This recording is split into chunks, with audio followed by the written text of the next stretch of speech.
Good morning.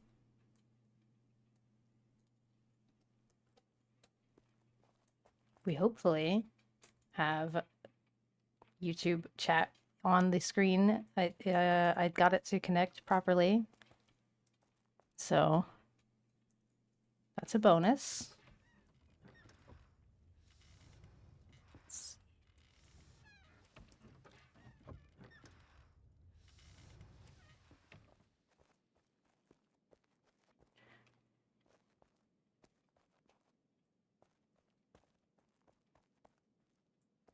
Okay.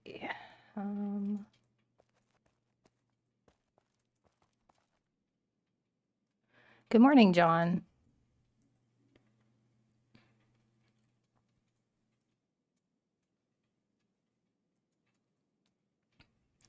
I did a lot of searching last night on how to get that to work, and I think I messed it up yesterday.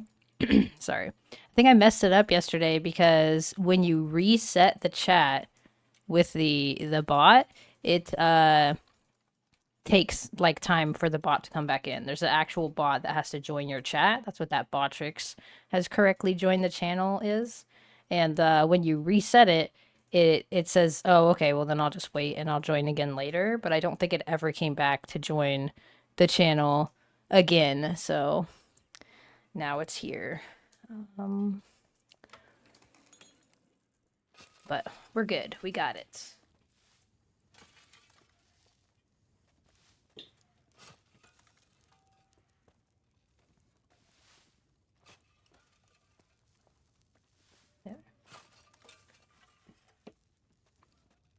How's everyone's Tuesday going?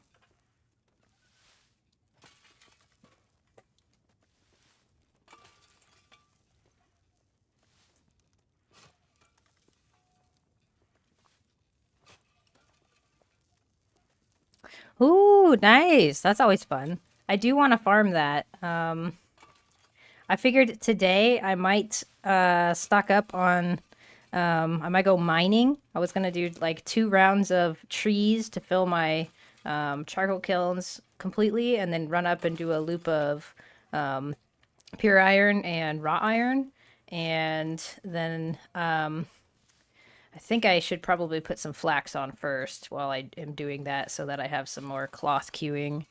But I'm trying to level. I did get. I think I got them yesterday on stream, but I did get my moonshine bracers. I'm pretty sure I did it on stream. But I would like to level a little higher to start getting this better stuff. Because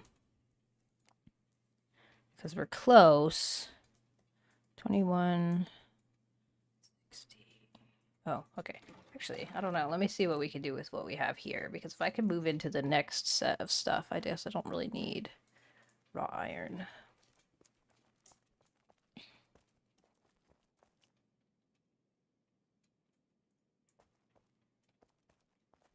But we shall see.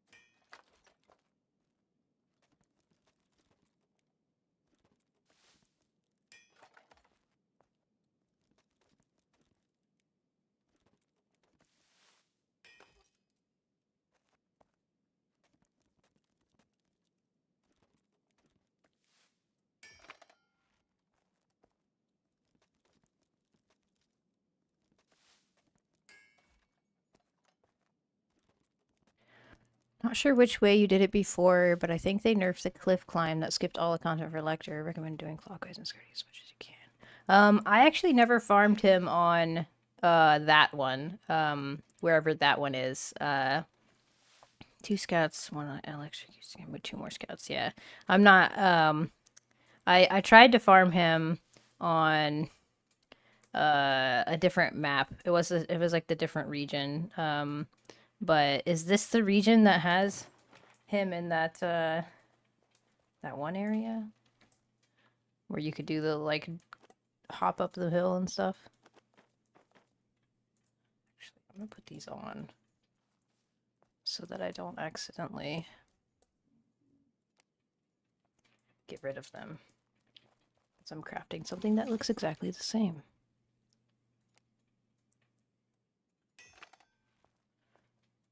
Tried to get him to spawn with my buddy for like 6 hours. Yeah, it's really annoying when you can't get a boss to spawn.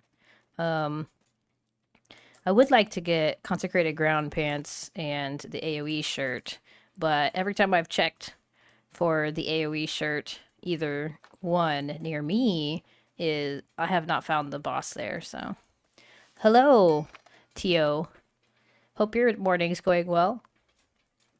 The one you did is on south end of Karis. Not sure about the spawn for the map you're on. Yeah, I'm not sure. I'd have to double check the database to see where he spawns over here. I'm not too worried about it quite yet, but we'll see. I don't even remember what level the helmet is, but it's probably around what I'm at, I would guess. Maybe a little higher. So I think I'm going to get my furnaces and kilns burning today because I've kind of slacked for like a week now, ever since that first day. But after I get them set up, then I'll go farm something else. 21 armor smithing. Nice. That's not bad. And I'm almost there.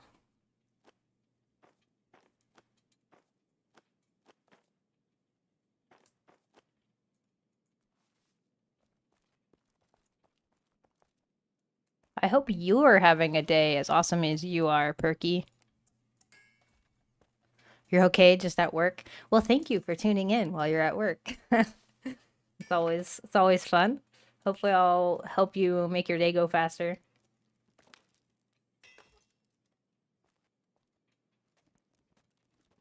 My kids did not want to get up today. I'm the bad guy making them go to school, you know? They're like, but I don't want to go.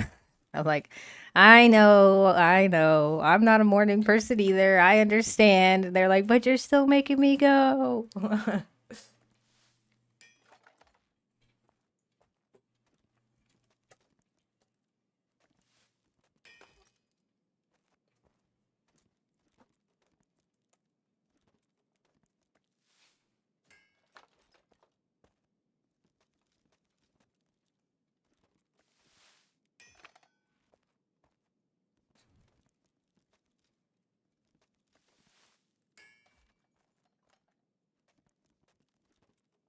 Good morning, Delvy.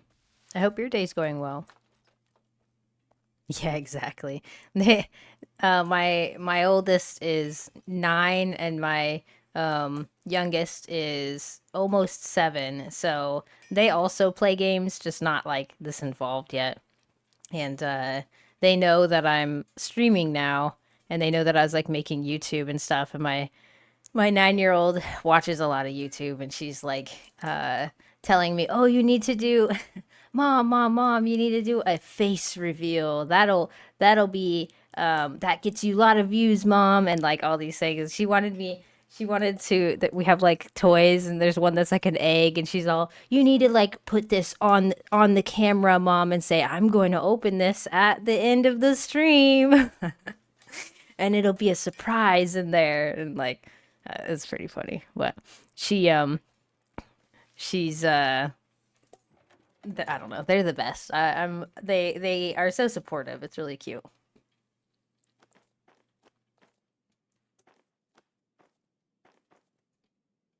And yes, it is working, Delvy. So I did a lot of research last night on the YouTube bot and how it works and everything for Botrix, and you just have to wait for the bot to actually come into your chat. And then when you switch your settings around and stuff, you actually like reset the time it'll take to figure out to come into your chat. So I tried to not change any of the settings, and then I was waiting for it to come into the chat, and it actually came in really quickly today. So I didn't notice that it had come in on Friday, and that's why it was working on Friday. But now that I know that, I can make sure not to change any settings or anything. Good afternoon, Idane. Hope your day's going well. It's actually... Oh, shit. Did that go to... Why did that look green? Did I just hover over something else? I'm going crazy, guys. Thought that just went green for a second. It's actually almost 9 in the morning here, so it's still morning time, but my day's going pretty good so far. You use an avatar when you stream? Cool. I'm working on it. Made myself some moonshine pauldrons. That was scary, but we got it. We did it. Raw iron. Pretty sure I got more raw iron.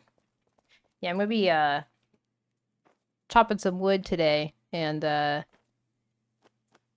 mining some more because I'm kind of running out. I haven't had any of my stuff going for a few days. I do have more raw iron. Okay, cool.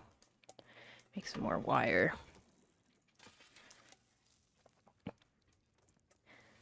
Oh, did you? Mimosa?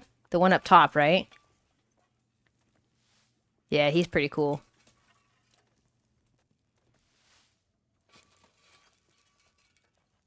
Currently, I only stream Pax Dei as well, Tio.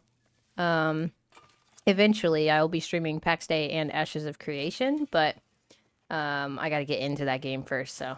Tomorrow, I will be buying a key, hopefully.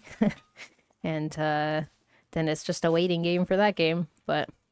Mostly it'll be Pax Day, because a lot of that testing will be over the weekend, so I'll probably just be making more videos on that until they start doing testing on the weekdays, because I can't really stream on the weekends with how much distractions and stuff I have with the kids.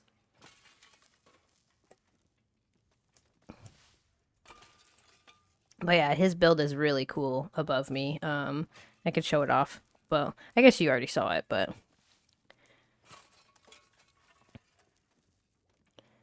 He comes by and chops down the whole forest and then goes back up and builds more.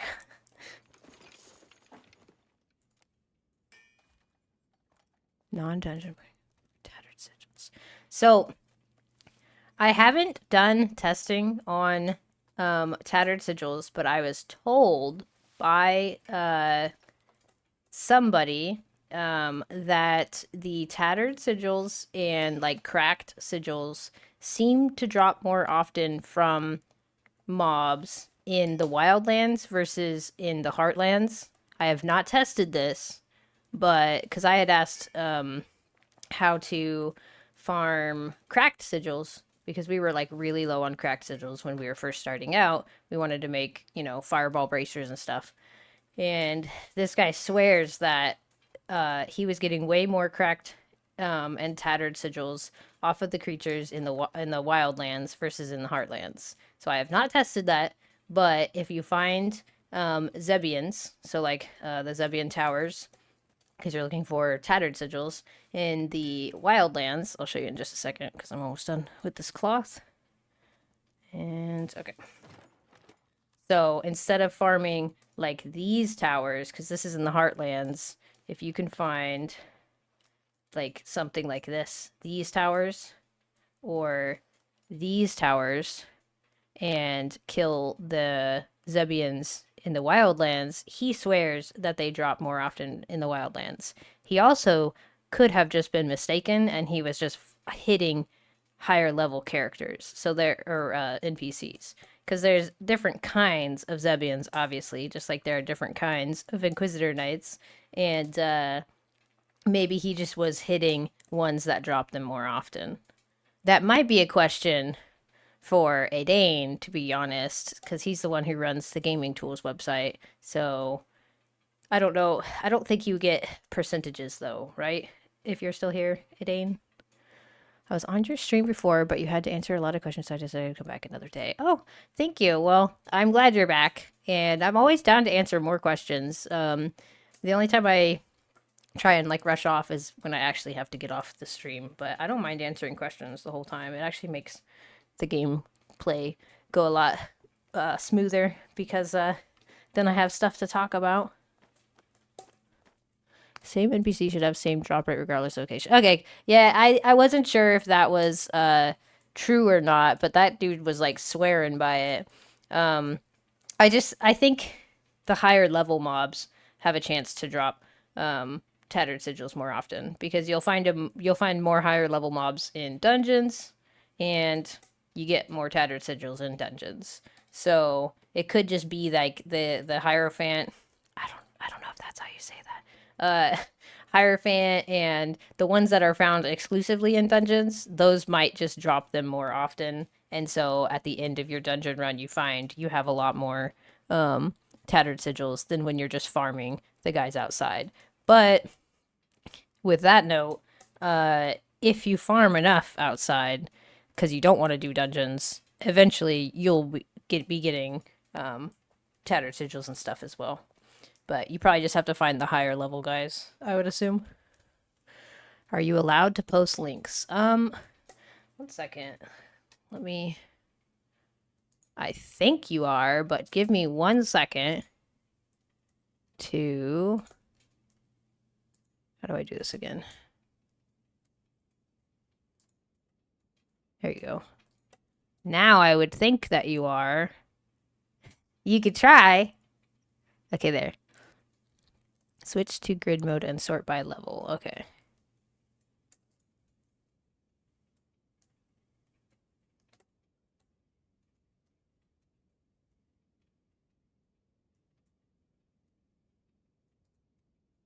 How do you sort it by the level?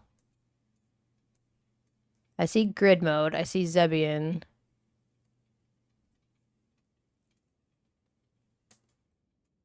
Named. Click on level. I don't see level. Sorry. If you're... I just see all or named. And then grid or table. Oh, table. Switch to table mode. Duh. Okay.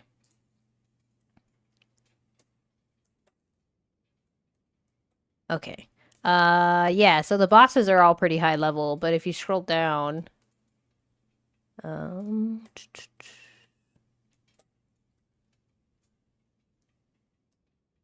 of Fleas. Moth. There's a lot of bosses in this game.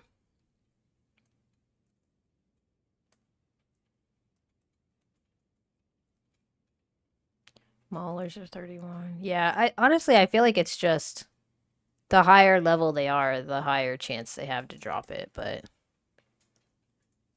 we'll have to verify that later on. That's what it seems like it. Hi, Potato. Hope your day is going well.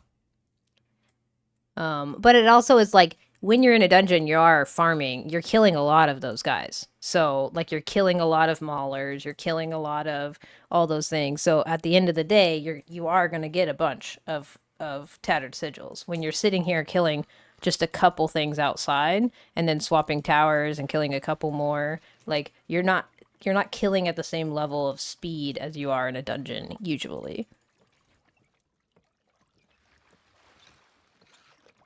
But then again, Potato's the one maybe to ask, because Potato does a lot of dungeons. What do you think is the easiest place, or how do you farm tattered sigils, Potato?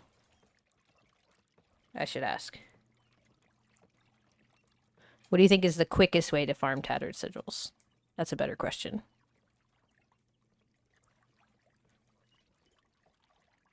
Innis Gallia Temple Dungeon. Okay. Get to the Grand Hall. Okay. Why do I have onions on me?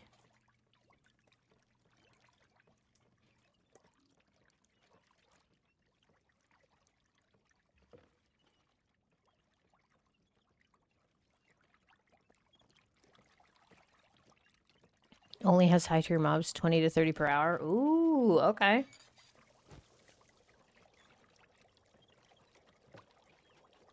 That's nice.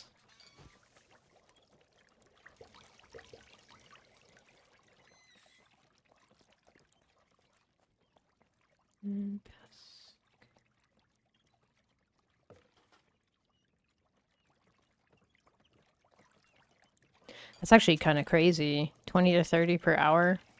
That would mean you could... Is that solo farming?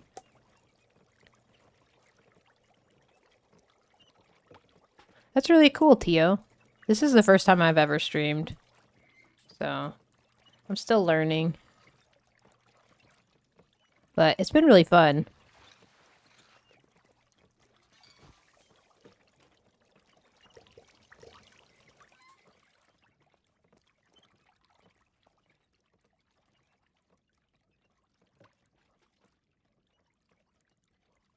Solo the loop takes about 18 minutes just exactly. Oh, okay. That's perfect then. I love when you can get a loop like that. I have a loop like that on my other character for bears, for the like bears in the wildlands, where I get the whole loop of like um 6 or 7 different spawns of black and brown bears, and then I just loop it for eternity. They spawn in the time it takes me to kill all the rest of them. 160.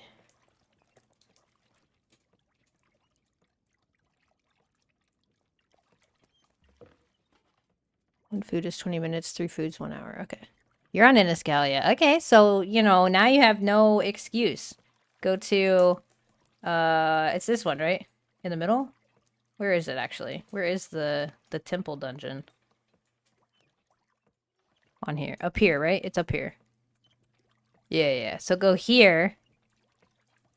And, get into there. And you got it. You're good to go. Hi, Dave. Hope your day is going well.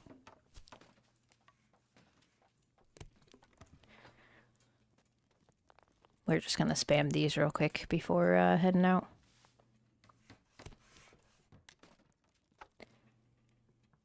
On this server, I am on Celine, and my main character in my company is on Cernunos. So I got a couple characters. This is my completely solo character, so I started it on a different server, so I had no temptation of taking stuff from my other character.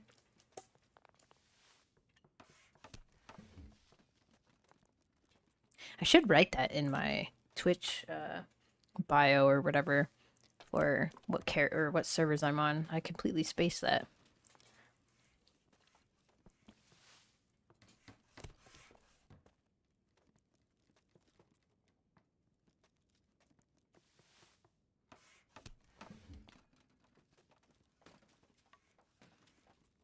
Thanks, Dave.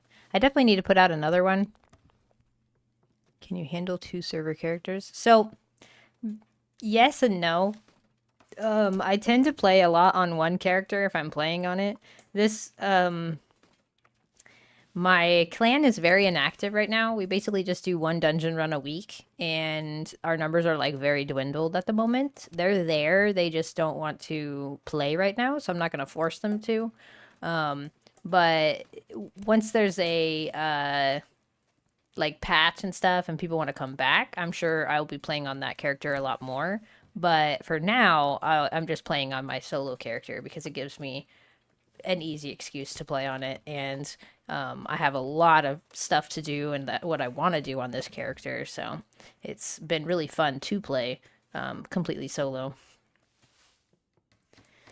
But usually I get like really sucked into my one character on a game, and I'll play that one for a long time. Like on New World, I have a bunch of characters, but I've played them. Like I played my first character, and then we started on Fresh Start. I got another character, and then I made another Fresh Start character to be on the West Coast servers. I have 3 like main characters on New World, but as soon as I started playing the second one, I stopped playing the first one. And then as soon as I started playing the third one, I stopped playing the second one. So I usually just play one thing at a time. But I don't know. That's just how I play usually. But it should be fine because a lot of my friends play in the evenings. So I'll probably mostly be streaming this character unless there's something that we're doing or that I'm having to farm up on my other Stay character. a while and listen. Thank you for the follow, Dogmatic. Hope your day's going well. But yeah, so I don't know. I think it should be easy to juggle them. And because like this, I don't have to wait on anybody for a party or anything because I'm doing everything solo on this character, and it makes it really easy to just jump on and figure out what I'm doing for the day and just do that instead of being like, "Hey guys, what do you want to do? You want to farm animal hide or something?" And nobody responds, and then I'm like, "All right, well, I guess I will go farm solo anyways." So, but this one's been actually a lot of fun, and I want to do a lot more stuff with it. I need to get another set of gear. Maybe I'll try running back over to Luna and seeing if I can get like just do that loop one more time before I go farming ores and stuff. But well, no, I should probably just go mine. I'm just trying to put it off because it's kind of like boring. But I definitely need to mine because it takes so long to smelt the steel anyways, and I'm kind of getting low on steel and I don't want to like run out completely while I'm trying to do other stuff. So I'll just stick to what I originally thought. So I'll just do 2 loops of wood, fill up my kilns, and then go up and mine. But you know, after I finish procrastinating and making potions.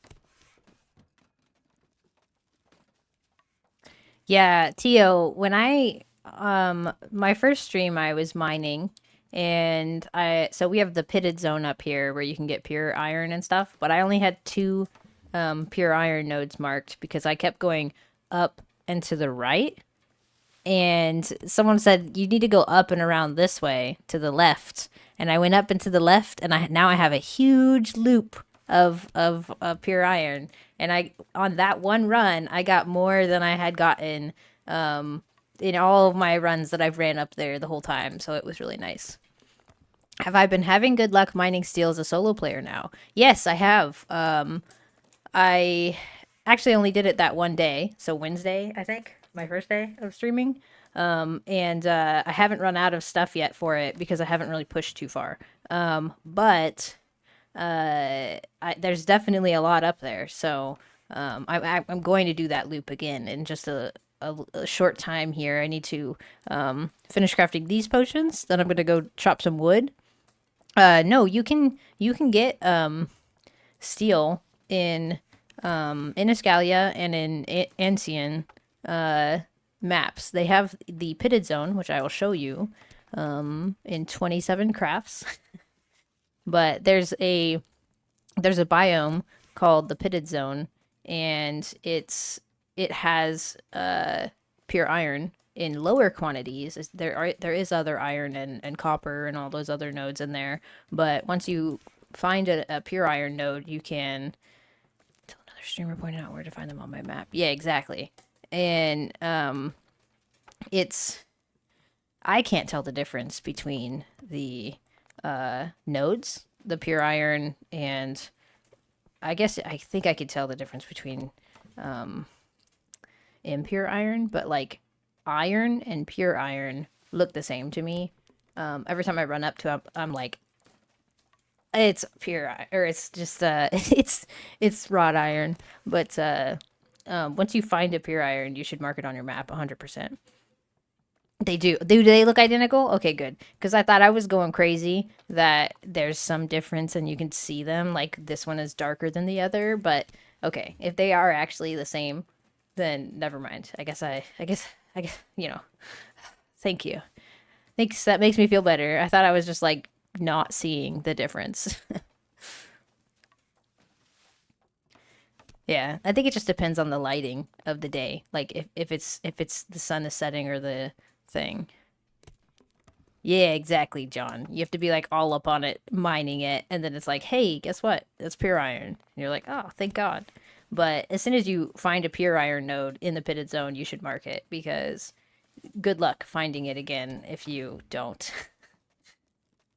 But I have a bit of a loop. I could show you the Iniscalia ones that I have at least. I actually never went over to the ancient pitted zone. My character there is like level 5 mining, and that was just to help right at the beginning. And then I never picked up a mining axe there because we had like 2 or 3 people who really like mining in games, so they just went ham, and I didn't have to.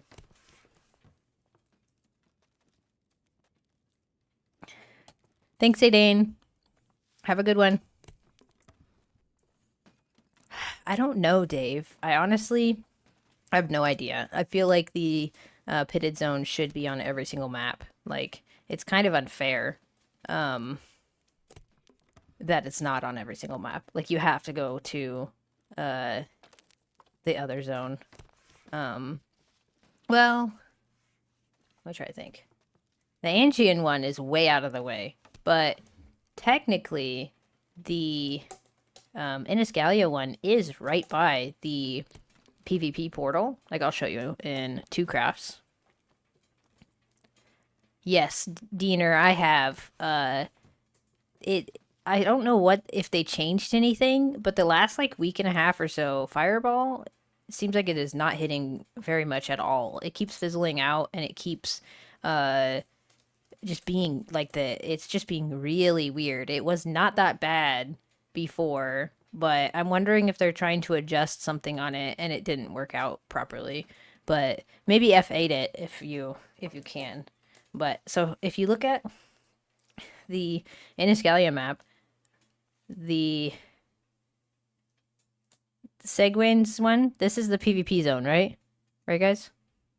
Can you verify? Sanguine. Keep mining until I use up my 2X's. That's true. Technically, I think they're planning eventually in the future to expand everywhere, right? These little broken portals will eventually become another zone over here or something.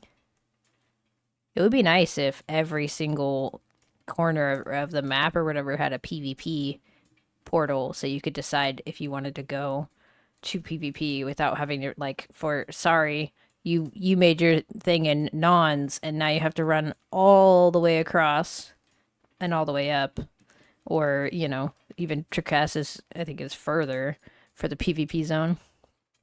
Hi Schultz.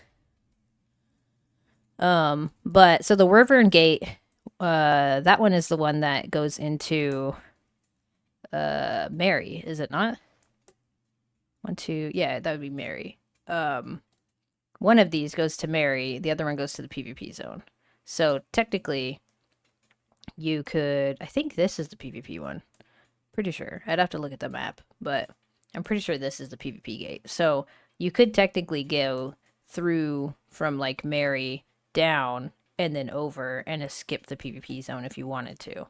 The PvP zone's not that bad, but as far as like pure iron goes, if you're in Iniscalia, you literally have to run through a pure iron zone before you get there. So there's no reason to go to the PvP zone. If I could go from like my base up here, this is the little loop that I did the other day, get like enough for myself, I should say. Marriott best side for PvP zone, is it? Oh, is that the one oh, you're right, because it drops you right up at the top of the map for the things. Danu Mary Wit. Okay. Yeah, I was in Mary Wit for the Alpha 2. We spawned Mary Wit, and granted we didn't really do much, but we did go to the PvP zone in there, and I remember it being easy to get to mining because you like literally spawn at the top of the map right next to a bunch of fucking which is nice. All right, let's see. You're in RS right there. Oh, cool. Okay, I am also in RS, so like it's I like this area. It's just I wish there was oaks.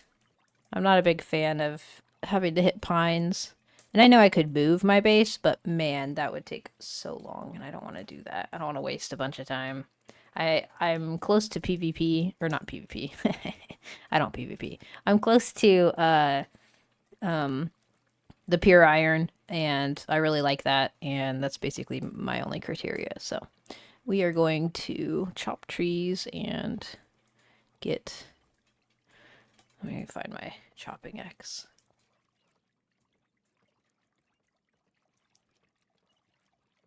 I know I put it somewhere. This one's almost broken, so I could break that one.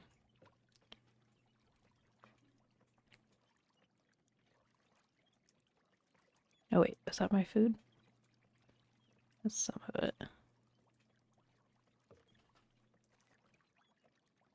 I feel like I have another one somewhere.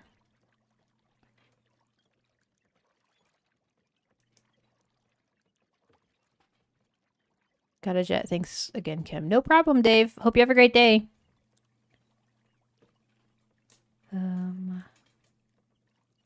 That and where is my other chopping axe? Maybe it's on the other side. It's probably over here somewhere. All right, let's see. There's oaks just south of Pillar. Yeah, I'm really high up north, and I hate having to run 10 minutes just to get those. Like I should have just made my base a little further south, and it would have been fine. But it's okay. Oh yeah, I need arrows. 50 arrows, and we're good to go. Okay. We're gonna just do some chopping real quick. Get my kilns all going. And break this axe so I can finally throw it away. Half the time I go mining for steel, there's a poor sap in there and I just kill him for almost an inventory.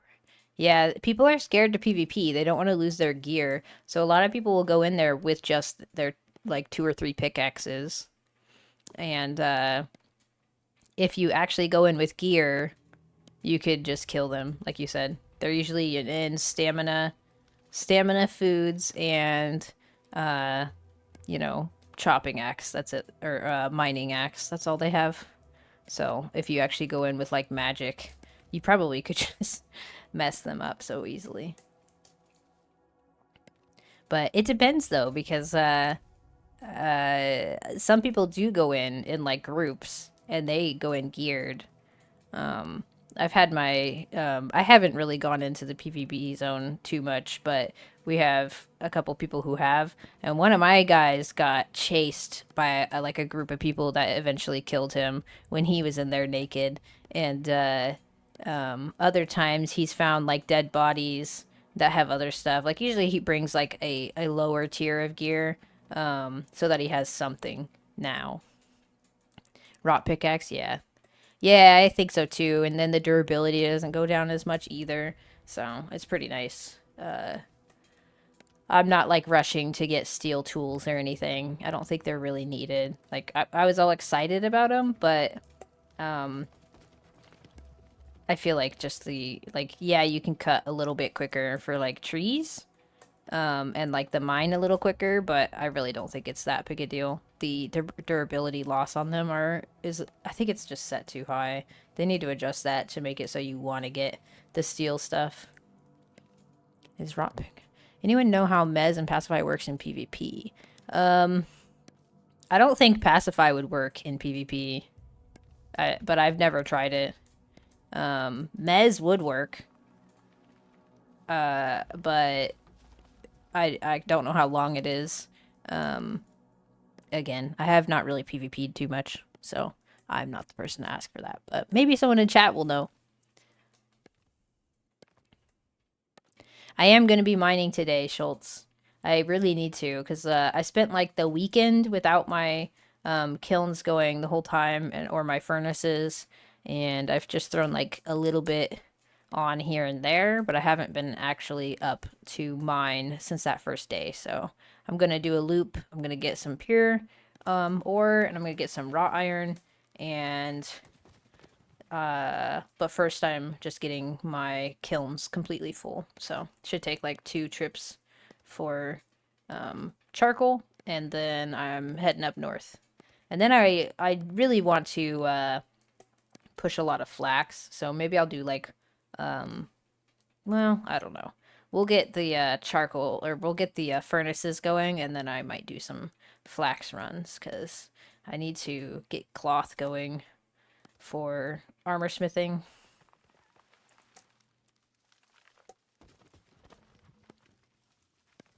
What do you mean by is rot pickaxe bugged, Diener?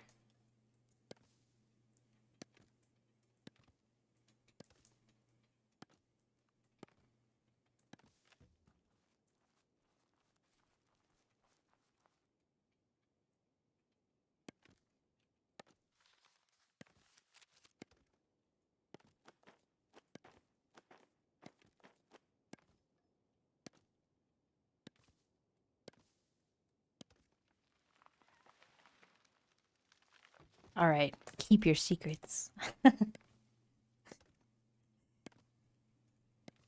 I don't think the rot pickaxe is bugged, but I don't know what you mean by it. Or the steel one's slow.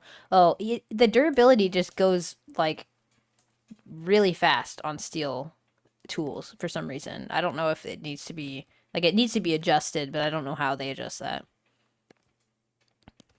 Nice. Alchemy at 36. That's really good. You get all the max potions and stuff. I can't wait for alchemy to be updated with the resistance potions and stuff. I think that's going to be really cool.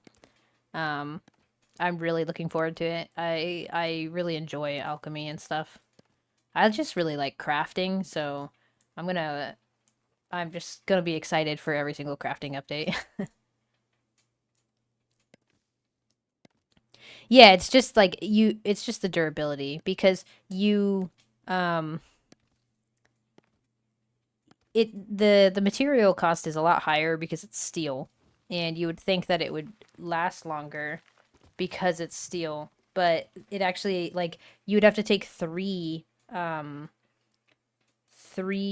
pickaxes of steel pickaxes in, versus like you could go in with 2 of the wrought iron. Correct me if I'm wrong, uh guys, but I'm pretty sure you only need like 2 to fill up your inventory of a wrought iron. But if you go in with steel, you need like 3. 2 usually. Okay, yeah. I guess it depends on what you're collecting. I usually like to collect the mushrooms and stuff over there, just for alchemy. But once you get high enough, you don't really care about that stuff. Gets me 1 inventory. Okay, yeah. So I guess it depends how far you're going and stuff. And they just cost a lot more. So if you're going into the PvP zone with steel, I guess now it doesn't matter, but like at the beginning, if you're going into the PvP zone with steel, you probably don't want to lose them. So if someone takes your 2 or 3 pickaxes, you probably won't be happy about it. But wrought iron, it's a dime a dozen.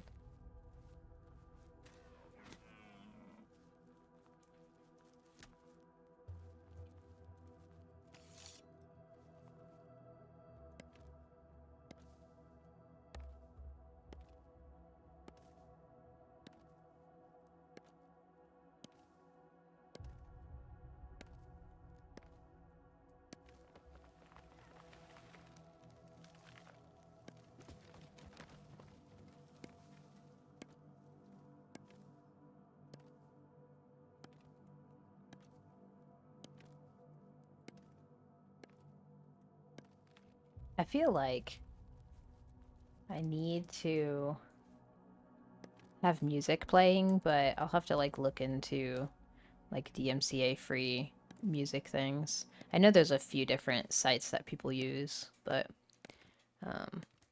because it's like listening to the game music is fine, but it would be nice to just like listen to something and jam out. So I tried co-op mining with 3 people, only ever done it with 2 people, got to 19 damage.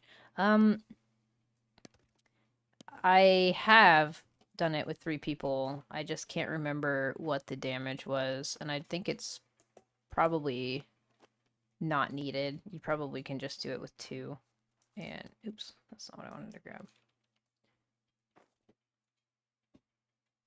Oh. What can you mine with each kind of pick? I know the higher they are, they mine faster, but you can mine steel with the rock pick.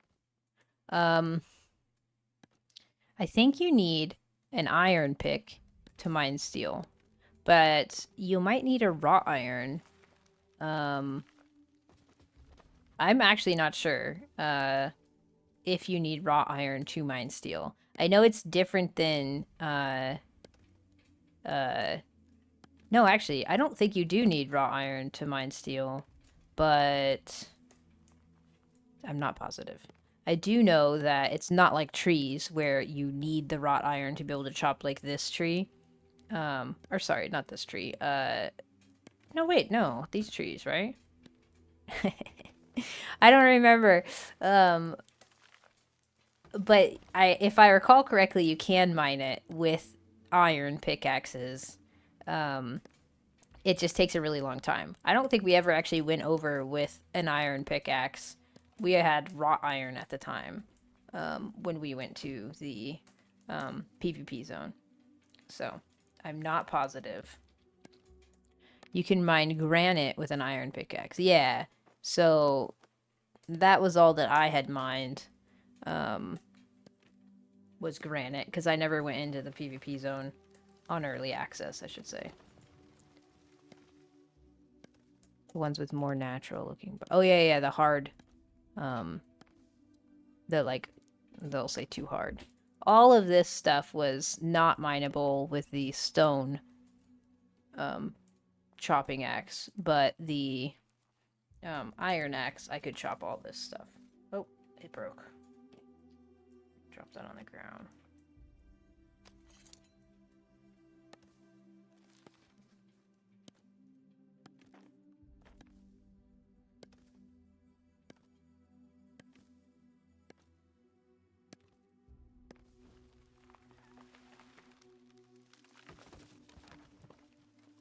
Okay.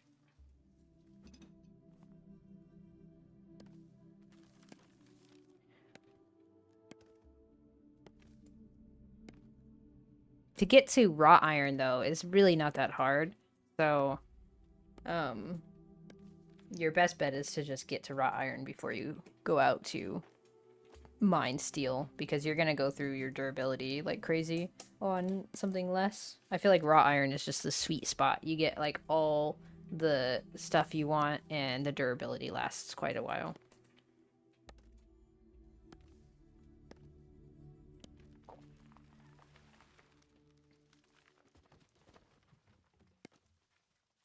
Until they make like durability changes and stuff. Then you'll probably want steel, but until then, wrought iron does the job fantastically, so.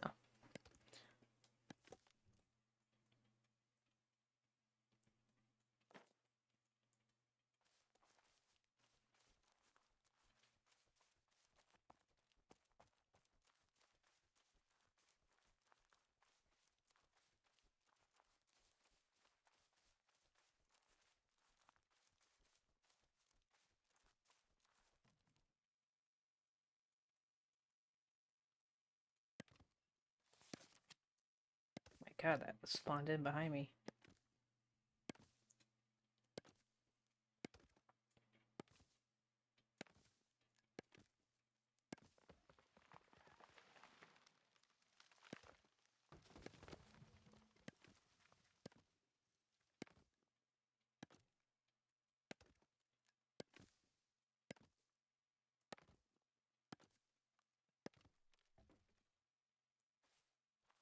Alright. I also want dyes. I want the ability to like customize everything. I want to make my stuff look cool. It took New World a while to make it so you could like make skins over your um character and then also dye those skins and like I'm not expecting anything anytime soon, but that's something I definitely want as well. I want to just be able to customize all my stuff however I want it to be.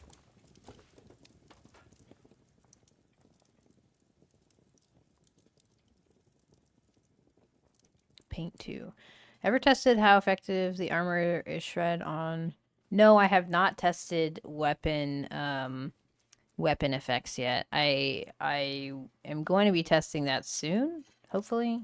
I have to figure out I gotta like make all of them, but we my friend and I were testing threat levels and stuff, and we still got some more stuff to test for that.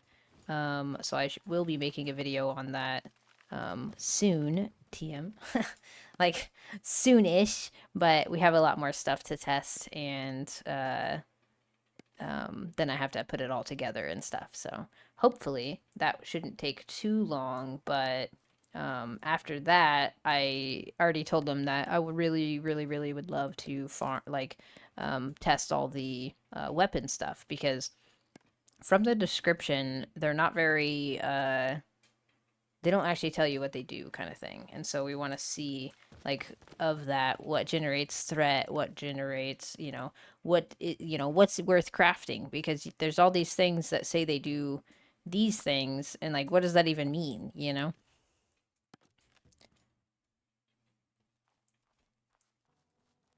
Hey Dave, hope you're doing well.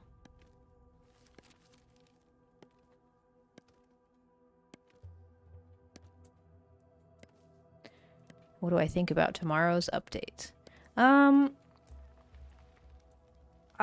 thought they were just doing the plot cleaning tomorrow. Are they doing other stuff too? I'll have to double check. I thought it was just the like plot cleaning. Let me double check that real quick.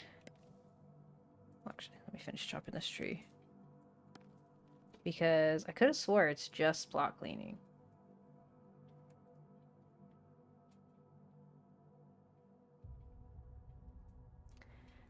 Thank you for letting me know that there is a bit of a delay on YouTube. I think YouTube just doesn't like being brought up onto the screen, but it's okay. As long as it's there, it makes it easier to see. Let's see. Announcements. It should just be the plot cleaning, is it not?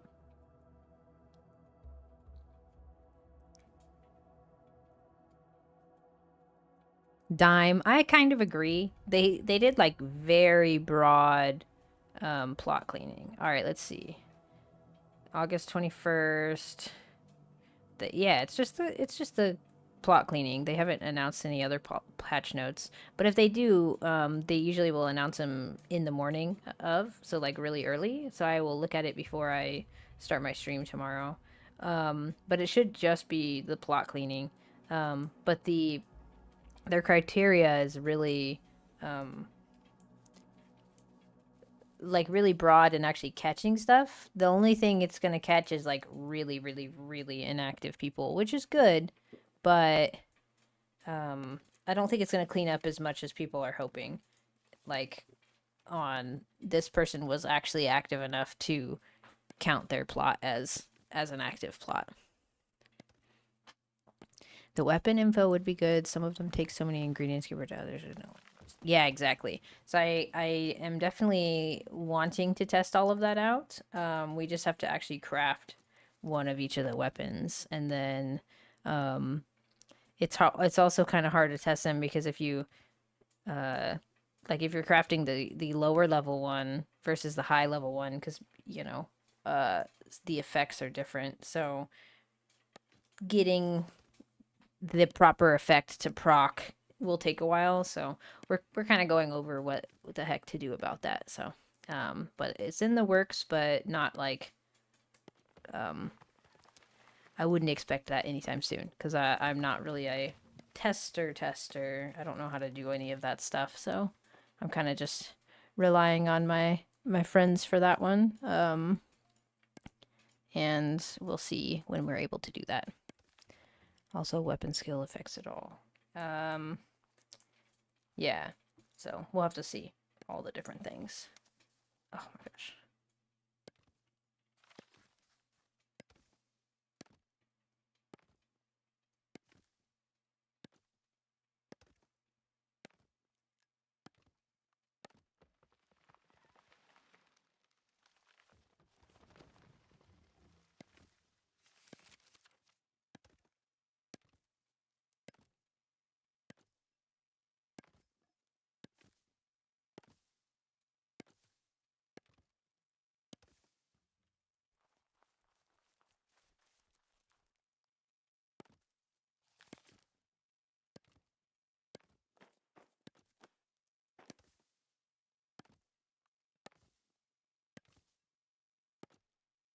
I know this is just riveting gameplay, chopping trees.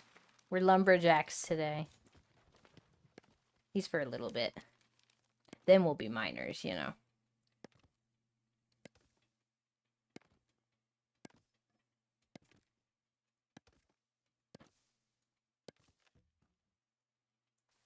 I keep checking the time. I should just make a timer for each day. 1 second. I'm gonna make a timer on my phone. That way I don't have to check it. It'll just tell me when I need to get off the stream.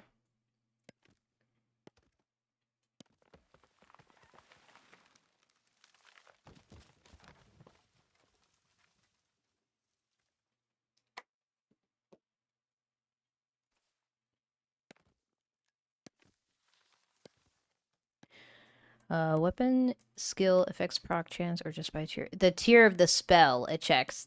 Sorry, the tier of the spell affects the proc chance. So like a tier 1 would be a fuck. I'll bring up an example for you.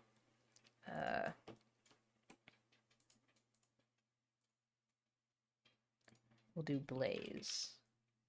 Blaze 1's proc chance is 12%. So if you look at Blaze 2, it's 17%. Blaze 3 is 22%, and Blaze 4 is 27%. So getting a Blaze 1 weapon, like the little hatchet, to proc is a lot more difficult than a Blaze 4 to proc.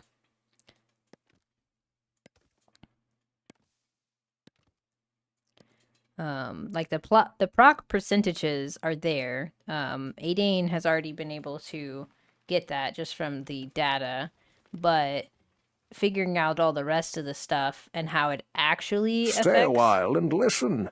Thank you for the follow, Tio. When you start chopping, we're gonna have to go. Yeah, I used to split the stack and stuff, and I found it just takes so long to split stack that I don't care to do it. I kind of just go into my inventory and I just hit X on all the fir branches and just do that instead. So I'm kind of lazy and just hitting X a couple times versus split stack, move it over, split stack, move it over, split stack, move it over. Like I feel like that takes so much longer when I could just X X X X X X X and then be done, and then X X X again. Since you do fill up pretty quickly with the wood, regardless of if you split it or not.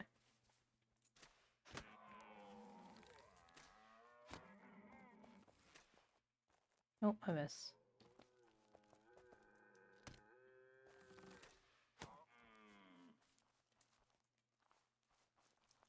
Yeah, it really is. It should just be like, I don't know how they would fix that, to be honest, but it's not too bad. It's annoying to have to do this, like, XX out, but whatever. Have a great day, Tio. It was good meeting you, too. Hope you have a good day.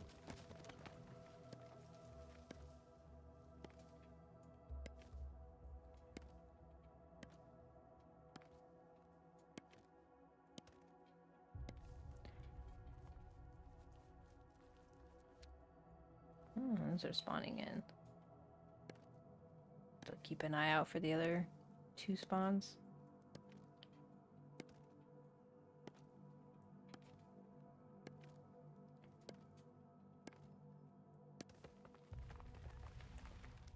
When do we think Eza Turles will get details? What is that? Eza Turles? Silver fir branches. I wish they would just remove them, to be honest. I just wish they'd go through and remove everything that doesn't currently have a recipe, and then once the recipe is fleshed out, they bring that item back. Like, they don't have to delete it from the database. They just need to make it so it doesn't drop. And then, once they actually finish whatever a recipe is for that item, they bring it back. I feel like that wouldn't be that hard, but I don't think they're focusing on that at all. But hopefully someday they would. But what butterfish? What is that, by the way?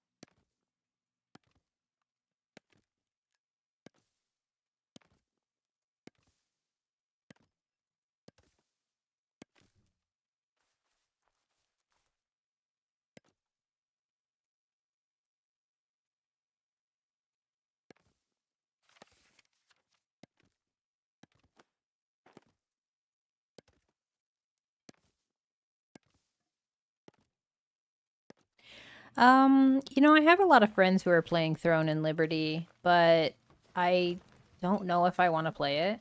I'm already just waiting. Like, I know that, let me chop this. I know that I want to play, there it is, Ashes of Creation, and that's going to come out in the, basically the, end, or I guess the end of October, or beginning of November. So I would technically have a little bit of time to play Throne and Liberty. It just didn't seem like my type of game, if that makes sense, which is kind of silly to say because like it's pretty similar to like a MMO. I know I have a friend who's enjoying it a lot right now. And he's planning on playing it, and a couple other people are playing it, but it feels like more PvP oriented, and that's what he really loves to play, and I'm not that big on PvP. I'd rather have fun just min-maxing the fuck out of PvE and all the crafting and everything like town related and stuff in games. So I probably won't play TNO. But if you do need somebody who is going to play TNL, I do have a very good streamer who would probably are you making TNL a website and everything for it, Aiden? Aiden? Sorry, Aiden. I swear I'm gonna fuck up your name every time. It's like in my head that it's Aiden, and I just fucking cannot stop saying it. Inventory full. What did it drop? Silver fir branch. Okay. Cool. Inventory full. Let's chop one more tree. Sent you on Discord. Okay.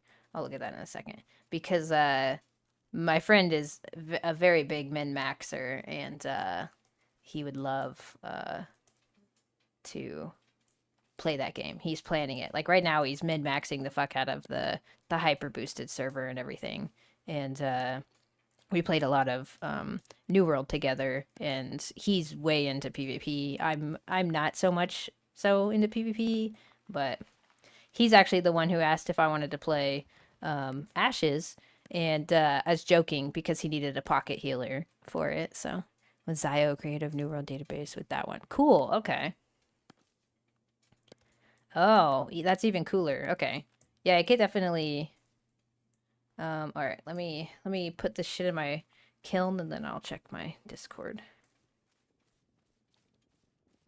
Let me see who messaged me.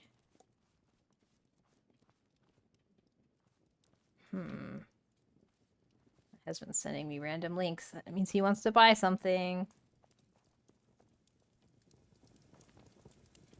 Mazda. What the heck? Okay. 1 second. Let me put this stuff in my kiln.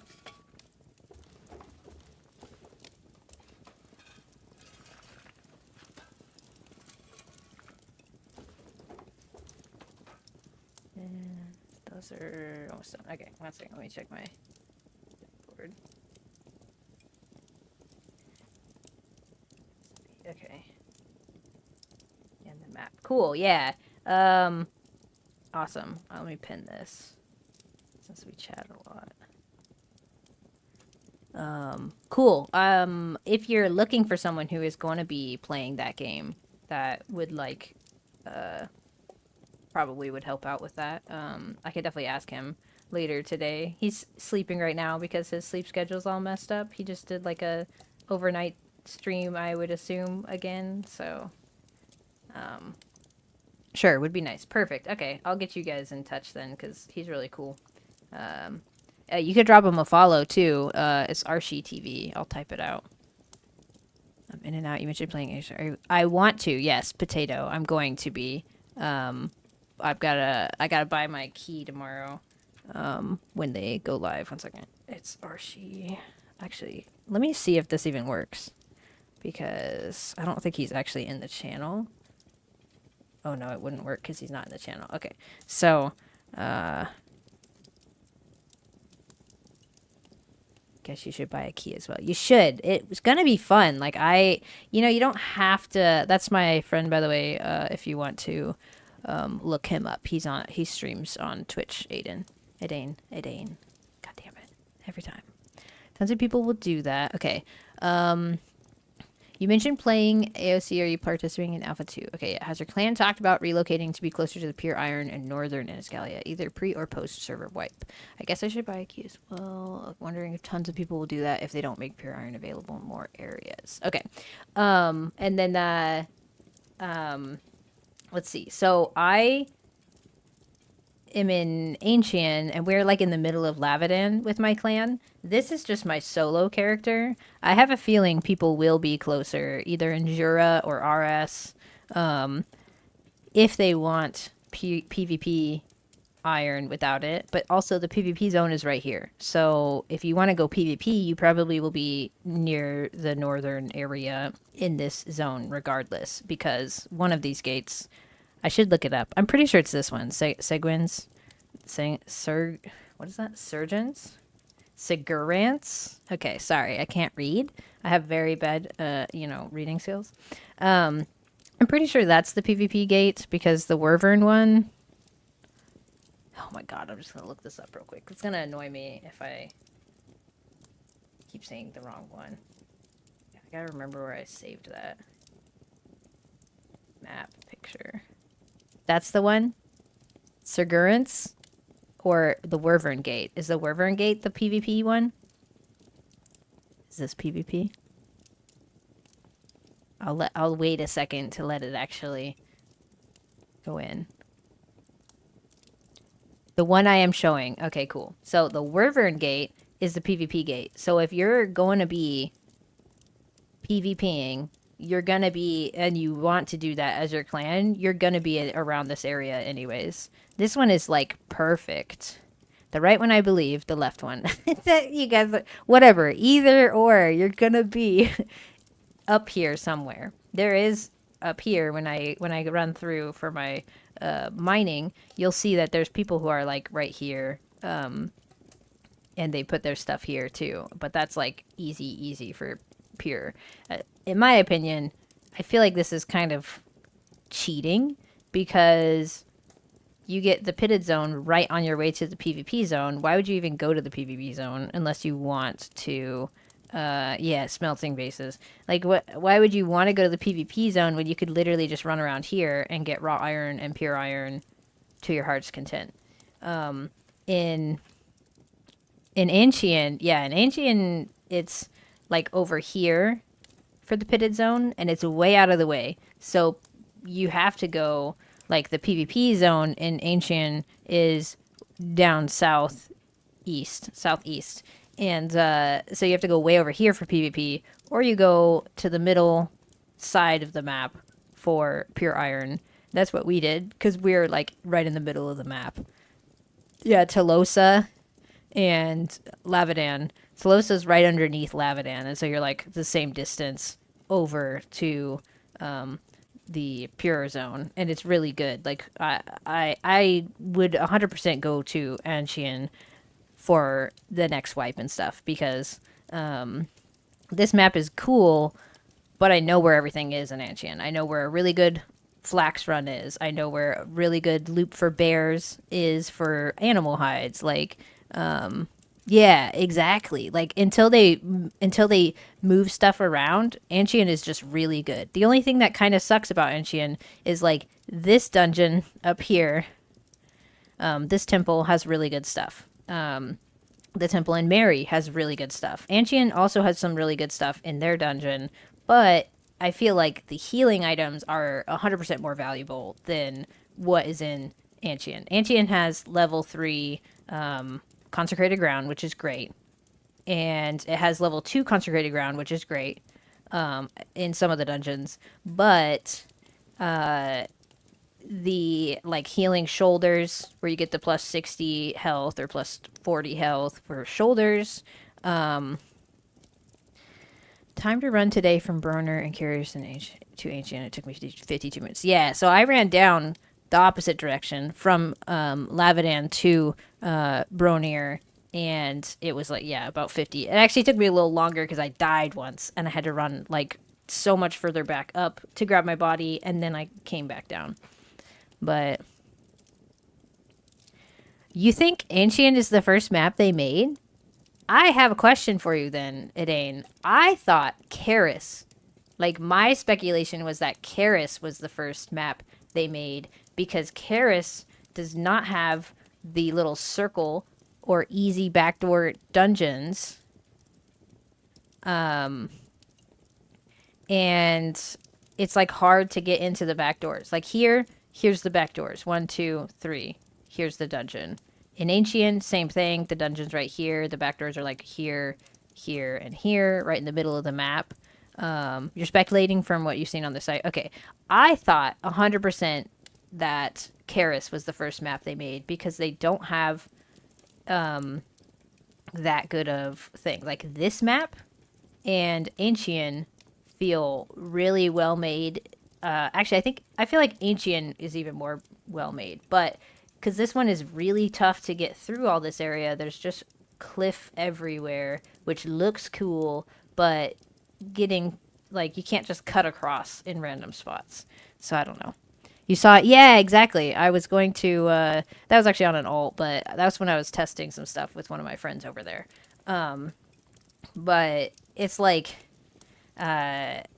I don't know. I actually have no idea which one they made first, but I assumed it would be Karis, because how they have their base layout is like or not base, their dungeon layout for them is like in this area, and they have a broken back door for one of them. You fall out of the dungeon and you can't go back in, and then they have another back door here, and then the third back door is way down south from where it's at. Is small. The rest of the maps are Galia. Oh. Interesting, then. I don't know. I feel like they went from, like... Ancient is the perfect map. I love it. That's where I'm going to build my bases every single time. Like, this map is cool. Funny enough, Linus is called Galia PvE 01. That's hilarious. Karis, yeah, I don't, but they have really good stuff in Karis in the dungeon. Like, you have the leather pauldron shoulders that are level 3 Loyo's Blessing, which gives 60 health. to 60 max health to everyone around you in a circle. And that's amazing. That's like the best healing item in the game. I should say that's the best healer item in the game. It's not a healing item, but you can get by with such better foods and stuff because of that item, because you get 60 more health for free, and it's a hour-long cooldown on it. It's an amazing spell, and it's found in the Karis dungeon. So, like, I actually really like that there's little stuff to target in each of the region's dungeons that you want to be able to trade for, and you can trade for it right now. But once they do like their trading update and being able to do the markets and whatnot, whatever they have planned for that, I'm really excited for it, because you can have your base wherever you want, and you can find a marketplace where someone's going to trade you a sigil for a sigil or something. Like, I feel like that's probably the best thing that they can add to make this game a hell of a lot more. When I retire, trade the term. Oh my gosh. I don't know if my husband's watching the stream right now, but he's sending me links to cars and stuff. It's so funny.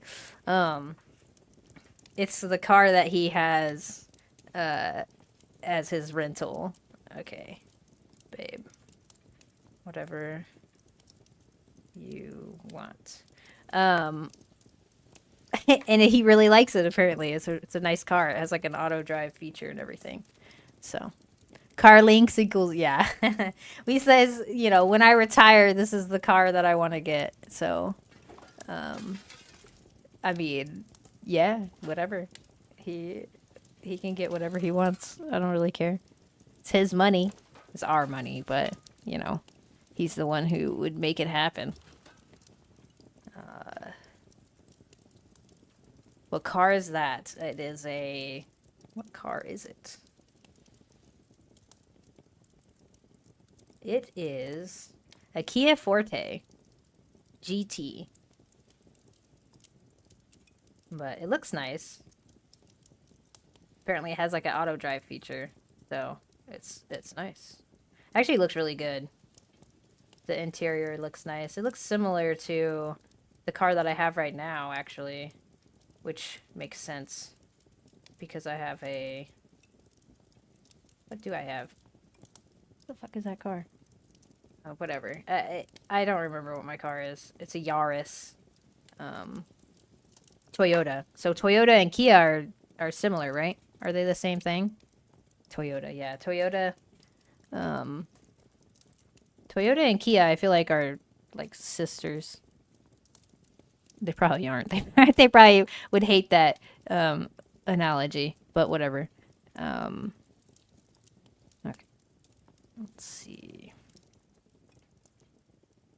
Just the interior of that car looks a lot like my Yaris, except 2024 instead of 2019.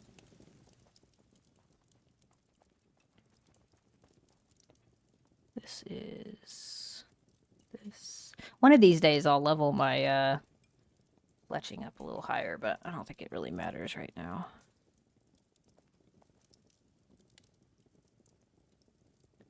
I think we're good there. So before I moved my plot a little bit, like this was over here, and then I could place my leatherworking chest here, and I had to move my chests after we had our whole little plot like disappearing fiasco stuff, and because it wouldn't let me put the table right there, I had to scooch it over. So I had to scooch the chest over, and I keep running where the table used to be. Have a good one, Aiden. I'll definitely chat with my friend later and ask him about his opinion and stuff, and get him your information and stuff. So I'm sure he'll be DMing you.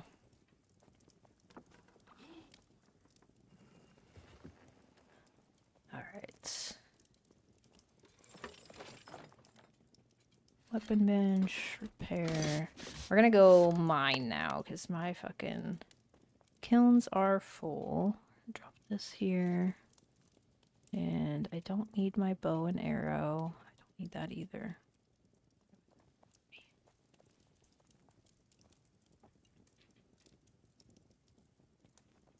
And pick up some pickaxes. And we're good to go. Okay. Or do I do a quick little... I think maybe I grab this flax real quick. Because I'm going to be out like 20, 40 minutes mining. So maybe I grab this flax that's close to me, turn it into the stuff, and put it on my loom. And then I finish... Or then I go all the way through. I think that's probably the smarter idea. That way I have shit on my loom while I am mining. So I need it looming anyways. Looming. I don't know if that's probably not the proper term, but whatever.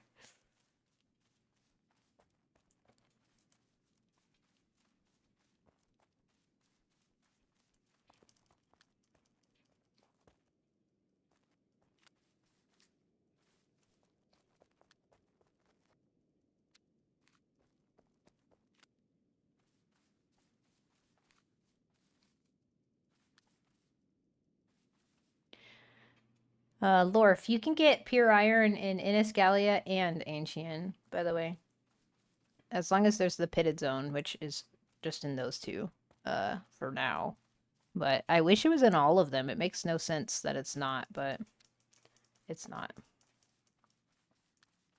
Just the flax. Yeah. You're right.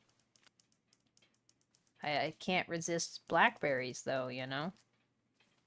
And... I think there was one more close by. But now I can't see. Alright, like really squinting. I feel like there was another spot. Oh man, I almost ran into those guys. Alright, I'm gonna turn around, go back to my base, throw this stuff on the looms real quick, and then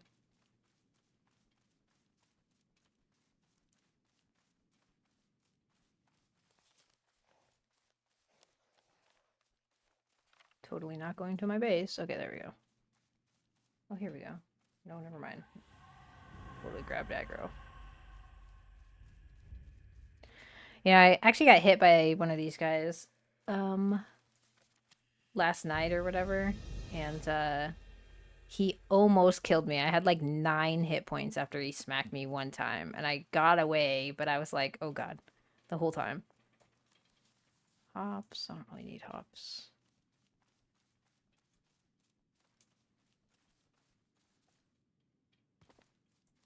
Okay, we're just gonna run back, throw this on the looms real quick, and then we will go mine. So funny. It's so easy to be like, ooh, something shiny. Let me get that. I'll just pick that up. 1 second. I'll just pick this other thing up. Just one more thing.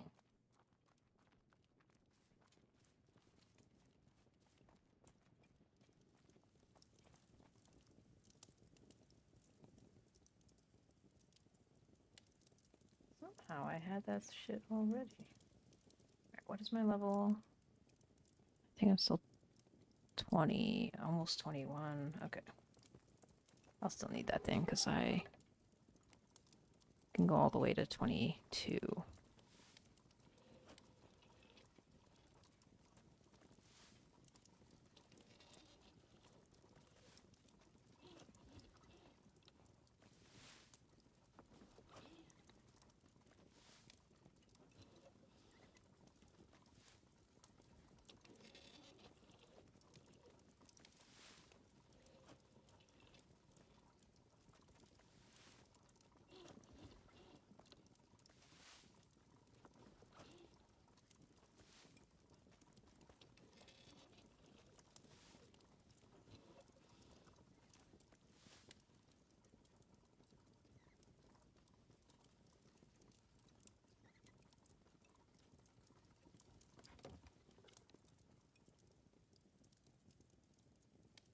Okay.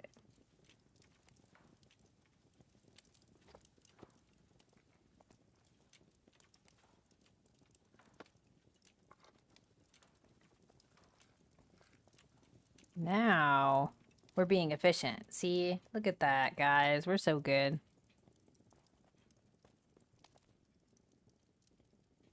Now we go farm. Heard my charcoal kilns going in your game and was highly confused because I was in the middle of the forest in my game. They do sound nice though. I really like that like ambient fire noise. I think it sounds nice. But it can definitely be confusing.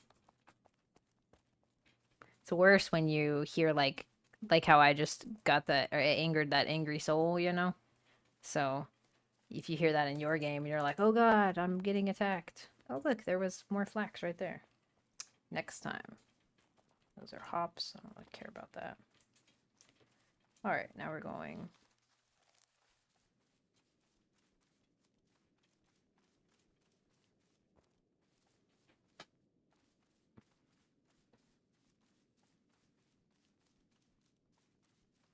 They scare you. The ghosts? Same. They're like badgers. They get you. Especially when you like don't see them. Like I can't imagine a badger in this grass. You wouldn't even see it. It would just yell at you. Well, the ghosts freak me out because in the alphas they used to be slow. They would just kind of like crawl towards you basically, which was like funny, but like they sped them so much up and you're just like, oh god, oh god, oh god, oh god, and they hurt really bad. That's the thing that's like, I don't know. I feel like they have to scale damage down some without scaling it too much for some things. Because, like, how are you expected?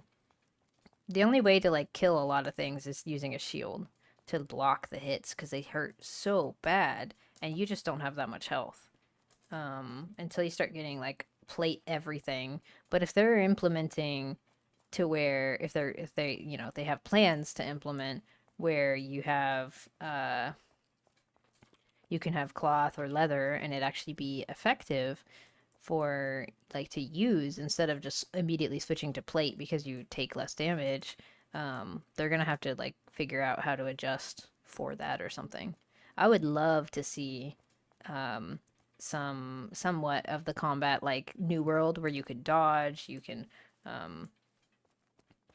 reposition, you can move while casting, stuff like that, where it's like you're not so clunky. And obviously, they're working on that kind of stuff because people like, you know, to not feel like they're stuck in place when they're doing stuff. It just feels really bad to not be able to move while attacking and stuff.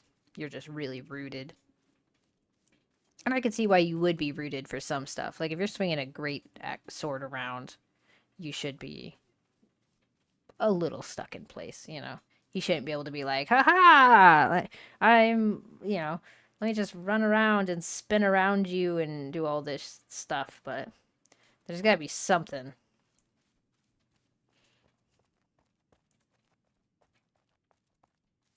I actually can't wait for there to be you to be able to switch stuff around. That or even just making a skin. Like I could see skins in the game in that you would say, "Hey, I have this item. I've dyed it this color. I want this like I want my shoulders to look like this or I want my bracers to look like this." Even though you're not wearing that item. But in a PvP zone, as soon as you flag for PvP, it defaults to what the actual item is. I feel like that's all they would need to do. I feel like that's all, guys. That's all. Just do that. But you don't want it to have any effect in PvP because you need to look at somebody and immediately know what they're wearing in PvP. You shouldn't be able to hide and say, "Oh, I'm actually completely naked," and I'm don't worry about me, guys. And then they like come towards you, and you're actually wearing a full kit and stuff. But as far as like role playing goes, or even just like I don't role play, but I would like my character to look fucking cool. Like in New World, you could put skins on items, and there was there wasn't a like only in PvE versus PvP, so people would use skins to kind of hide their class a little bit in that game. So it's I don't know. It's hard to like say, well, this is all they have to do. You know, that's super easy. But it would be nice to not have to wear the same exact clothes that you're wearing, if that makes sense. I want customization. I want to make a cool magic item like that inspector's armor helmet and throw that on my chainmail helmet right here or something. Like, I've made the item, I've touched it, I've unlocked the skin, and now I can put that on whatever I want. Not in a PvP zone. In the PvP zone, it defaults back to the actual gear piece you're wearing. But I don't know how hard that would be to code. I'm sure they probably have thoughts of doing stuff like that, because in any MMO, you have to make your character have some sort of customization. Like, people want to look cool. They want to look the part, you know? And I think that's just natural. I want to look pretty. I want to look cool. It doesn't need to be like paid skins or anything. They could do just their items in game. Or they could do paid skins, as long as they're not, you know, well, I'm not giving them ideas. Never mind. No paid skins, guys. Nobody likes those. Those are crazy. Nobody would want that. Let's not do that. Don't look at my bank account. I totally did not buy a bunch of paid skins before, but, you know, I'm definitely not the target audience there.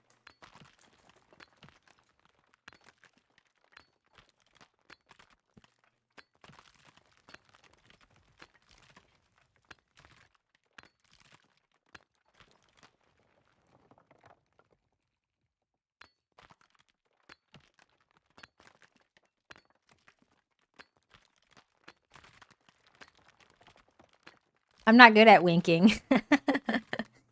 I'm actually like really bad at winking. So, we'll see. But it's like, I actually love paid skins. I am not going to say this on stream, so never mind. I technically did something that I shouldn't have done to get a paid skin on New World that I missed out on. Just because I liked it so much.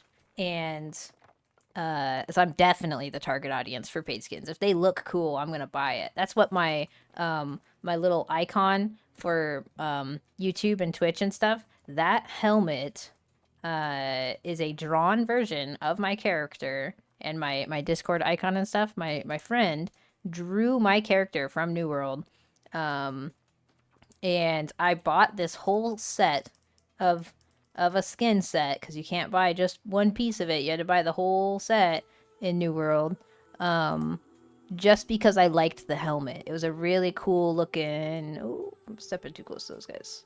It was a really cool helmet with the little horns on it and stuff. I thought it looked badass. And of course I threw it on like a little skimpy outfit, but it looked cool, and my character looked cool, and I liked that. But just being able to customize your character, like, I feel like this game would be a lot cooler if you could do that. And I'm sure, you know, we're very early into the game.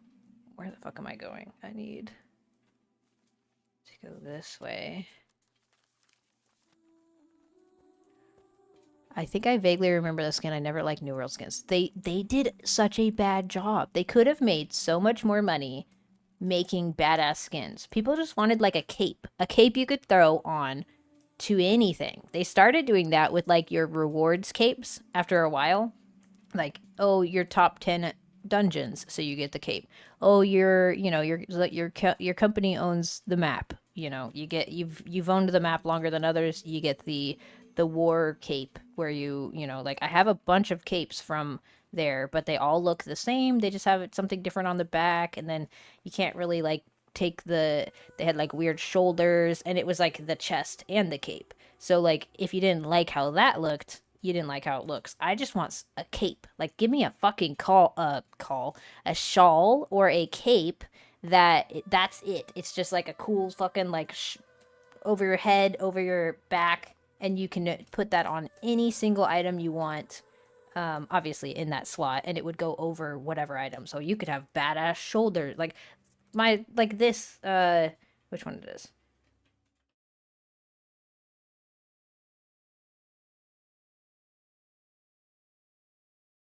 Like that kind of armor. Sorry, that kind of armor, but a fucking cape that I could dye any color I want. It's not attached to anything else. That's all I want in a game. I want to make myself look cool with like badass armor and a cape. That's all I want. It's fine. We all. Yeah. Who said that? What? Who would? No one would ever do that. Tony. Sorry. That's crazy. But the New World had this problem that they would make the ugliest fucking skins. And they're like, hey, this is $15. This is $20. And then they started doing like skin bundles. They're like, hey, this is $100 for a bunch of weapon skins. I only play healer. So like all I got was the life staff, the void gauntlet. Maybe the ice gauntlet, depended, but life staff, void gauntlet. If they had a cool life staff, which they didn't for the longest time, I don't care about. Like I don't care about a great sword skin. I don't care about any of the other skins. And you couldn't like pick and choose what skins you wanted. They did have, however, with their Hi Lester. We they did have a really cool Dune-esque skin when they came out with their expansion, their Brimstone Sands expansion, and I really, really wanted that skin, but I didn't like anything else in the pack, and I just liked the helmet of it. It looked really cool, but we're talking about New World skins, by the way, Lester. And I wanted it so bad, but I couldn't justify spending $40. They never broke it into its own. One second, my dog is barking. I'll be right back. Let me go double check, make sure nobody just rang the bell or something.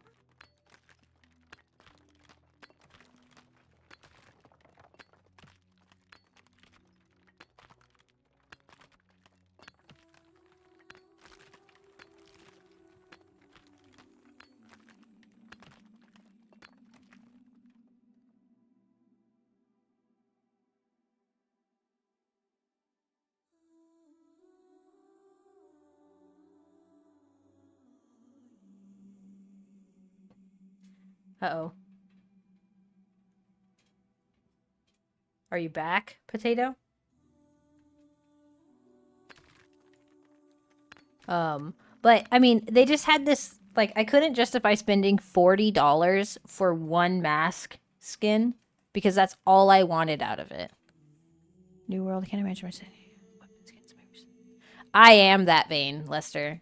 If it looks cool, I want it. Like, I fucking got suckered in on Dota 2. Like, I have a problem when it comes to skins, and I am aware of that. My husband is also very aware of that. Like, if it looks cool, I want to look cool. Like, I really want to look cool in games. If I'm fucking spending, like, I spend a lot of time in the games that I play, and I want my character to look cool.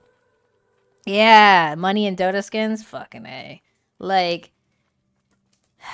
I don't know. I want my character to look cool if I'm playing on my character. Like, I want it to look like an actual, like, fantasy character. I had a couple different skins that I really liked. So New World came out with a couple skins that were like, wow, this is really cool. Why did I not?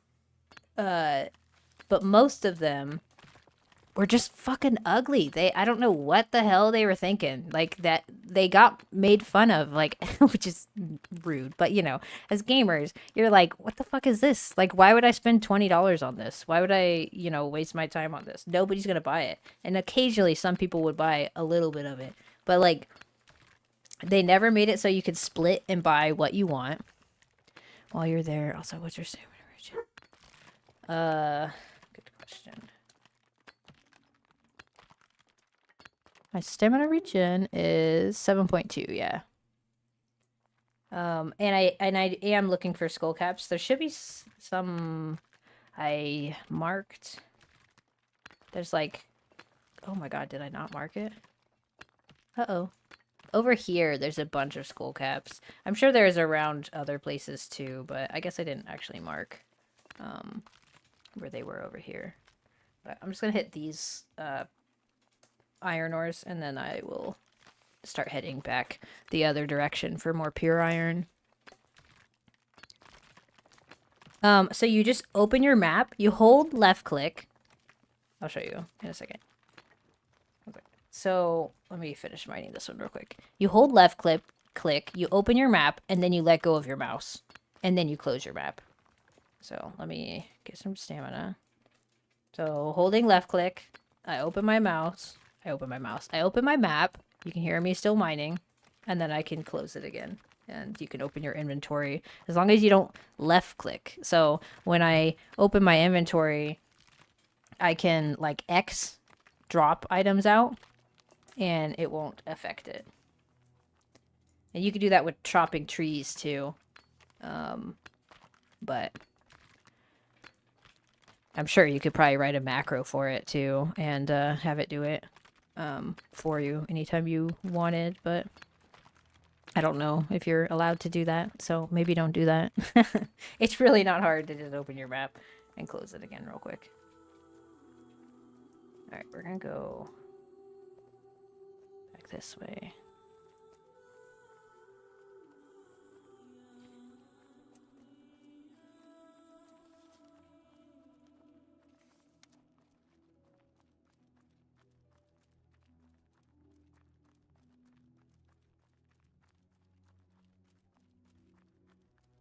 But I have been grabbing the skull caps as I see them. I'm not like specifically looking for them, but I will grab them when I see them because I want to level my alchemy up. And the Pask flowers because that's actually what I'm leveling off of right now that I got them to moderate. And they're just so plentiful here. May as well grab them all. What the heck? Oh, Starwort. See, it's stuff like this where it's like I found this exact spot one time and then I was never able to find any more Starwort. I don't know. I actually think I'm past Starwort now, but I'll grab those just in case I'm not. Big respect for playing Dota with a disability. Dude, it really does. The only reason I can play a lot of these games is because of my Razer Naga mouse. And I'm left-handed, so for the longest time I just kind of accepted that I wasn't able to play a lot of stuff. Have to go and see what your clan's up to. Alright, Lister. Thank you. Thank you, the cat. I hope your day's going really well too. It was difficult, and the only reason we started playing that game and I actually liked it more was because I got this mouse. And being left-handed has always kind of sucked. Like I literally only have a left hand. Like I guess I could just show like, so this is my hand. This is like what I was born with, and I guess it doesn't really go all the way. Or maybe it's just because it's whatever. But so I use like my nub on the keys and then I use my hand on the mouse. I actually don't think it would show with this. It totally doesn't.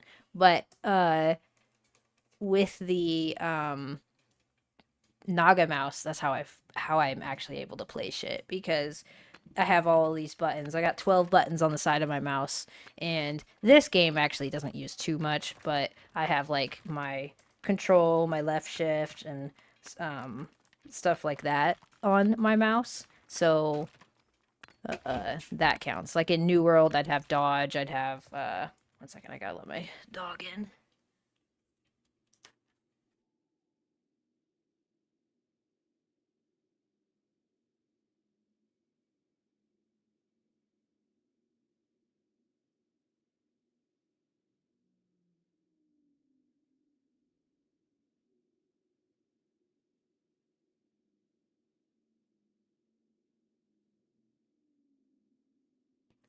But it was really difficult to play games that required a lot of clicks and stuff. Have I played during the alpha? I think there was no. There was no. So, okay, so that's actually something that I emailed them about immediately because I was really excited on Alpha 2 to play. My friend had a key. I didn't even have a key, but one of my guildies had a key and was like, "Oh, I'm busy this weekend, so if anyone else wants it." And I was like, "Hell yeah." I downloaded it, and then I realized you can't rebind anything. And I actually emailed support and was like, "What the fuck?" Well, I didn't say that. I was like, "Hey, do you guys have any plans for rebinds? Because like, it's actually super disappointing to be so stoked for this game and I can't even touch it. Like, I can't play it." And one of my other friends, my good friend Relics, he's actually my tank in games, and we like fucking grinded the fuck out of New World together. Um, with a diamond every time you find herbs. Okay, yeah, yeah. But he was like, "Well, why don't you just use your mouse?" So, Razer program and map your like control and anything you need to map, control, shift, all that stuff, spacebar onto your keys on your mouse. And I was like, yeah, totally. Why don't I do that? Like, I've literally been using this mouse since 2017, and because that's when I first bought it, and I never thought that. I have been manually changing hotkeys in games to my mouse hotkeys every single time, any game. And then if it doesn't, if it's like not able to be switched, I'm like, well, I'm shit out of luck, I guess.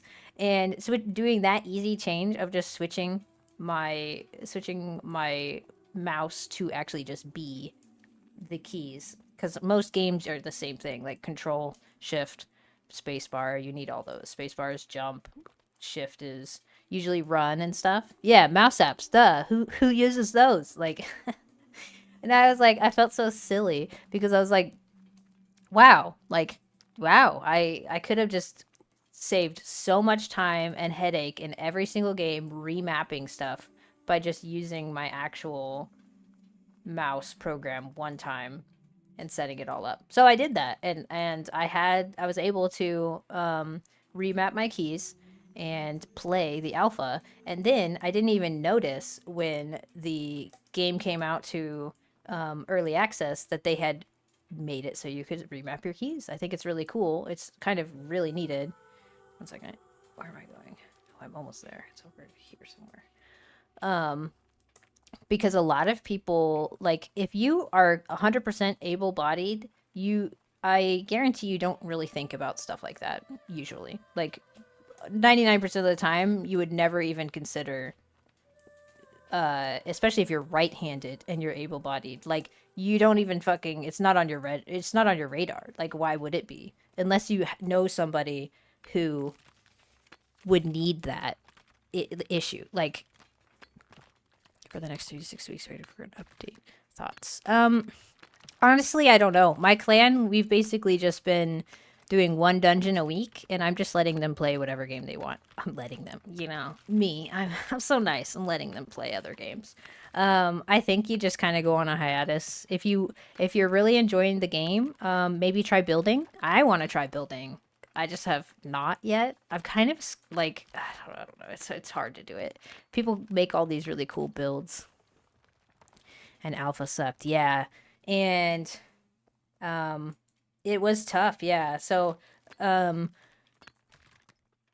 mouse with your left hand. Okay. Do you have a do you have any issues? I guess because like, I really love my Naga left-handed version. They came out with a 2020 version of it, and I actually just bought a second one. I have it sitting in my closet just in case, because the 2014 version, I still have that mouse. It's plugged into my streaming computer, but it's not as responsive. One of the buttons is kind of messed up on it. But so when I got this one, I made sure to tell myself I'm gonna buy an extra one just in case, because as a left-handed gamer, they don't make money off of their left-handed stuff, so it's really easy for them to just say, we probably won't make it anymore. It just it doesn't make us money, and as a company, you're like, you're there for the money. So they make a lot of money off all their right-handed stuff. Um, let's see. I hope they make attack, block, and hide UI keeps rebind as well. Those are missing right now, and I need to be able to swap those. Attack, block, and hide UI. Like the F5 to hide your UI? A lot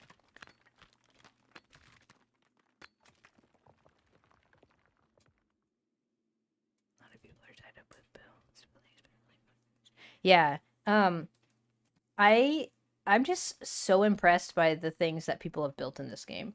Because I was trying a little bit. I was like, oh, I'm making this character. Let's do some like really cool building with it. And then I was like, I sat there and I was like, oof, this is a lot more involved than I thought. And there is a little bit in building that I can't do myself, I think, because you need to hold like Alt and, well, actually I just have to look at it because I now that I remapped my keys, I don't remember what I remapped to where, so I have to like look at my program to see what one is actually shift and stuff, because people will say, oh, you hold shift, or oh, you hold alt, and I'm like, which one was that again? Like, because that's not what it is.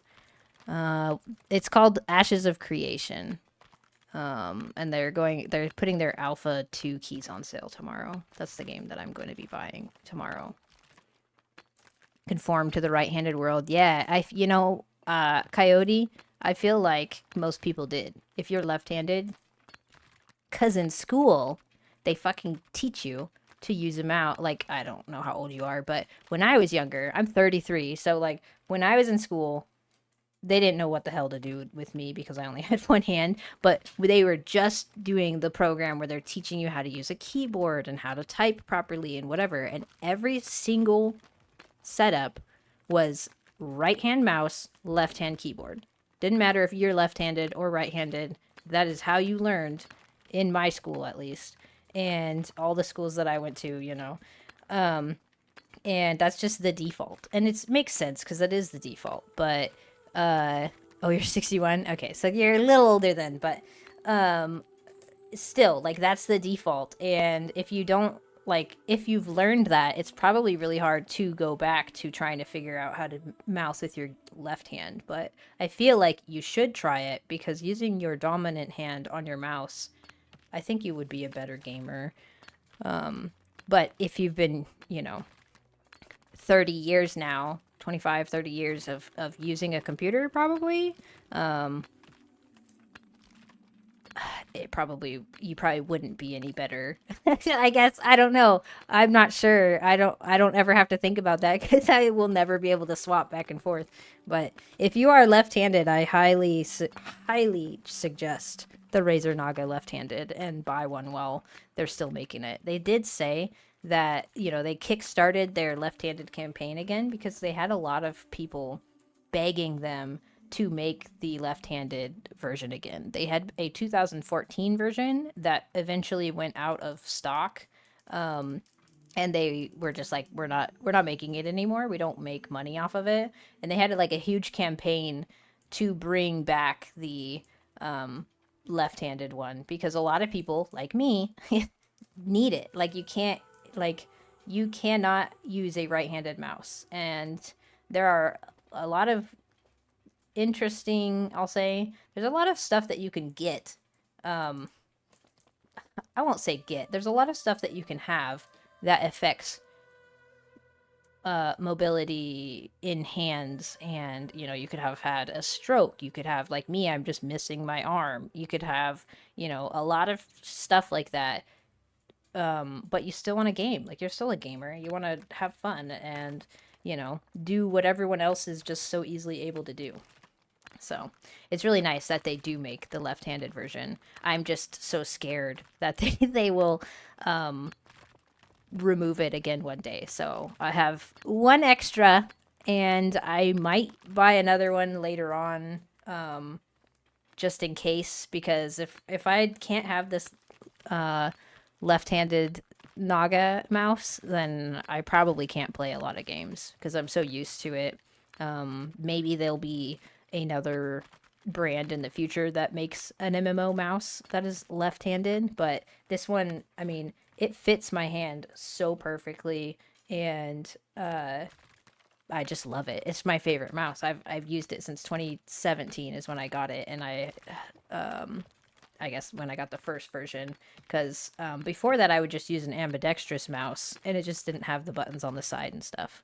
But yeah, if you're left-handed, I really suggest it. They did have a sale the other day, so it was a little cheaper, but I was hoping they do have like really cool right-handed ones where you can take the side off, because like actually I can show you the other one. This is the old version. So it's really well loved. You can see the mouse or the cover kind of thing is come off, but the like it fits really nice in my hand. Sorry, there's not enough room for the cord.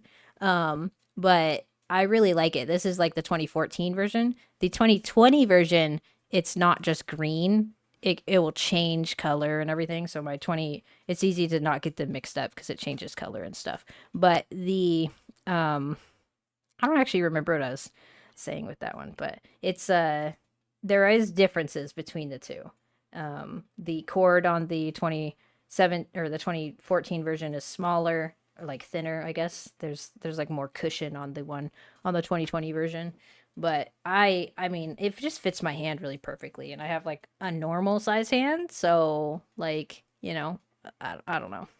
I used to use ambidextrous mice, ambidextrous mice. I actually was using like the Razer Ouroboros, and that one was really large. And then I started using, I don't remember what it was called, but some other Razer one, because I like Razer products. They seem to hold up really well, um, in my opinion. So I haven't had too many issues with this mouse, and I really love it. It's one of the reasons that I can do what I'm doing. So it's always nice.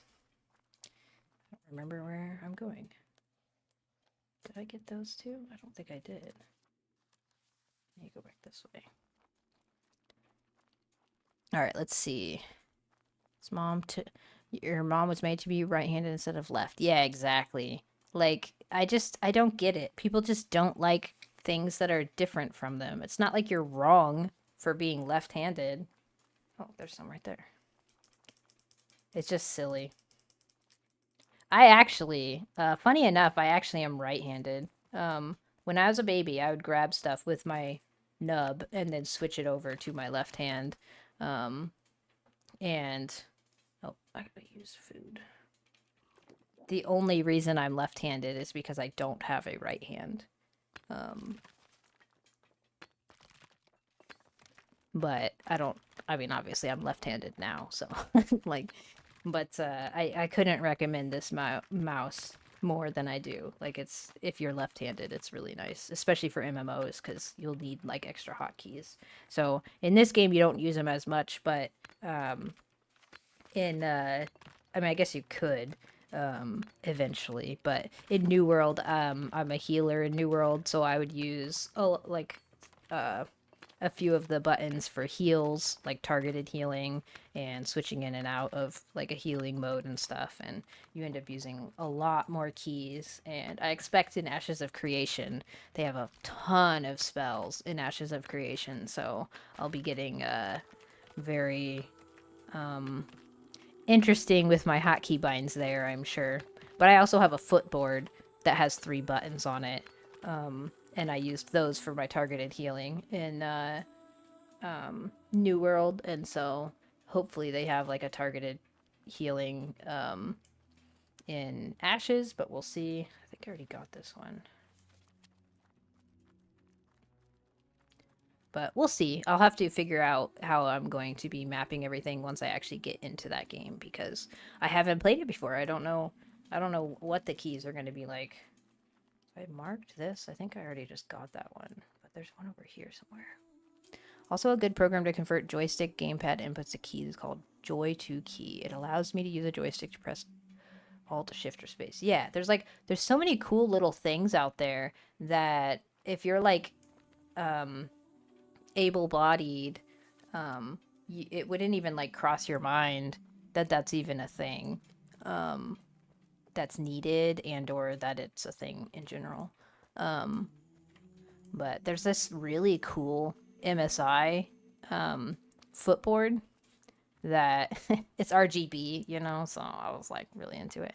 But it's not, you can't find it in the States. It like kickstarted and all that stuff and you just can't get it in the States. But it is like for your foot, and you have like one button to the side where you could hit it with one side of your foot, one button to the other side, you hit it with the other side of your foot, and then one that you click on the thing. And I was like, wow, that's really cool, because the only boards that I was using are like 3 different buttons, and it's like laid out like 1, 2, 3, and it was really cheap.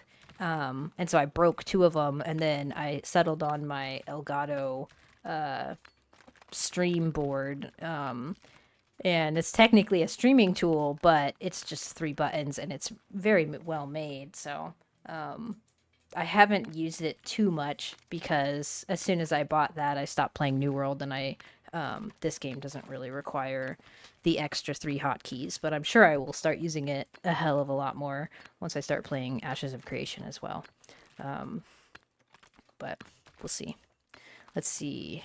I remember my great-grandparents telling me that back in the day, being left-handed was considered unholy, and you would be beaten and yeah, you would. And they'd like tie your hand behind your back and like all this shit. I have some relatives who were left-handed way back in the day as well, and it was not pleasant. Like it's so silly. It's like it doesn't mean anything. I don't know. We're, people as a general rule are just fucking weird, and they don't like things that are different than them. So if it's different, it's not right, But that's a silly thing. That's a silly way to think, in my opinion. I embrace differences, but that you kind of have to when you're like born how I'm born. So,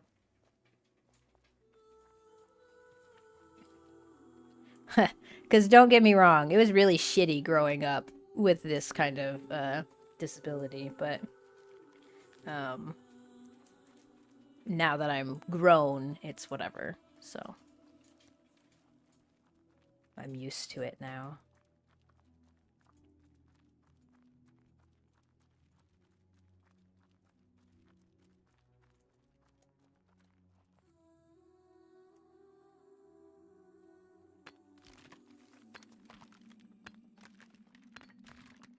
Stay a while and listen.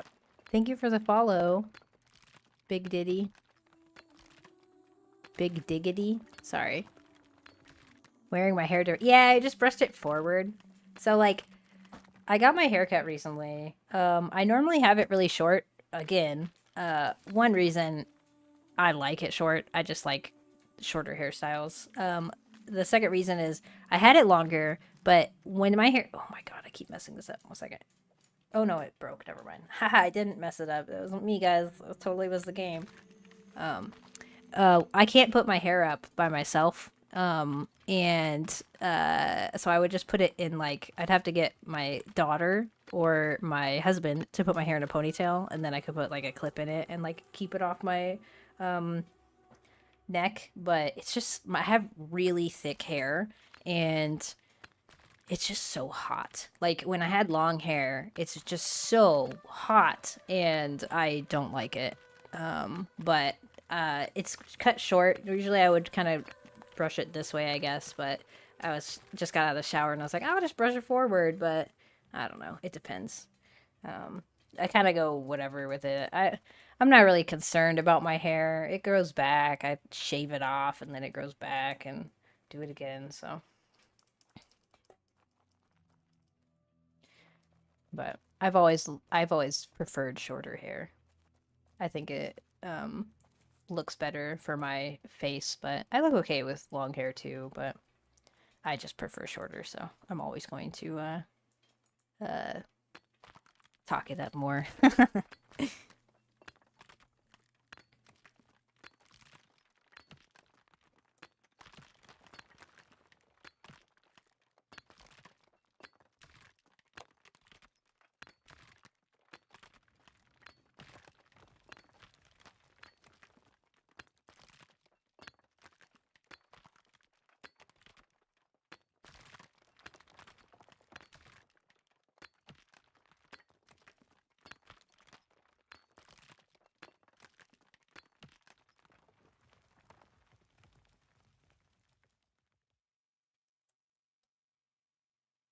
I guess I could kill these now. I do have my, like, Fireball Mez combo. I could be getting Animal Hide here, too.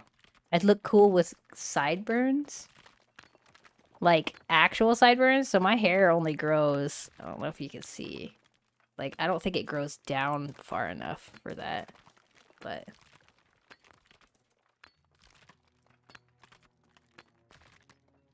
Sideburn FS. For sure. Okay. When I was in high school, I had my emo phase. It's not a phase, but you know. Uh I had like short hair, but then I had like the long, probably about like 2-3 inches on this side that was just longer, and it like came down to like here or whatever.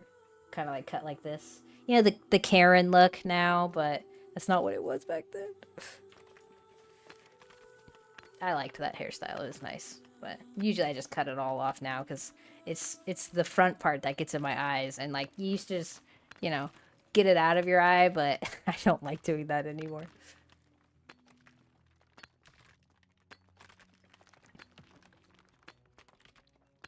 I'm definitely going to kill this bear though. I know, I love Ancient because of that. Brown bear, gray bear spawning together. You pacify one, you fucking kill the other.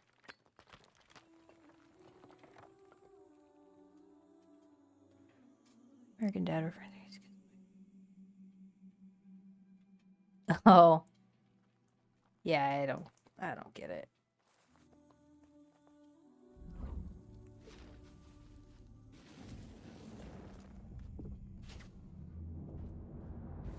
Oh my gosh. What just happened? Anyways, I'm not killing that bear, I guess. What the fuck was that?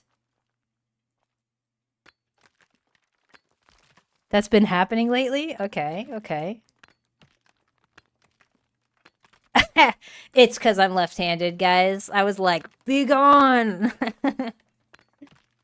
I don't know what that was. I have not seen that, but that's interesting. Okay.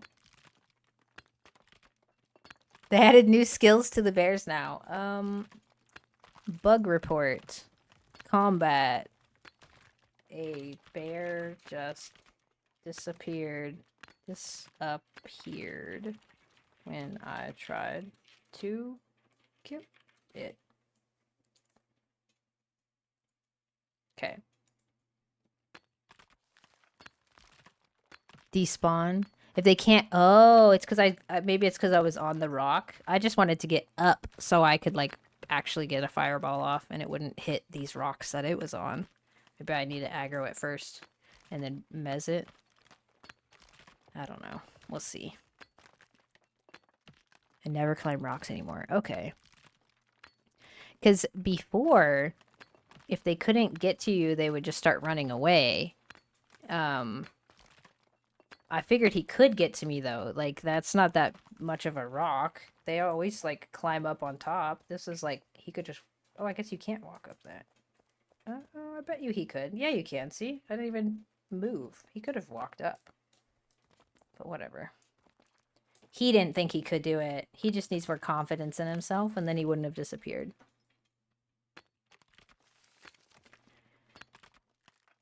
I definitely think it's a bug. I just reported it, so hopefully hopefully they'll fix that.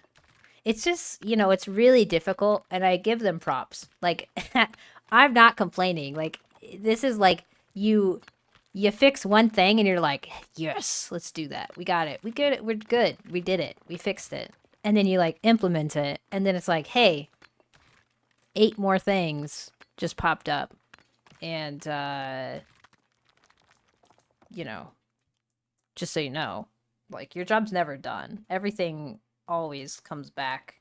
You fix, what is it, that joke? You fix, you know, 99 bugs in the code or whatever. You fix one and then it's, you know, 107 bugs in the code. That's actually hilarious, Clinton. A rabbit despawns if you jump off of a cliff and surprise them. That would be funny to see. You're like, surprise! And it's just like, bah! Does it make a... No, never mind. He just went away. I was gonna say. It'd be funny if it made its, like, death sound and disappeared.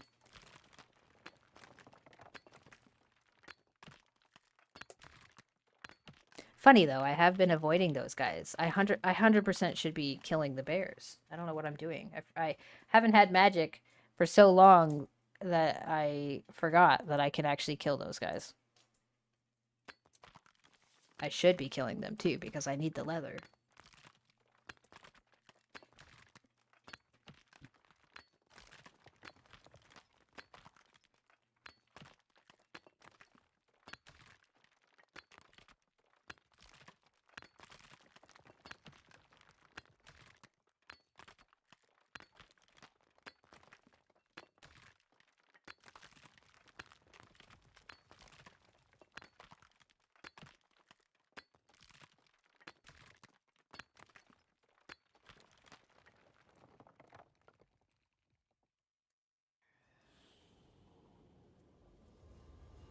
I just realized I didn't use this on myself, so I may as well. In case, you know, I get hit by something and it kills me.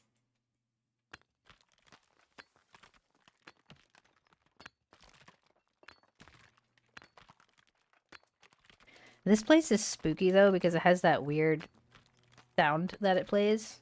Now that I mentioned that, I feel like I haven't heard it. Is it only in certain areas that these pitted zones play that, like, creepy little sound? Do you know? Or am I just, like, talking so much that I don't even hear it?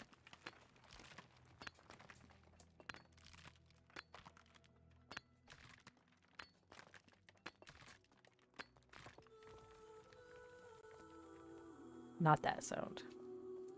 Game is very loud. Isn't very loud. Oh, maybe I turned it back down. It's at 30. If I turn like... Oh.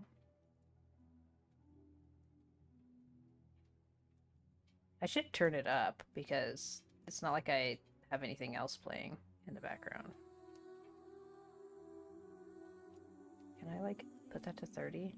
I really want... Something I would love... Confirm settings.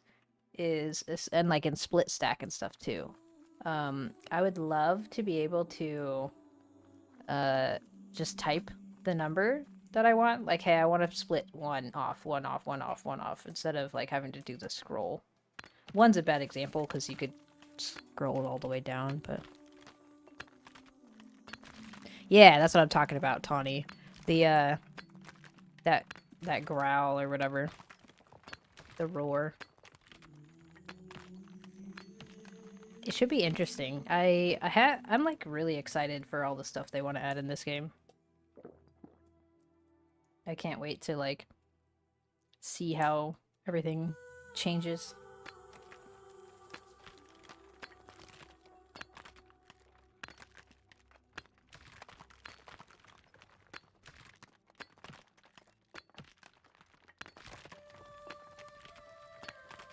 It's really pretty, though. Yeah, who knows? A wyvern would be cool with, like, ice breath or something. That way you can use your cold resistance potions. Where you'd think it would be, like, blowing fire, but they already have stuff with fire, so it would be cool to have, like, ice wyverns.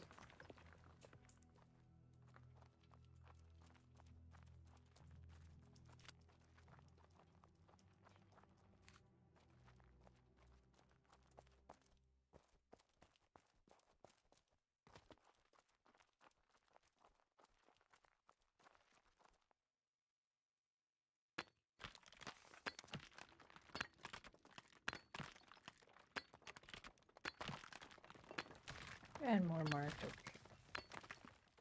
How did I get that one? I had to have gotten that one. It was right over there. Okay. Unless... that. Right there. Yeah. That's definitely a griffin. You heard it here first. It's a griffin. Have you raided with groups other than yours? Yes, I have.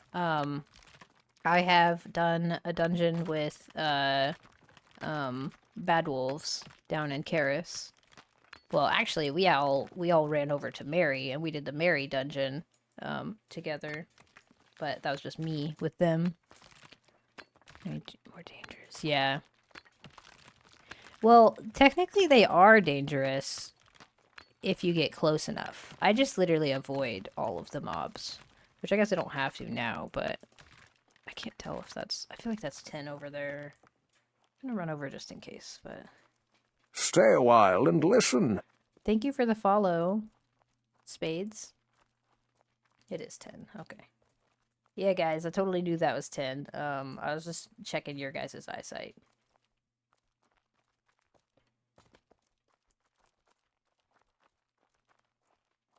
Hope your day's going well.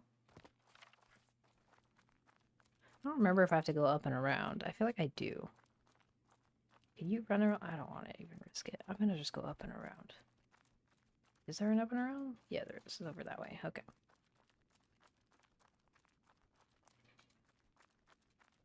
But if they had more mobs, it would be fine. It would be okay. I don't know. I feel like... See, like, it just did the little growl thing, and then the music got a little more tense, which is kind of cool. It kind of, like, keeps you on edge. But there's nothing really here. So... if it was more dangerous, it would be cooler, but at the same time, I kind of like not having to worry about it, because you still have to travel all the way over here. So I'll just completely contradict what I just said. Like, you still have to travel all the way over here, and just because I'm so close to it doesn't mean that everybody else is close to it. And it kind of sucks that, like, you're still traveling. Like, that's like saying you want the PvP zone to be even more annoying. 10, fuck. I can't tell at nighttime. Everything looks the same color. It all oh, that's something in front of me. Like, maybe I just have bad eyes. Some wrought iron. Not bad. I might drop some of these plums, because I really don't care. Like, I do, but I'm so far off from being able to make them anyways. I probably will just drop some.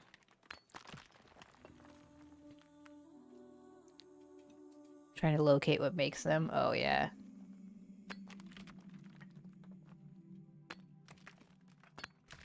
I don't think there is, Delvey. I would have to double check all of the attacks that things do, but I'm pretty sure that most stuff just does slash damage, and then of course the fire and the poison. I don't think there's anything that does cold at the moment, but clearly that's something that they are interested in implementing in the future because they have it in the potions already. Excuse me. Just gotta get within... Yeah, exactly.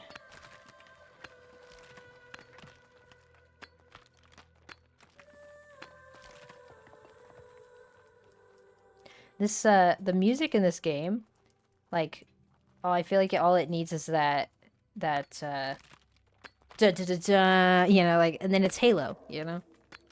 It's just the talking, or whatever, just the harmonizing in here just reminds me of, like, it's gonna be Halo, but it's not. Exactly, Delvey. Like, I know I need some, but I do have plums all over the place, and I can always get it later. This is, like, a trek to come over here for pure iron and wrought iron, so I'll probably, as I need space, because my axe is close to dying anyways, so I probably will, drop a stack of plums as I need space. Because the other stuff I do need. I'm definitely going to keep all of this. Although Star Wars. Let me double check Star Wars level. Because maybe I don't even need Star Wars.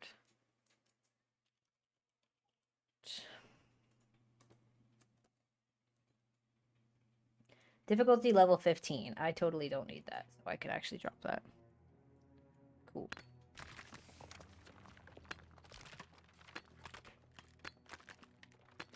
With the Baldur's Gate 3 soundtrack. Okay.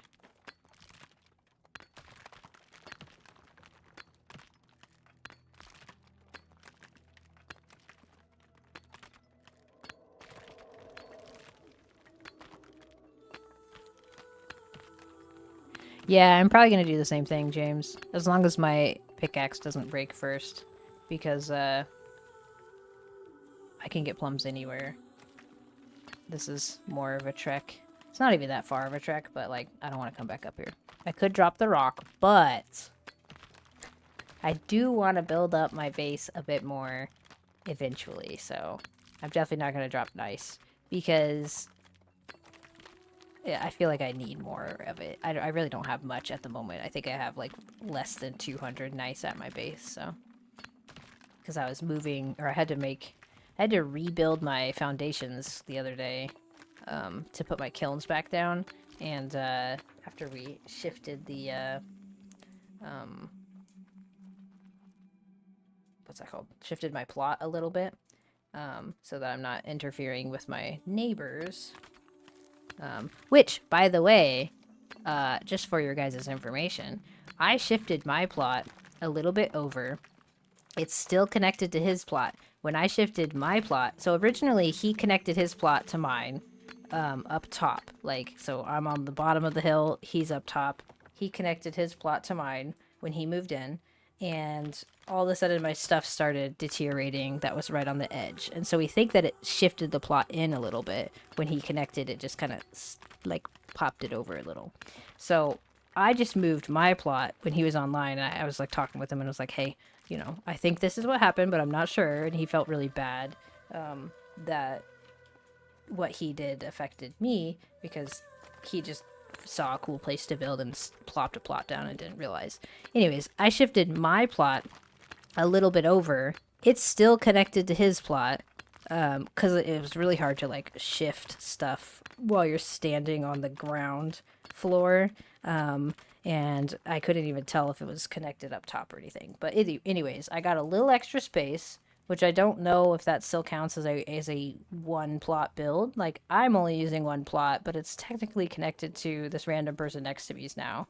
But when I shifted mine over, he said he'd look out and see if his started to deteriorate, and it wasn't deteriorating until yesterday. It actually started deteriorating because it shifted his over a little bit. So, like, when he did like connected to mine, it, like, pulled mine this way, and just slightly, and it pulled it this way, obviously, up top, and it actually took down one of his walls and a couple things. And so it's definitely a bug with plots where if you connect it, and, like, even if you don't touch the other plot, it just sucks it in a little bit if a plot gets moved around. So if you were having that issue where even if it's just you messing with your own plots and you move one plot and it slightly shifts the plot, like, opposite of what you're doing, you should you'll start seeing that your stuff will start deteriorating. So if you're having an issue with shit randomly deteriorating, it's because of that, and you have to readjust your plots. And I don't think that should be a thing, but that's definitely something worth F8ing, which we both did, because now that he said his stuff is deteriorating as well, it's kind of confirmed in my eyes that moving a plot messes up the plot next to it. Because however it connects back to it, I don't know why I just picked up plums again. It shifts it and it messes it up. So just FYI, that's something worth F8ing if you want to F8 that, so they know that it is actually an issue. And let's see, I could drop the, oh yeah, sorry. You gotta be able to put plots in F8, F7, that would be nice. Yes, I agree, because it's so difficult. Even if you could just build in F7, like, if I could just sit there in F7 and kind of find the area I want to look at, and then I just can switch through the build menu and put stuff down It would be really great. And square plots, yeah. Well, I think rectangle plots would be better, but maybe a square works, but I feel like a rectangle would get you more use. But I don't know, though. I'm not good with math, so maybe squares are better. I just figured if it's a rectangle, there shouldn't be a way to make it so it's dead space anywhere. Yeah, James, that's the other thing too, because it's like you should be able to put a little bit poking out of your thing. But so the other thing we were trying, um, the other thing we were trying was if I picked up stuff, like I picked up the foundation that is out of the thing since I shifted my plot, I picked up my foundation and I picked up my what is that? Smelter. I picked up my smelter and I set them back down and they haven't deteriorated. Because we were thinking maybe it's because when he placed it, it like shifted the border and I needed to just pick everything up and put it back down so that it was placed afterwards. And I don't actually remember, like I haven't had my forge. I think it's the forge. The big ass thing that you smelt steel in. I haven't had that disappear, thankfully, but that's like hanging out of my plot, and I see them hanging out of everyone's plots all over the place, and they don't seem to be disappearing. So I really think it's just connecting another plot. Furnace, that's what it is. You're right. The forge is the thing next to it. I don't see other people's disappearing. I think it's just a weird interaction that he put his plot down, or like, you know, you adjusted a plot and it just slightly shifted something and then it was like, whoa, whoa, whoa, whoa, whoa. This is invalid placement of these items, even though they were already placed previously and they were totally fine.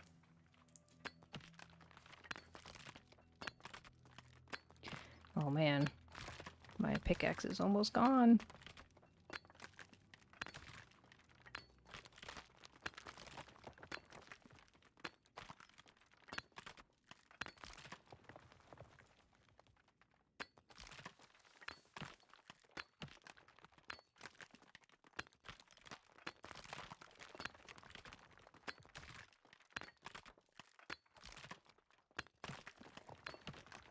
Schultz, yes. I just finally read what you were talking about. But yeah, we had that same issue where there's little plot holes and you can't shift anything to fix it, and it's just so silly. It's like you kind of have to like build around it and it looks bad. And there shouldn't be a way, like you should be able to just drop a plot and it adjusts. Ah, crap. Okay, well, I guess that's it. We are going home.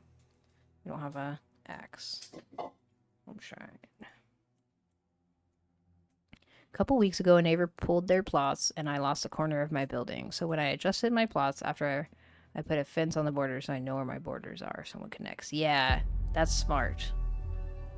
But it's just silly. Like, they know they need to adjust the plot stuff, I'm sure. Because what some random person that comes up to you and places a plot fucks up your base. Like, that's not good. That's not a good thing, you know? Like, you definitely need something to avoid that.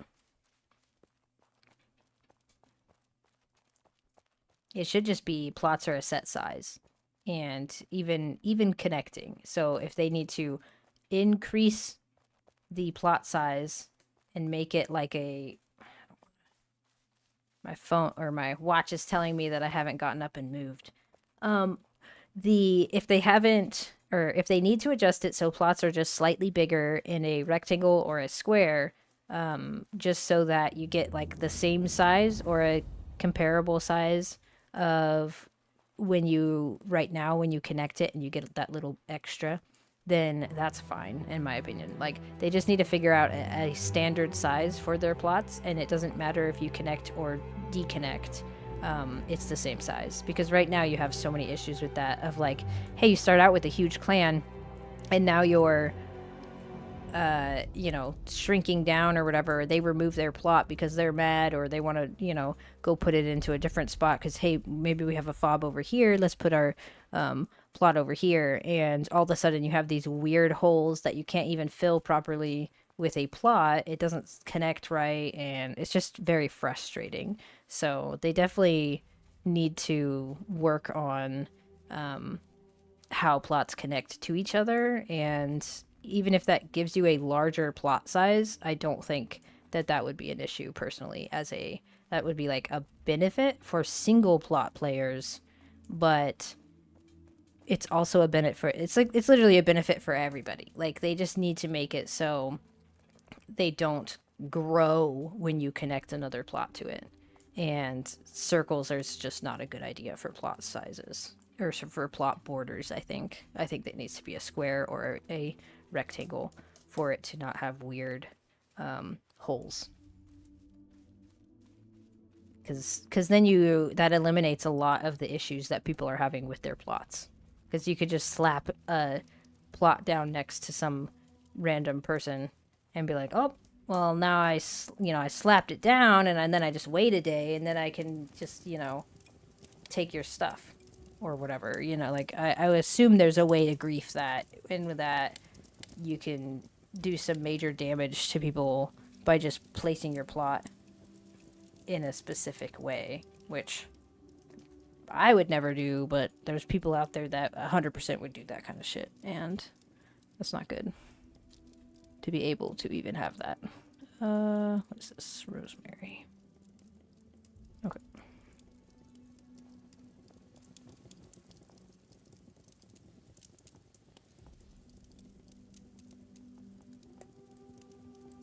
Ones. Actually.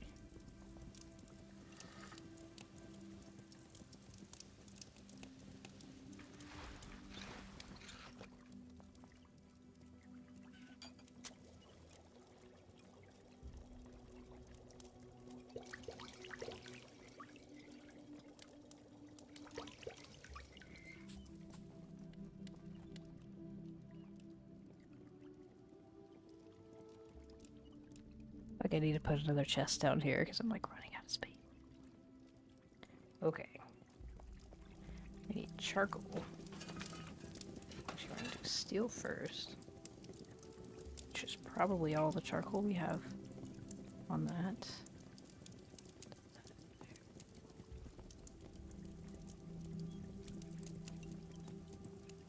Okay.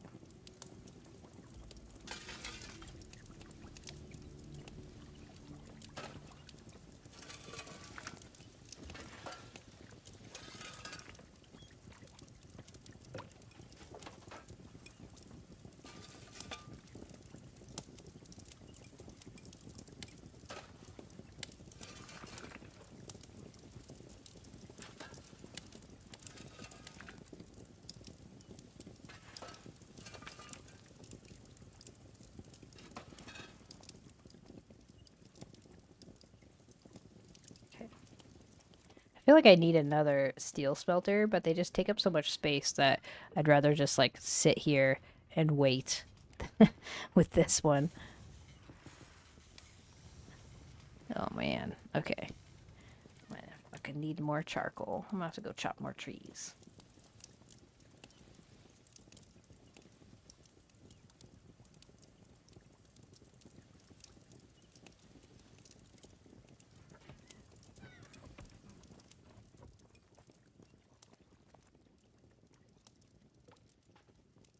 Yeah, you always, always, always need more charcoal. But I went through 2 pickaxes, so that's nice. Now I gotta remember where I put my axe. There it is.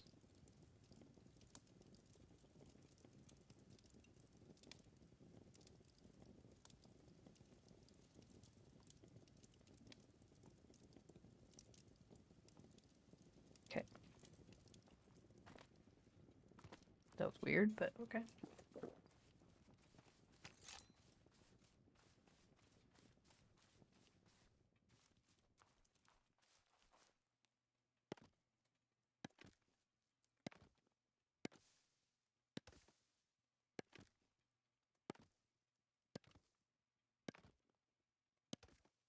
12K charcoal in 10 seconds.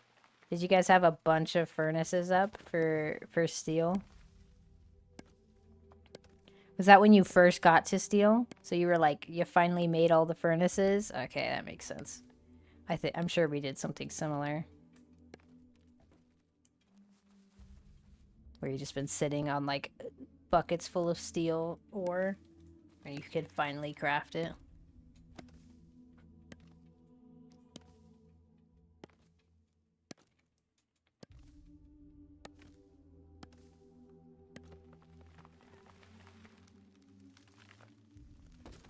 My watch.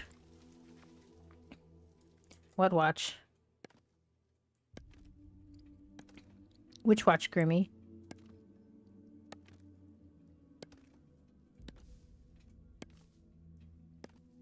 Oh, my kids watch? Yes, I did. Sorry. I was like, what are you talking about? I did. I went over and I grabbed it, and thankfully they were they just left it at the it's kind of like a community center thing here, and I was able to just go in and say, "Hey, my daughter left her watch."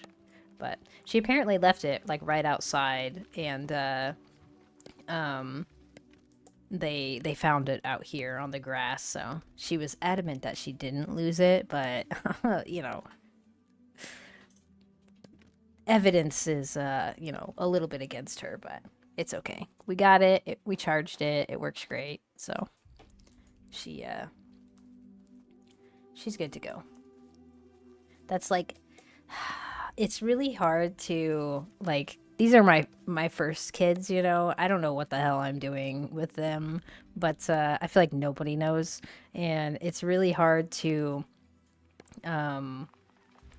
leave them alone, I guess, if that makes sense. Like, these watches are like a compromise. They really wanted phones, and they're way too early. They're too young for phones, in my opinion. But the watch has like, they do have like a SIM located with it that's like on our phone plan and everything. And they're just little watches we got off Amazon, and it has like a GPS tracker on it, and they can call only the numbers that are in there that we set up. So it's like my husband, me, grandma and grandpa, and that's it. Like they can like call their grandparents and like tell them they love them and stuff, and they can call us, and they can call each other. So we put their numbers into their watches, so they love them. They think they are the coolest thing ever. They will call you. My youngest usually calls me at recess, which she didn't today, so I don't know. But and it's good because then we can, like, you know, the GPS isn't like 100%, but it works well enough that we know like their general location, and they're pretty good at calling and checking in and stuff, because like where we live is I feel like this is over there. Okay. The like, we live in like military housing, but not like really military housing, so they play outside all the time with their friends, because it's like a little community here that there's a lot of kids their age. And so I feel better knowing that I can just call them and say, hey, yeah, it's time to come in, or where are you? And they call and check in a lot too. And my oldest will call and or send me texts that she'll like take a little picture, because you could take a picture on it. And she's recently started catching lizards, and so anytime she sees a lizard, she tries to send me a picture of it, which is really cool because I caught a lot of lizards when I was a kid. So it's cool to see that she's so excited about that kind of stuff, and she'll talk your ear off on lizards and snakes and everything. She just loves those. So, but the watches make me feel more comfortable knowing that I at least have a means of contacting them when they are not in my sight. And it's given, because I'm always just so anxious with Fort Bliss. Okay, I'm not sure exactly where that's at, but my husband's in the Navy, so we've moved around quite a bit. We did not have this cool of a community at our last place, but here it's like there's so many kids around my kids' age and ages, and they just play together all day every day, and I'm sure it's just really great it's just really great for everyone because you can get that like community feeling, and your kids are just socializing all day, and it really reminds me. Oh, Texas, okay. And but like it reminds me of when I was a kid because I grew up in a very small town, and we would like literally walk all the way across town to go just hang at our friend's house and stuff. And we you know, you had landlines, and you'd call and you would make sure that you were home before the streetlights came on, and or you were in trouble. But like they don't get to walk that far. They walk like down the street a little bit. We're in like apartments basically, and or I guess fourplexes. So, but is they do get a little freedom, and it's nice because then I get a little freedom too. But it's like it's so weird being a parent, I should say, because just giving them that freedom is so hard. Like they want it so bad, and I'm like, you're young, and I don't know how to start into technology and stuff because it's really scary. Like I had a computer when I was 11, but my dad was an ISP provider, so he made us computers like way before we had computers, way before our friends had computers. Like we all had our own desktops, not a family desktop. It was like we all got our own, and that was not a thing in the in the 90s, unless you were rich, and we were absolutely not rich. But so we were like, you know, way ahead of our friends on that, and it was cool because then you know my brother and I found Ragnarok online, and we were just fucking hooked. That was our game. We jammed. We stayed up so late every night playing that game, and it was the best. Main post reminded me of a small town when we lived there. It was pretty nice having to live in the walking distance to the exit theater. Yeah. Yeah, here we have like I was really nervous. So I'm actually in San Diego, and it's so pretty here. I grew up in Northern California, and I'd never been this far south before, and I was really nervous to move here from our last location just because that was a smaller place, and I was like, it's a city. I don't like, I get anxious when I drive in cities. Like I had to take my husband to the airport and then drive home obviously, and I'm like, I'm not a big fan of driving. Like, I'm a great driver. I've never been in an accident or anything, but I just get really anxious driving in cities. Like, give me I-5 or any freeway and like long road trips, I'm good to go. But actually driving in like cities with traffic and stuff, I hate it. I don't. People are just so unpredictable, especially around here. Like fucking A, people will be like, I'm in the left lane and I'm going over 6 lanes to get into the exit ramp, and you guys better watch out because I don't give a fuck. Like, I'm going now. No turn signal, just fucking beaming over. I saw one guy yesterday when I was driving home. He was in a exit only to get off the freeway, and he cuts in to the lane next to him, right in front of someone. Granted, I always leave space between me and the car in front of me.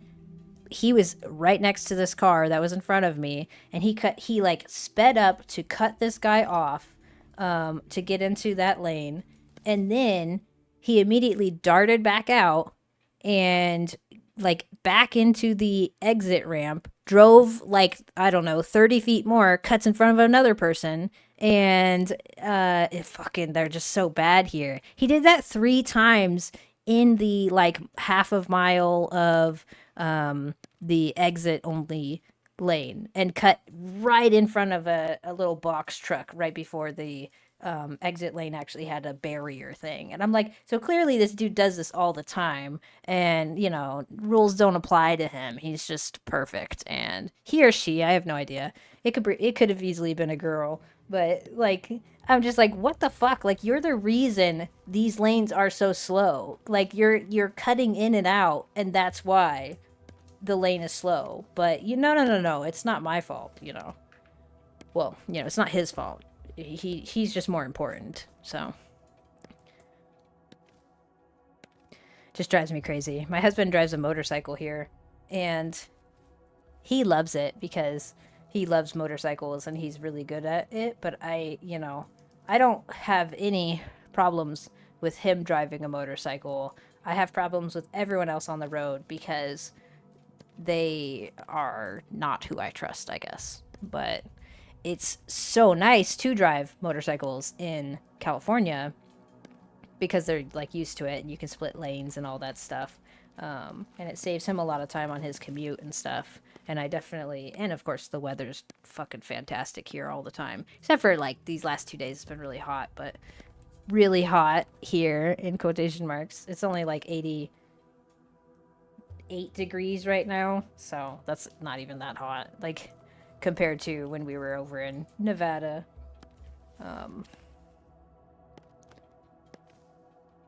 But it feels hot here. Like I don't know. It's been really fantastic here though. I've actually liked it a lot more than I thought. So that's another reason why I started making videos and streaming and stuff is I'm just a lot happier now. And it's been fun to find a passion to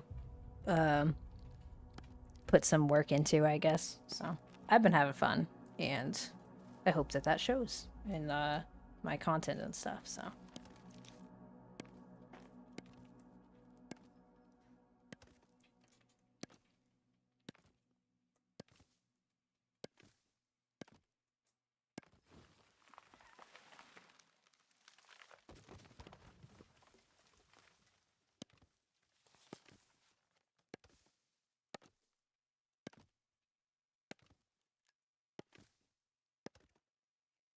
My dog just like farted and she's stinking up my whole room. It's awful. She moved from one location to the other and it just like wafted over a big old dog fart. So, thank you for that. It's wonderful.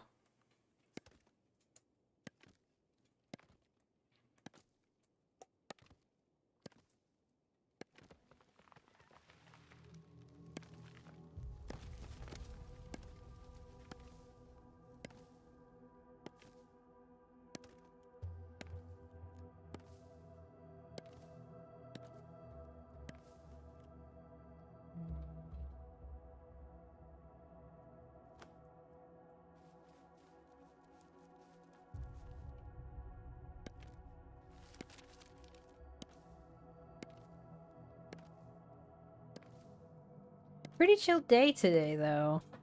Not bad. I feel like it's good for a Tuesday. I'm working on getting the essential stuff done and then I can go farm some more stuff. I want to make a second set of gear, so I probably need I'll have to double check. I probably need more leather.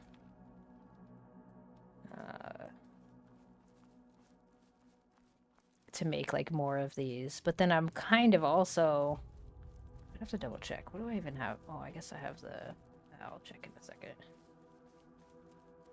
I just want a second set of gear so when I die somewhere, if I can't recover my body, I'm not like completely naked and having to craft it right then. So maybe I will work on doing that and we'll see what I can make right now as far as a gear set goes.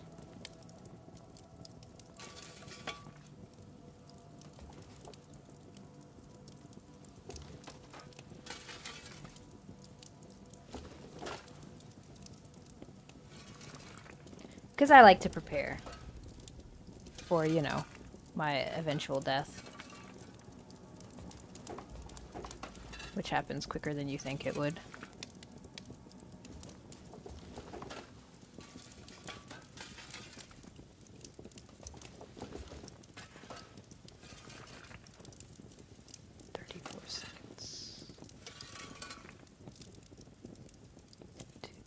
One, two, three.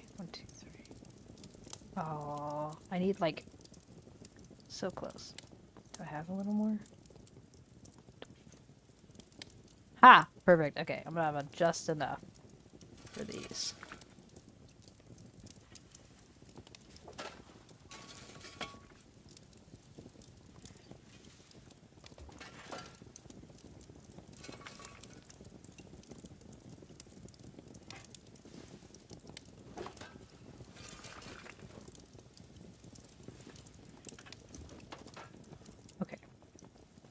verifying. Perfect. Okay, cool. That's all full. Let me take this. And...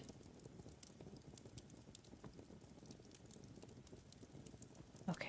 Oh, throw it down here. One of these days, I'll come back through and level my food a little bit, but it's not going to be today.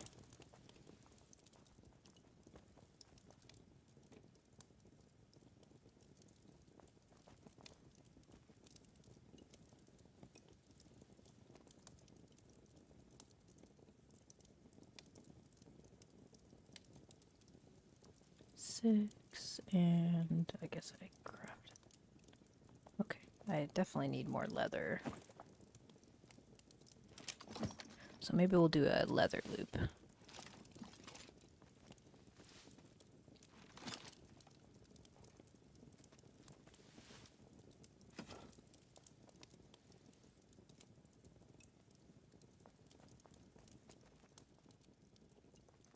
Through here.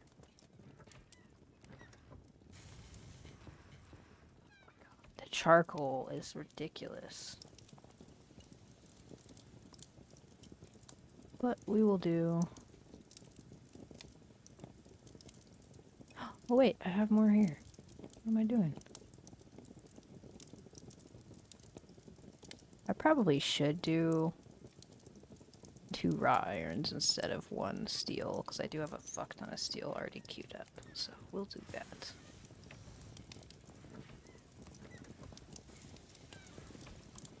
And okay. So let's go farm. What am I doing? There we go. 2 minutes. Okay. I know the accuracy is higher, but the damage is a warbow better than the hungbow.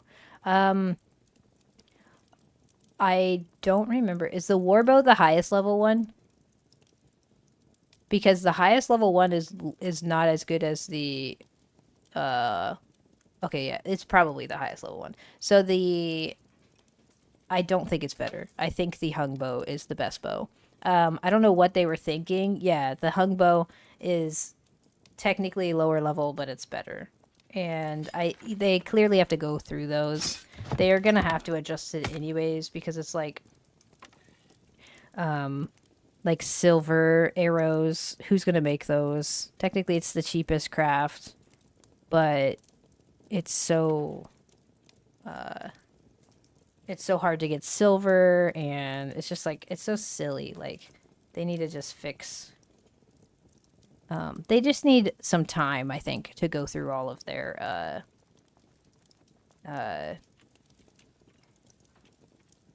different things, different trades, and get them all worked out and stuff. Because right now it's clear that everything is kind of like placeholdery, which kind of sucks. All right, let's make some more wire real quick. And okay. Sec 25. Yeah, you don't like until they make mobs take more damage from silver or copper or whatever. Like I could see silver arrows being a requirement for like, oh, but it has to be or like I don't know, nothing's susceptible to silver. There's nothing, yeah. It's not even like a bonus attack, I'm pretty sure. But it's like there are ways to make it really cool. I think we talked about the other day how it would be really cool to have poison tipped. Like, you know, you have to you make the arrow like a wrought iron arrow, but then you also get like nightshade berries or something, and then you take it to the alchemy table or something, and you can craft over there to dip your arrow in poison or something. And that could be a way to like bring, or maybe jewelry, I don't know. Wolfsbane mentions werewolves. Okay, yeah. So like stuff like that where it's like who knows in the future, but I would love to see like flaming arrows and did my thing freeze? What's going on? Flaming arrows, poison arrows, ice arrows that would like slow down the mob, you know, on a chance on hit, like yeah. barely use them because the stack size is half. Yeah, that's silly too. They probably didn't even think about it when they adjusted stack sizes. Because didn't arrows, like all the arrows, didn't they used to be 25 stack size? I can't remember. I never used a bow. But I feel like they need to, I really hope that they will go through and just have someone just sit there and fucking look at everything and say, this is a stack size of 25, this is a stack size of 50. Make it both 50. Water needs to be a stack of 50. 10 water, ridiculous. All the meats, ridiculous. They need to go through, they need to figure out what has a recipe, what does not have a recipe. Just hide everything that doesn't have a recipe right now. And then make consistent stack sizes. Those two things shouldn't take too long to... Aww. Love you, XLG. I'm happy to see you here. And hi, Pete and Pyron. Let's see. Bow is the first combat skill I maxed. I would have loved an ensnaring arrow. Yeah, something like that. Where like, or a trap. Like put down a trap. Like something like bows need a spell. I would love a rapid shot or a triple shot. That would be easy. A triple shot. It uses 3 arrows, but it fucking like puts them all together and bam, bam, bam. You know. They don't get a spell at all. Rain of arrows. Well, you know, that would be a little overpowered, but triple arrow, you still use 3 arrows for it, or even if you used 1 arrow and it just gave you 2 extra, two extra shots would be fine. And Delvey, yeah, they need consistent stack sizes, 50 or 100 for everything, and, I mean, 100 feels good. At least, like, even if they say, we're making, like, I would be 100% happy if they were saying, hey, in early access, everything is going to stack to 100. This is not how it's going to be in the real game. Like, we'll adjust stack sizes later. But if they had everything to 100 in early access, and then they change it to 50 or something in the real game, like, we're here to test their game. Make it easy for us to store everything so we can fucking hoard everything. We can test all the building. We can do anything we want. I would be 100% happy if they just said, you know, this is not how it's going to be, but currently this is how it is. And then they could get away with making the stack sizes huge and people wouldn't care, you know? If you look at Pax Dei database under arrows, it lists scatter as an info field. Interesting. Yeah, and pick up your arrows. And okay, I was thinking more from a PvP perspective, as bows can halt an enemy if they have a skill shot, like ensnaring arrows. Yeah, sorry, under bows. Yeah, so it's like they need something. Bows need something. They need a spell. I feel like a triple shot would be the easiest because it would just do 3 hits. And it's still on a cooldown. Because if you think about it, your normal hit with like a mace or whatever does like 9, 10 damage, whatever, 11 damage. Your power hit does about 30 to 40 damage. So if it just gave you a triple shot, they don't even have to change the animation, to be honest, if that's too much. But if they just make it hit 3 times, if you hit with it, like, because you could still miss with it, but if you just hit 3 times and it gives you 3 hits worth, that's about average of what your power shot. I have no idea, actually. I was not here for Alpha 1, and I only played a couple days of Alpha 2, and I did not use a bow, especially not, like, you know, like, so I don't know. Maybe they did have something and it was too overpowered. I feel like bow needs some kind of spell, and like a native passive spell. Doesn't make sense because it's not passive, but you know, like if they did have a multi-shot in alpha and it was overpowered, then I don't know. I guess they have to adjust it. Like maybe it's a multi-shot, but it does reduce damage because the bow is actually really strong. Like my normal hit, it's like on line of a 2-handed weapon, which makes sense because it is a 2-handed weapon. But my normal hits with my 1-handed weapon only do like 10 to 11 or 9 or whatever. Oops, that's not what I'm putting there. 2 monsters, but my bow does like 20 or something. It had multi-shot. It was hitting really hard close range, like a shotgun. Okay, well then that's just, they removed it because it wasn't working properly and they had never brought it back then, I guess. But they definitely need something. And even if they adjust the, yes, you get, like say your normal hit is 20 damage. But if you use multi-shot, your normal hit's 15 damage, but it does give you 3 hits, so you're still doing 45 instead of 60. Something like that, where it nerfs it a little bit, but you still get more than what you would. That would still be fine, in my opinion. You still have to hit with it. And I think that would be fine. I just really want, like, poison arrows. Like, a chance. Every time you're shooting, you get a little proc chance. And the higher level of arrow, so like a iron arrow would be like a level 1 poison. The proc chance. The wrought iron would be like level 2, and then steel would be level 3. And then when they introduced the next thing, I can't remember what it was, but it was like a blue steel. That stuff would be the level 4. So you have to use better materials to get a better proc chance, but you could still maybe possibly get it, you know, if you're spamming like iron arrows or whatever. That 100% would be really cool. With poison, with fire, with cold, and the cold would like slow you down like slug does for the weapons. That would make arrows and bows in line with other ones. You just have to use, you'd craft a specific arrow, or you have to use another material or something. I don't know. Not exactly sure how they would do that, but I feel like that would be a very cool way to make you have to craft more. Maybe put it into, I guess it really only goes with fletching. It'd be like fletching and alchemy maybe, and they would like tie in together. You could make something in alchemy that you could like with the so you'd make like maybe they're resistance potions or something, and if you use a resistance potion plus the ooh, okay, now we're theory crafting here, but I think that would be really cool. You use the you craft in alchemy the resistance potion, so like a blunt resistance or something. I don't know.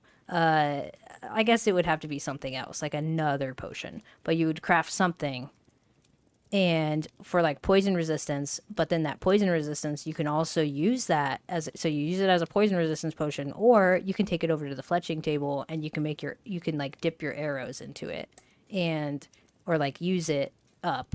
So that'd be a way to get rid of extra potions. You know, extra potions. That'd be cool. They should stagger slightly. True. Because if you hit someone with an arrow, I know I'm going to, like, and then be walking. Like, I'm not going to be running. We're not, you know, we're not like giants. Can't just take a bunch of arrows and not feel it. Let alchemy make potions and let you put it on all your weapons. Yeah. That's true, too. But I do like the idea of arrows where you craft them differently, or you can say, hey, I want to craft, instead of just a steel arrow, like you could take your steel arrow head and you can either turn it into steel arrows, which maybe do a little more damage, or you can turn it into poison-tipped steel arrows, which do a little less base damage, but they have a % chance of applying poison. I think that would be a really easy way, or like a more in line with the lore way, I guess, of this game, to apply stuff with bows without having to make a magical bow. Another option is just having the bow make it, but I think if it's arrows, you can have, you don't need to make a shitty little bow. You would just make your better bow. And, well, I guess that might be overpowered, but, like, I don't know. I don't know. That's just theory crafting. I don't have any say on anything that they do in the game, but I think being able to do that, that would work too, Pyron.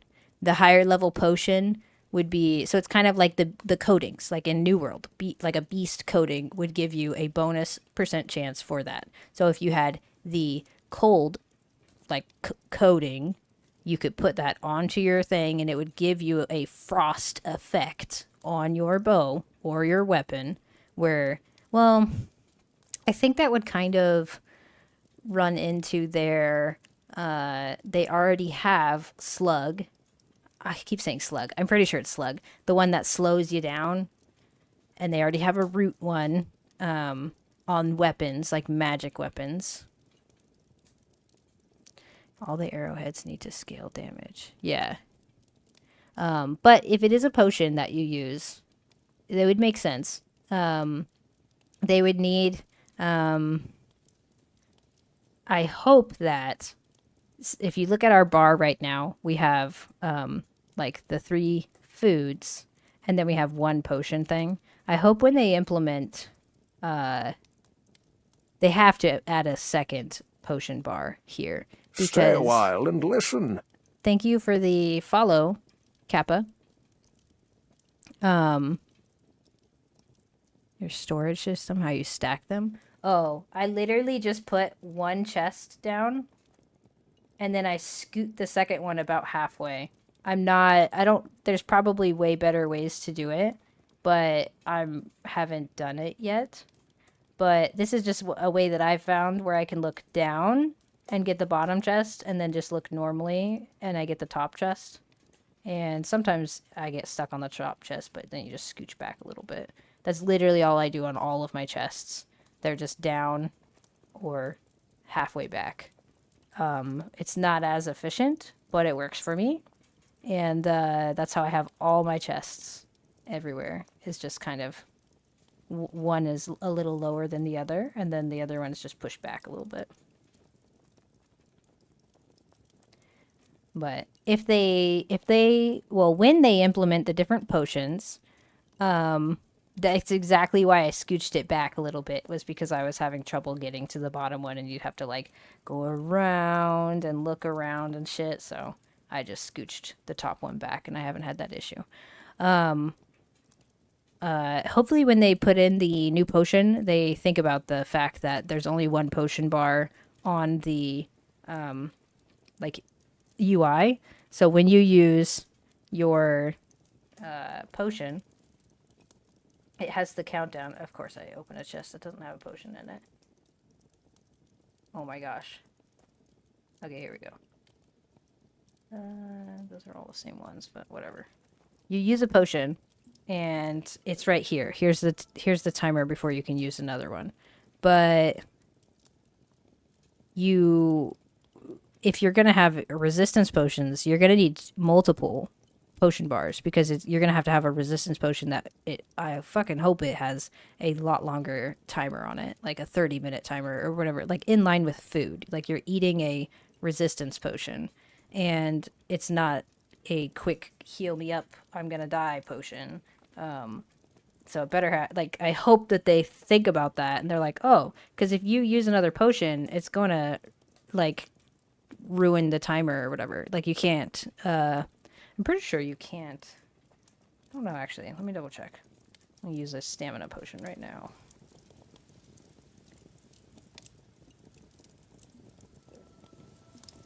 Yeah, I don't know if that actually used it, because it's still counting down the timer for the first one. I don't know if it actually used it or not. If they could just up health regen to 0.5, it would help so much for downtime early on. Yeah. Yeah, well, I really want them to implement just cast canceling. Cast canceling. All you have to do is push a hotkey that you could set to whatever, and you're in the middle of a cast, and you just cancel it. Like, this, you can kind of do that before you cast it. You can right-click. But if you're casting something, that's a bad example. We'll do Loy's favor. So if I'm casting this, I literally cannot stop casting now. Something could be hitting me. That's a short cast time. Like, you need to be able to cancel as you're casting something. you need to be like, oh shit, actually cancel, cancel, cancel, cancel, cancel. Like, it's silly that you can't, especially in PvP. That's gonna get you killed. Like, there's some like spells. Oh, I accidentally fucking hit my heal, or you know, like, oops, and now you're dead because you can't cancel. So, I'm sure they'll implement that.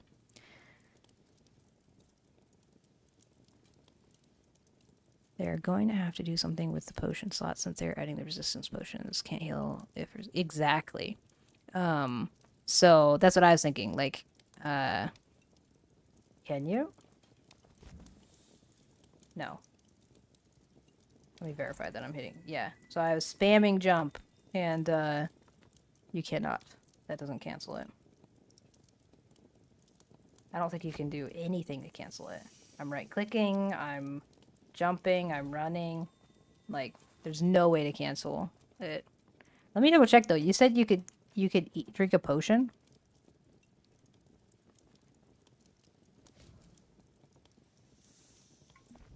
Ooh, okay. But that's kind of shitty because you can only do it once. But I didn't know that actually, that you can cancel it with a potion. It's not very useful though because it still has the like minute cooldown or whatever on it. Yeah, you know what, Tango? That's how I cancel all my casts actually. I just die. Um it's actually how the pros do it, so, you know, you heard it here first.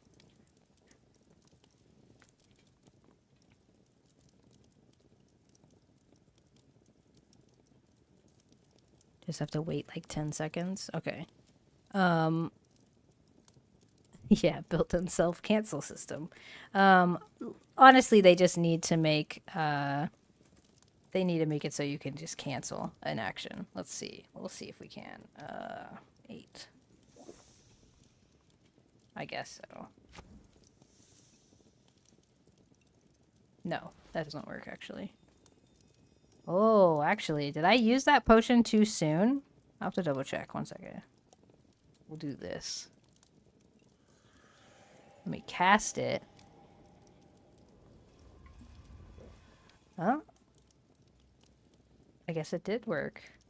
You're right. So you could use a potion. I can't do it right now, but you can't eat food though. It didn't let me when I was actually casting it. I'll have to wait for the potion. I actually don't have water, so give me like one, like, I don't know, 30 seconds. I'll be right back. I'm gonna get some water.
Alright, I'm back.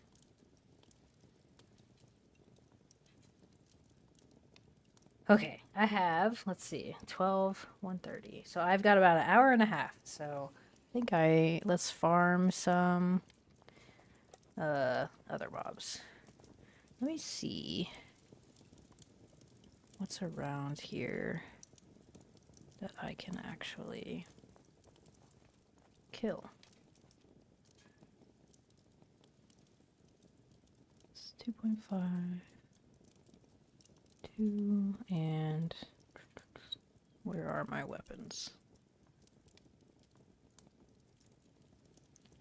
Like I left them somewhere specific. I put them in a safe space, guys. It's fine. I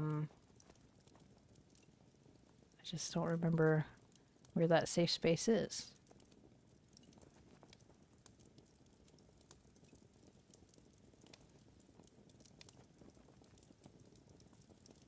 Gotta be around here somewhere.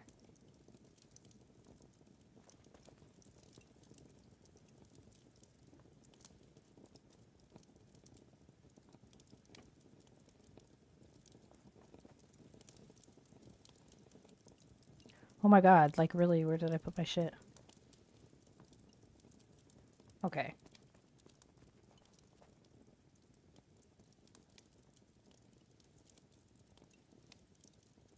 Here it is. Okay, cool.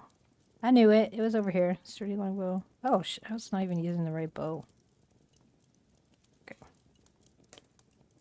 And jacket plate. And we're good.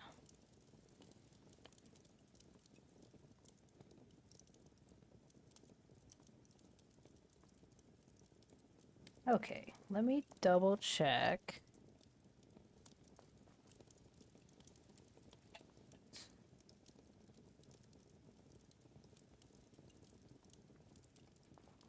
I kind of want consecrated ground pants, so I'm gonna look for hive tinder.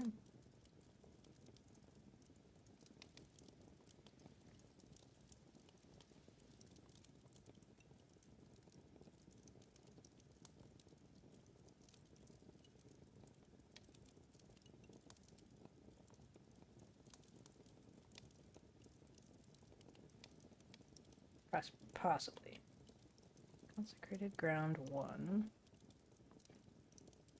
Guess we could do Cantor or hive tinder. Let's see who's closer. This is. Oh man, I know where this guy is. Not over here. Iniscalia, he spawns in this tower.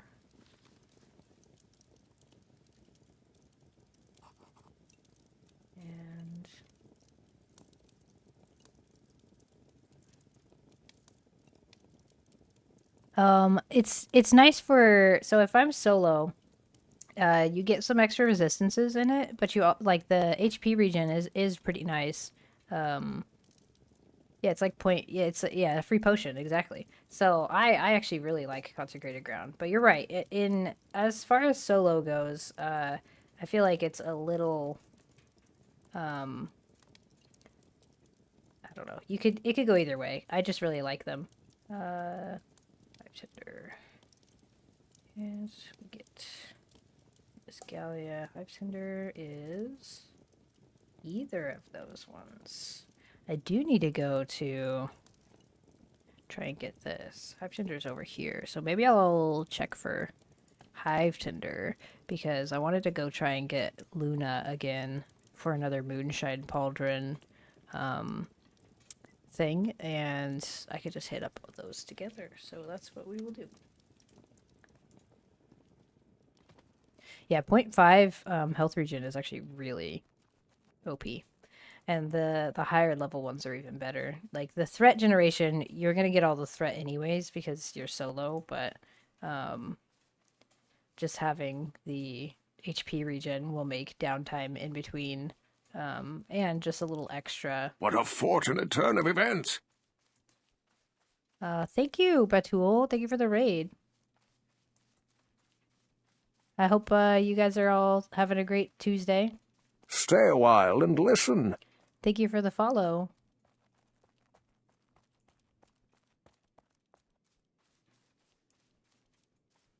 What are you up to today, Batul? Were you just playing Pax Day? Just got killed? Aww. Were you guys geared or were you just mining with pickaxes? You know what? I'm so silly. I need to actually repair my... I wonder if I could use his shit. I need to repair my stuff. I'm gonna go there like half broken already. Never actually been in here before. Other working table. Where is... Where's your armor smithing table, dude? Alchemy. Full dungeon gears. We just happened upon the guys that killed us. We were farming the Zebian. Oh, what's the difference between farming in there versus farming another one? Did you just want to see if the drops were better in there, or what was your goal with farming in there versus just finding another place to farm it? My God, where would this guy have his smelting stuff? You know what? I think it's actually outside because he had the charcoal kilns. Over what way was that?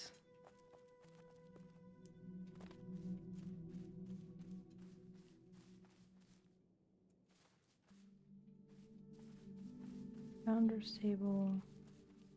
Okay, if I was this man's fucking armor and weaponsmithing table, where the heck would I be? Oh, carpenter. There we go. That's not the right one.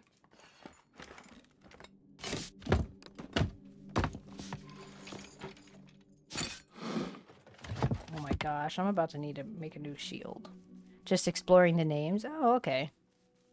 Oh, that sucks though. Did you have extra gear? Like, did you just lose your whole loadout, or do you have stuff back at your base? Full dungeon gear. That sounds rough though. That means you probably had like your heals and stuff with you. Your heals and your 2 more sets at home? Okay. That's good. That's what I'm working on right now, is making some extra sets, because right now I just have 1 set of gear. So I definitely want an extra, at least 1 extra before I try to do anything fancy.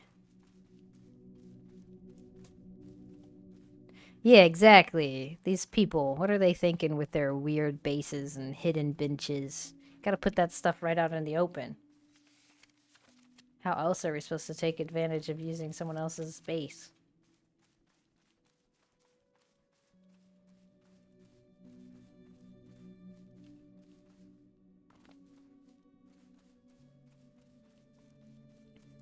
Single and AoE heal, consecrated ground, mez, and fireball went there. Dang. That's kind of a lot, but hopefully you have an extra.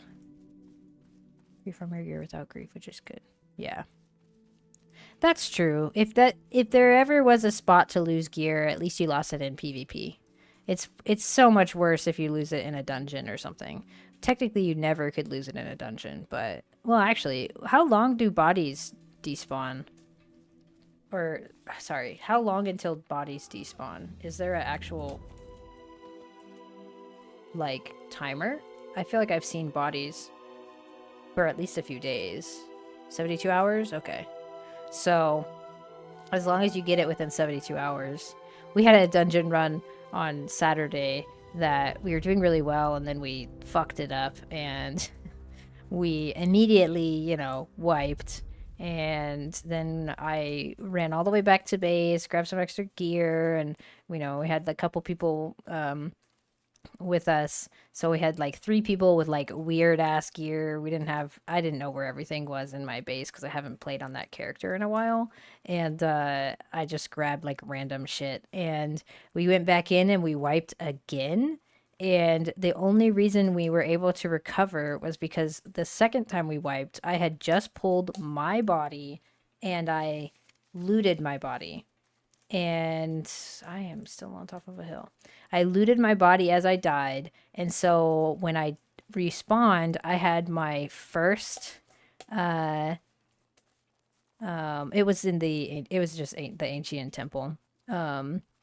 But we weren't even that far in because we were just a little group of us, and a lot of the people were new. So I was just like, oh, we haven't died in forever, and these dungeon runs are so easy. And then of course we wiped, and it was interesting, but had a strange spawn. Yeah. So okay. So I looked back at my VOD on that, and it was just because our tank had consecrated ground on them, and so they had generated a lot of threat. And he walked too close to the edge of, like, we were on the top, and he walked too close to the edge, and it immediately drew aggro to the mobs underneath.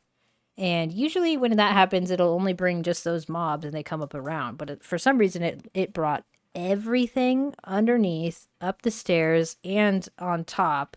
And so we had like, I think it was like 12 mobs that pulled after us, and we were not expecting it. And we did not clear it off us properly. We all just ran backwards, and that's like literally the dumbest thing you could do, but that's what we did. And we so we wiped, obviously. We almost didn't wipe. I was able to get away from the group, and but then things started respawning on us because in the time it took us with like all that shit, they literally spawned on top of us, and then we actually wiped. But we were close enough that we were able to pull our body the second time we wiped, and I just happened to loot my gear as I died. And so when I spawned, I had my first set of gear, which was my good stuff, and my other body was on the ground.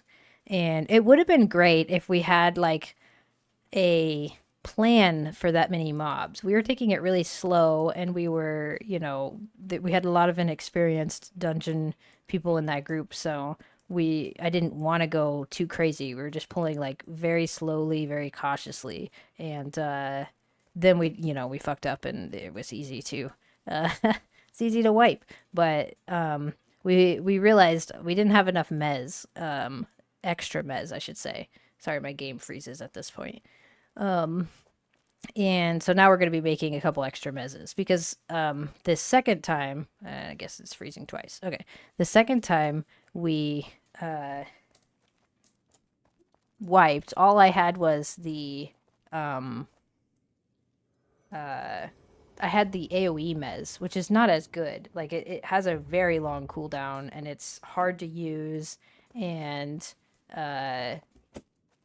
it was not good. Like it was not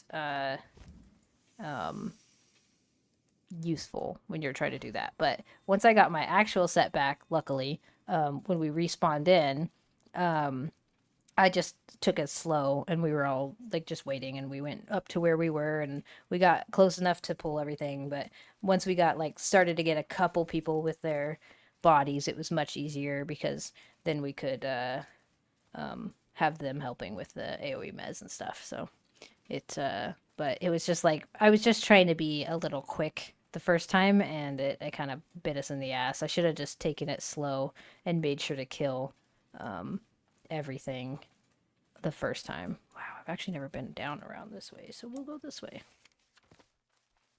You go over there. Yeah, that one, John. That's the right dungeon name. Potato Gym, by the way, guys.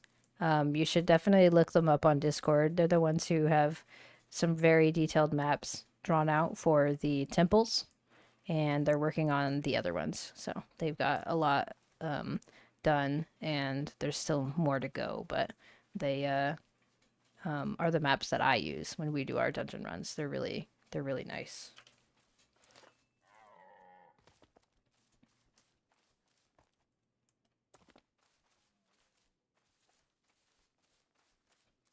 which again is another thing I love about this company, this community, because everyone is really nice and they share information and all the cool stuff that they build, instead of just keeping it for themselves.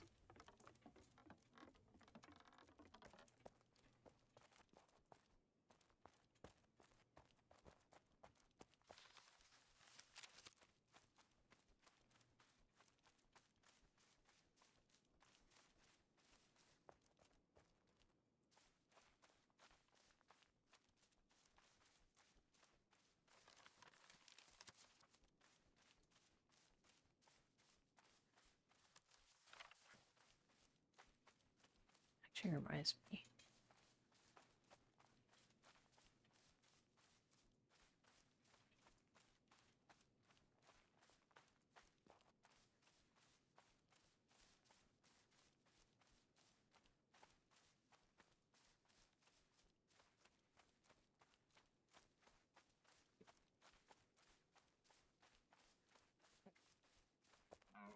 Sorry. Multitasking.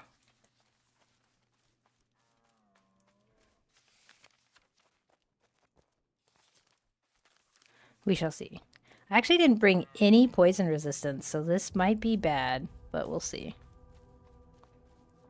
What is T? Stay a while and listen. Thank you for the follow. Also, thank you for the subscribe, Pete. And thank you for the follow, Reven. I need to figure out, I'm still really new to streaming, so sorry. I need to figure out how to get actual alerts set, like sounds for when people subscribe on YouTube and stuff, because I don't think it doesn't play like any noise or anything, and that's like my bad. I'm sure there's like a widget that I can use for that. I just have to look it up. It's just so funny because there's just so much things in the background that you don't think about when you're watching someone stream. When like if you're watching like someone who's been doing it for a while, they already have everything all set up and stuff, and it's interesting to be on like this side of it where like I have no idea what I'm doing. There's so much stuff to do. Thank you, Reven. I'm trying to stream every weekday while my kids are at school. Now that they're back in school, I should be on at least, every weekday. I do have an earlier stream, like a shorter stream on Thursdays, but the majority of the time should be 8:30 a.m. to 1:30 p.m. PST. Friday I will probably be starting my stream later because I have to pick up my husband from the airport, but I will be streaming that day. It just will be like a short stream in the afternoon, like mid morning to my normal end time, because I'll have to go grab him from the airport, and then once I get home is when I will stream there. So, but other than that, it should be pretty set schedule. I'm trying to be consistent because I feel like that's the best way to grow. So, and I'm having fun with it, and I'm not gonna learn if I'm not doing it. So, thank you, Cirrus. I definitely also need to make some more videos. I'm planning on working on one that I've been working on a little bit today after stream. So, hopefully I'll get that one out today or tomorrow morning. We'll see. Now that I've said it, give myself some accountability that I gotta get that thing done. Makes it a little easier, light a little fire under me to actually do it. But I actually have a lot of videos I want to put out. I've just been spending so much time in game. I need to like just take a little breather and actually make some videos, because it takes me a little while to make them. Since I still am like learning how to edit and everything, and it just takes a little longer, but it's all right. This is actually not a bad spot to farm either, because the respawn shrine will be right here when I die. I mean, if I die. Just kidding. I'm totally gonna die. These guys, Zebians are way harder than the fucking other guys, but we'll see.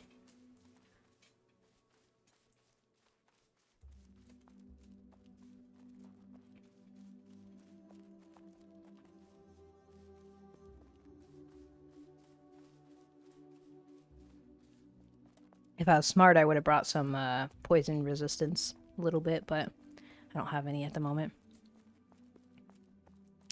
Thank you, potato. Ooh, those guys pop right in. Why am I not stopping auto running? Okay. Let's see.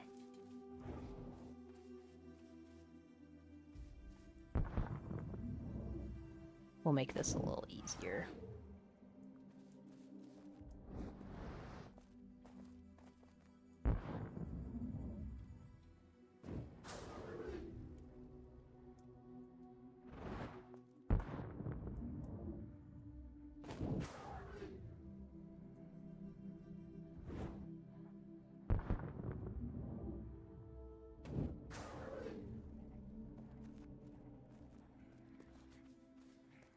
Does he get pulled? Did he just disappear?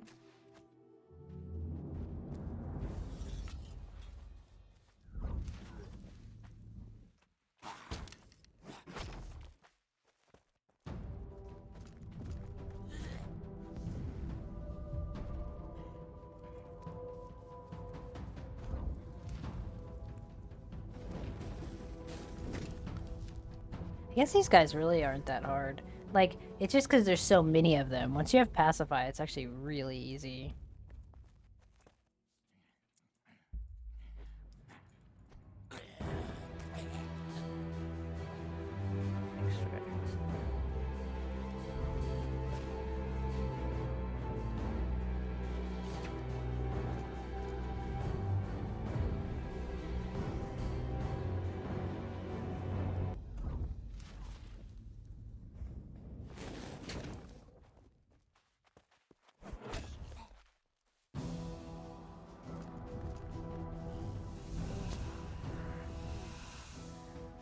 Yeah, they hurt. They really hurt. Especially when you get a couple of them on you and they start using that life leech shit on you and you're just like, oh god. But Fireball Mez kind of just makes everything pretty easy as long as you play it right. There's a lot in there though. Look how many are in there. They also just are very close together, unlike the Inquisitors. I mean, I guess in the bigger towers, the Inquisitors kind of stick together a bit, but it's so funny that they spawn on the roof.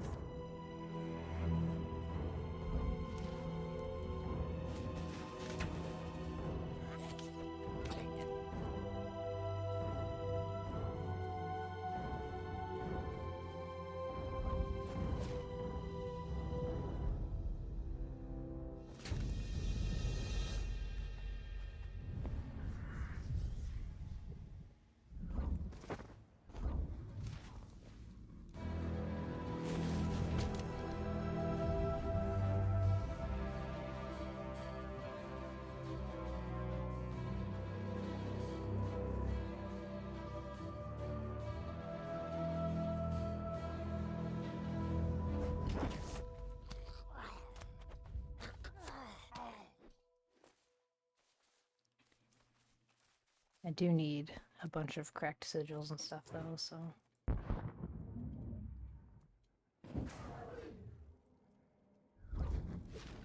This might be dumb. I might be pulling that other lookout too. Or... Didn't hear me out. Maybe I won't pull anything.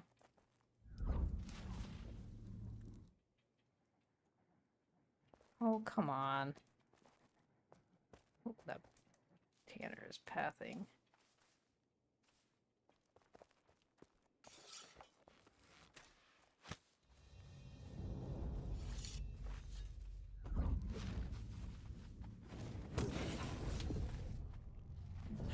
They hit harder than... What the fuck was that? Okay. I was gonna say, they hit harder than, growlers. And, that was a little unfair, I'm just saying. I pacified him, and he still did his little combo attack thing. I do need the sigils, because, if I'm gonna make, consecrated ground pants, then I'm gonna need, 10, worn out sigils. And he did not have any loot, so that's great. Thank you. Love you. So helpful.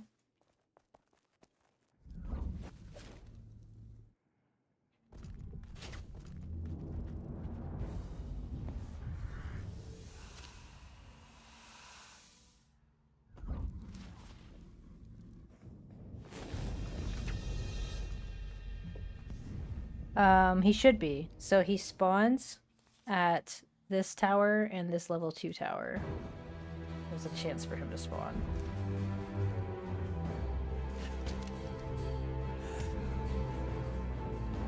So, we will see. I don't think he actually spawned in this one, but since I need the sigils anyways, I'll just clear it out.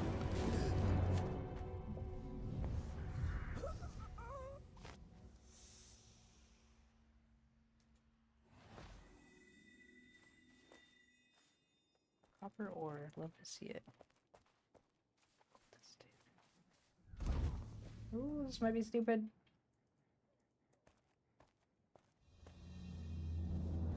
I am so surprised that that did not... Oh, it did. I don't want to kill two of you. There we go. Of course you would. Now it hit? I'm so confused. Alright, give me a second. Just in case. Canter from the Inquisitor. So there is a... What is it called? 1 second. Hive Tender is who I'm looking for. Hive Tender? 1 second. I'm gonna look it up. I'm looking for Hive Tender. He spawns in both of these. There is a Discalced... I don't know what that is. Discalced Tanner. And he is a Zebian as well. He drops a higher level version of the Hive Tender pants, and they're called Cantor's. Oh, he is an Inquisitor. Never mind. So, okay, so he's the Inquisitor. He spawns down here at this tower, and he drops basically the same thing as a Consecrated Ground pants. It's just a level, like a level 20 craft. The Hive Tender's pants are from Hive Tender, and it drops, those are a level 13 craft, so that was my bad. I mixed those up. But, technically I could maybe go try and farm the other guy, but since this guy is, or sorry, since this is so close to Luna, I wanted to go check Luna Wolf anyways. Tanner. Probably shouldn't body pull all those guys, but...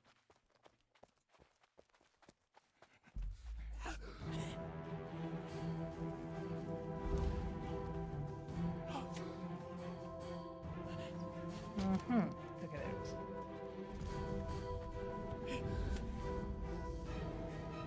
I think it's really just dependent on luck. You've been on this one? Okay. So... I'll have to double check, but... He should spawn here and the tower next door. It's just if you can get it to even spawn.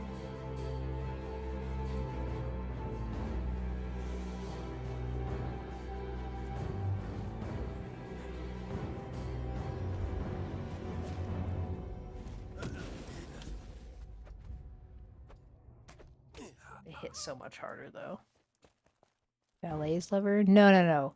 Just level 1. I'm not gonna go crazy with level 2 stuff yet. I need like level 1 stuff before I can even start worrying about level 2. Sometimes he even spawns on the roof though. So I think where this cultist lookout is, that's probably we've found Hive Tender up there before. So I assume he is not in this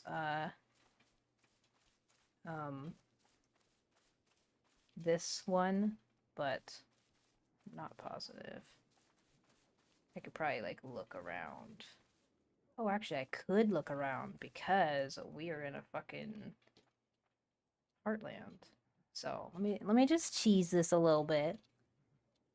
Cause he's got the little cape thingy on him. And if I don't see him in here, there's no point in pushing in here. But you can like jump up right here, and this guy is usually Hive Tender. Sometimes. So I'm gonna get closer to this other one. So he's not even in there, so we can go look over here. This should be the tier 2 one. Just kidding, that's a tier 1. He should be over here. Oh, look, cotton.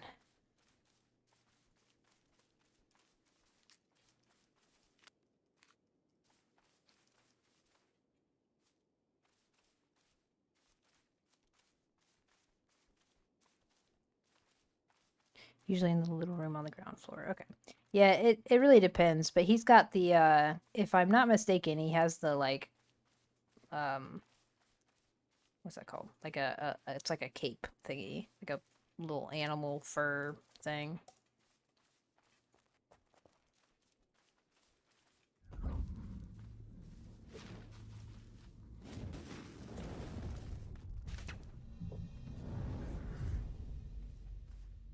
Put out a map of the boss locations for these point of interests. So there is a map. It's an interactive map, and it has the locations of them. And you can also use that interactive map. It's called paxday.th.gl. If you look at any of my YouTube videos in the description, I always say, hey, these are some useful websites I am using for Pax Dei, and I link that one underneath gaming tools. But you can take, if you look up on gaming tools, I actually have a video how to find mobs near you too as well.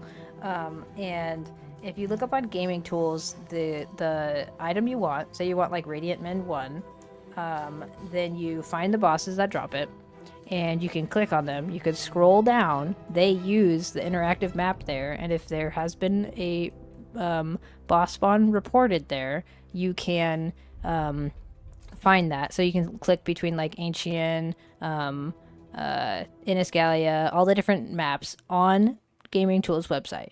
Another thing you can do is actually click into the map, and if you're looking for a specific thing, all you have to do is find that, like on the map there, you would say, oh, I'm finding this tower.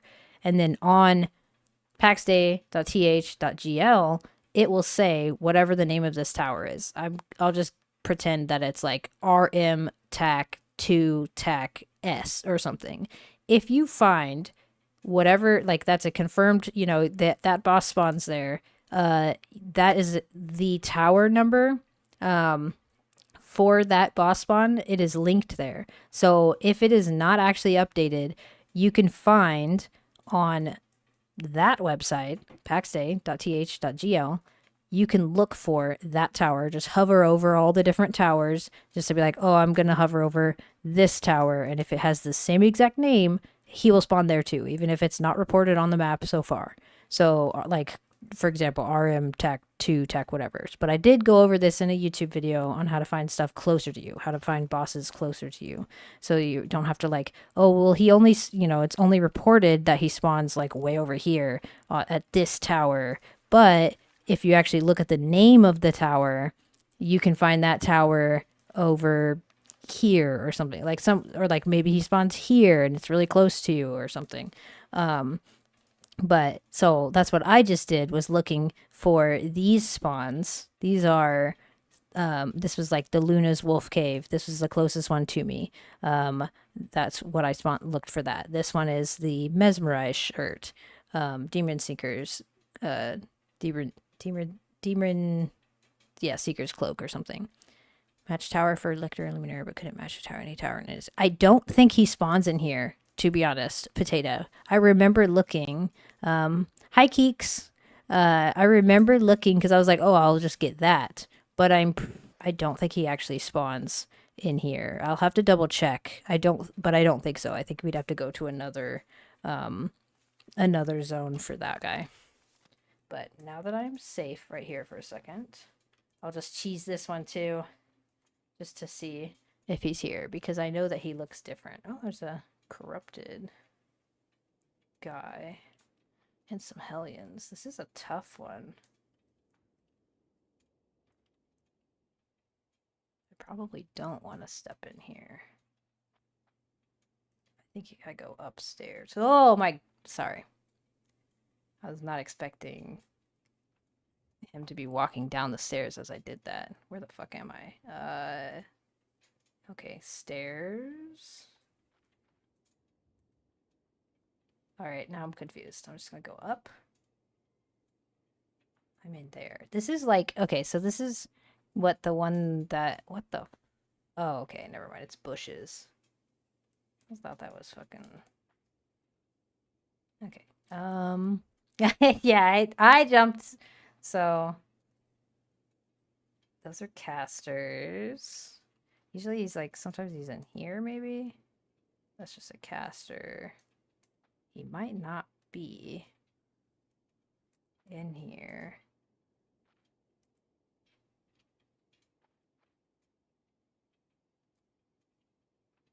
Like, this is a pretty tough tower, and that one's stuck in the wall. These guys are gonna fuck me up, to be honest. I don't know if I even go in here. I think I maybe just go clear out that other tower and wait.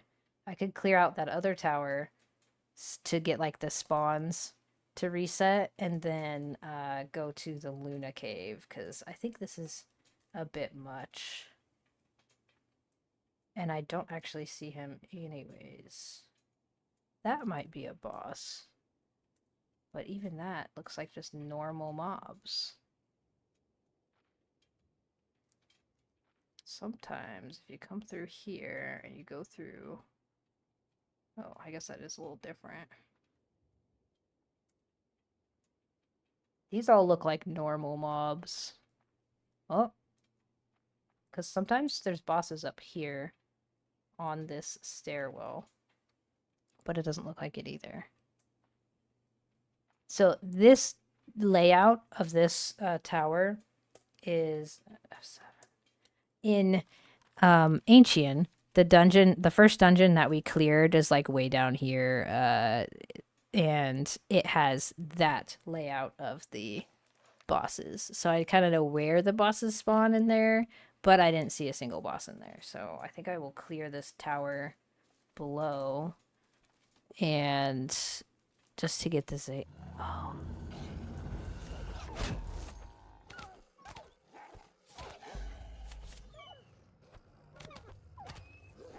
I did not even see these wolves on the way up here. But I will take some free hides. And that's why that's why I love the one-handed mace, by the way, because you get that extra stun. But I think I will just clear this one out to clear the mob spawns. How much time do I have left anyways? I got an hour, so I can clear these out. And, well, let's see. This is the boss spawn up on the top, from what I've seen. And then maybe someone inside. So I might be able to clear. I'm just gonna run forward. See what aggro's onto me.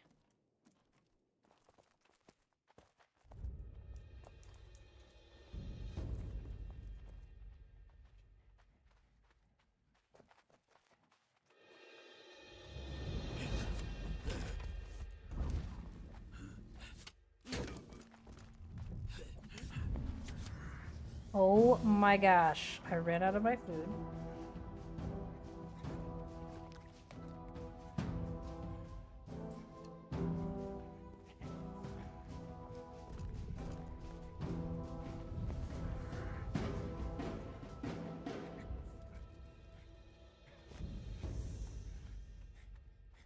That was actually really close.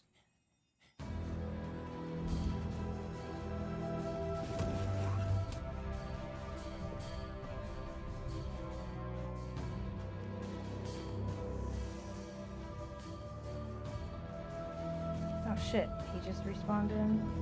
Apparently it's been 18 minutes already, I'm just really slow.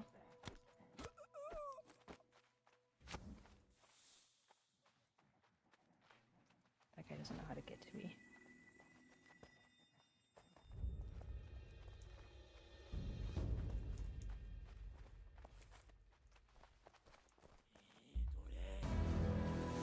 What? I missed. Okay.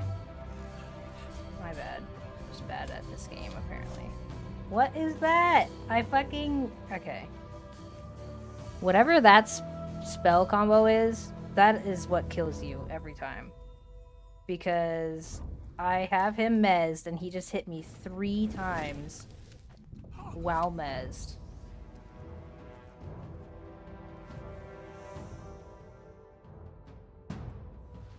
I'm just kidding. I'm not. I'm 100% like kidding about being bad. But whatever that is, I feel like that is a bug because he was mesmerized and it still finished his whole attack chain thing.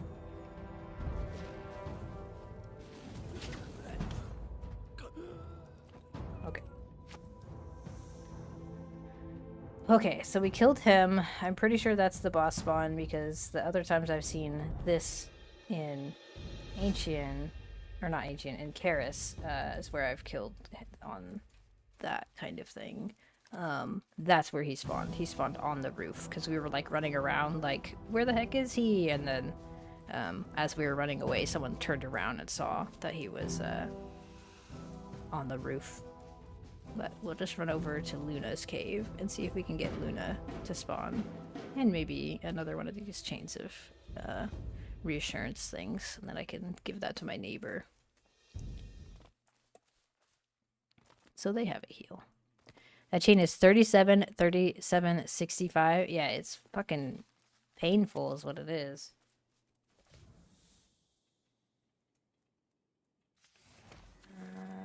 Normally I would kill those, but I really don't want to waste the inventory space. Because I'm going to be fighting through a bunch of wolves. I don't know, though. Zebians are a lot more difficult than the Inquisitors, which I kind of like. It's like tiers of difficulty in the NPCs. Like, you start getting, like, overconfident on Inquisitors, and you're like, oh, this is easy. This game is, like, fine. And then you actually go into a Zebian area, and you're like, oh my god. At least that's what we did. Because the poison really hurts and they just do a lot more damage and I don't know. That's how I feel, at least. It's very punishing.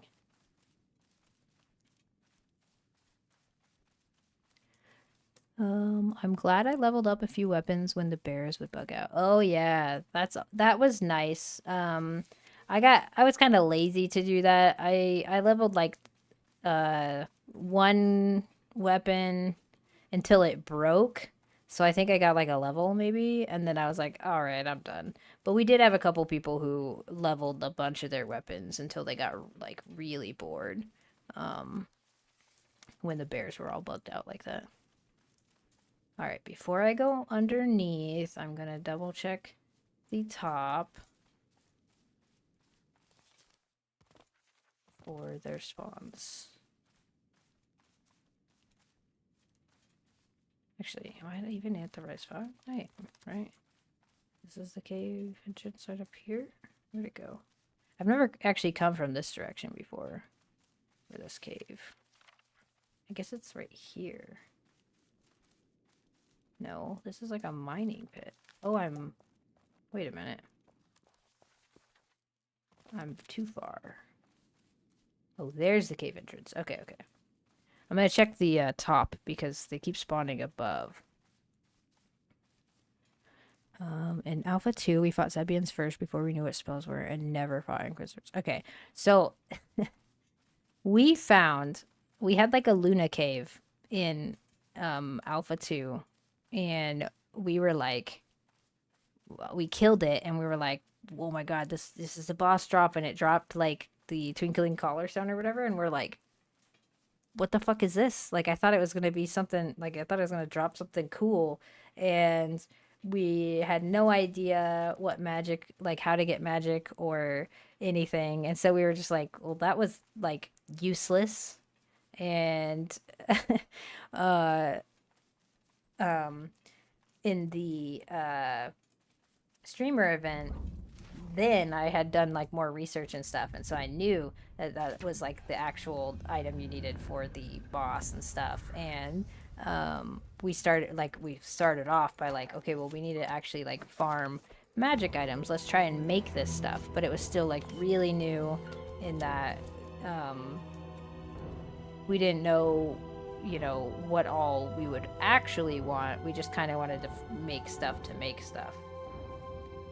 I don't see any glowing eyes.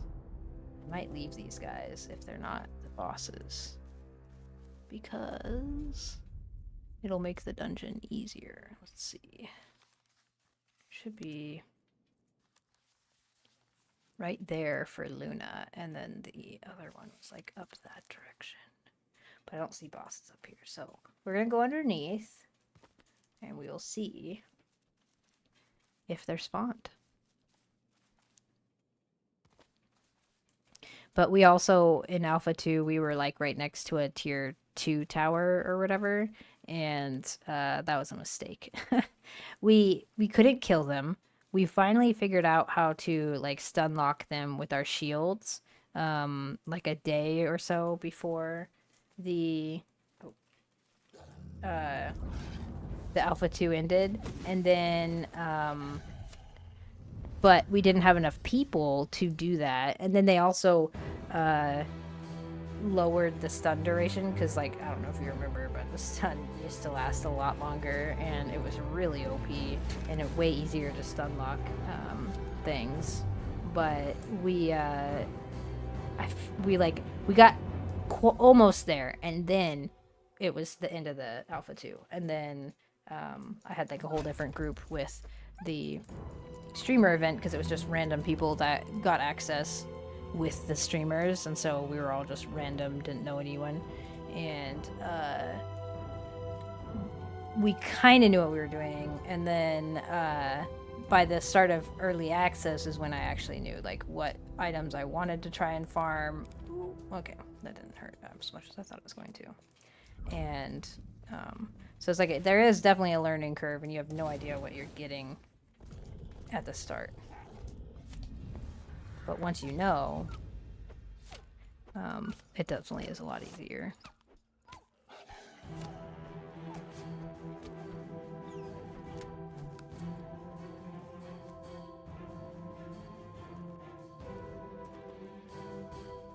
I guess I could heal myself.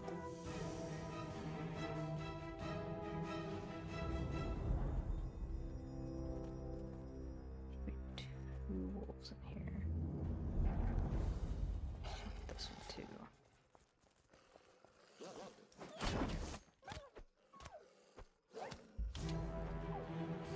Oh, didn't hit him with that. Apparently my aim is not very good.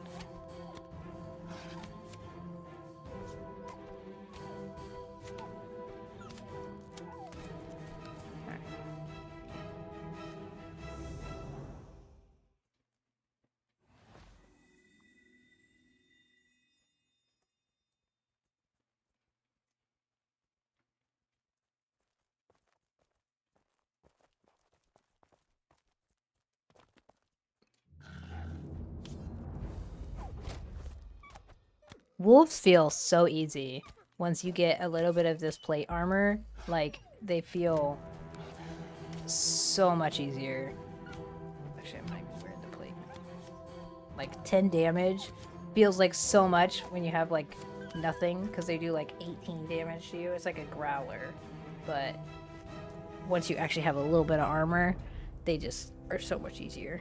Especially once you start fighting the fucking, like, Zebians and Inquisitors. Then wolves feel like really easy.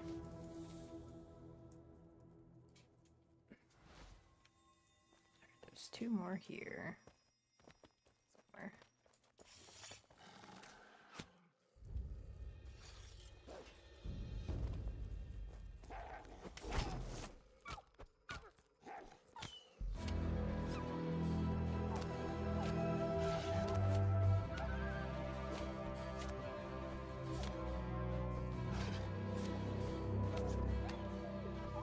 Oh my god, I stopped attacking because I thought he was like dead like 3 times.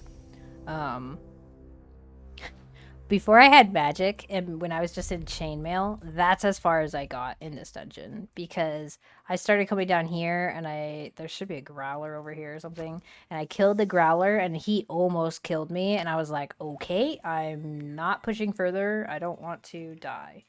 And I just teleported home, and I hadn't come back since until I started farming for the magic items, and then I came back. But that was literally just as quick, like as far as I got in the dungeon, or sorry, in this wolf cave. And well, yeah, and like so when we first started the dungeon that we were in for wolves, it's like in the middle of 3 different regions. So like you walk through this invisible line and all of a sudden everything spawns in around you because you've reached the border of another region, and that was really deadly. We wiped like twice inside our wolf cave, and we had to like beg for other people to log in because we had like a small little hunting group, and we're like, all right, cool, but we had our best shit on us because obviously we're hunting, we're gonna use it, and we're like, oh god, please come save us, like we need to recover our corpses. And like thankfully I've never actually lost gear in this game. Every time I've died, I've been able to get my stuff back, but sometimes it takes help from others. So that was like our first dungeon run. We almost lost all of our stuff, but luckily one of the people we had taken with us had friends. They had like a big clan that they asked for help, and so they came, and they came and saved us. And then it was like fun to see like a large clan's dungeon run, which is basically just zerging. It really reminded me. I much prefer the smaller little groups, but it's really scary when you die as a smaller group and you maybe don't have an extra set of gear to get your shit back. Hi, Mep. I hope your day's going well, Mep.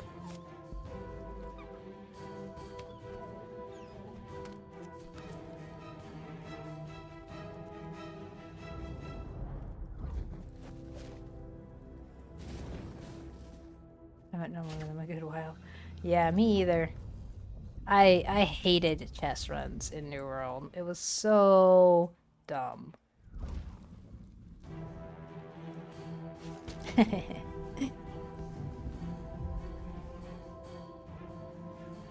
Because then it was like, you finally think you're done with it. They're like, oh, we can, you don't need to grind your gear score anymore. And you're like, perfect. And they're like, anyways, now you just have to grind the chests for this other stuff. And you're like, come on. Nobody finds that enjoyable. Nobody wants to just blaze through content. Oh, go on. Or just had Archie on, Mep. Because he would make it more entertaining. They're just so boring.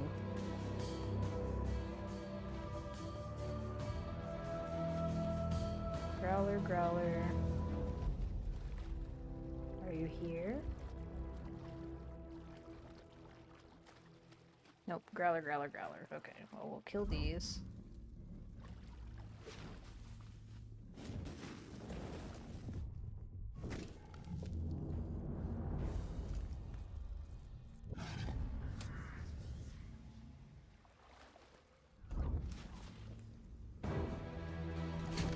Yeah, but he's such a good hype man. He can he can make anything sound really fun. Housing was pointless in New World, just to show how cool you could lay stuff out and how rich you were if you had a goldfish in the bowl. But then they just started, like, with their season passes, they just started giving you all this stuff that was hard to get. Like, hey, here's a chance for the goldfish in the bowl. Is this, yeah, teleport spot. That was literally the only thing. Teleport spot and trophy buffs. But then the trophies were so stupid. Like, you want to be efficient at the game? Well, here, how about you teleport to your house and change your trophies 8 times because you want to actually farm something else, or you're a crafter, which I was. Then they're like, oh, okay.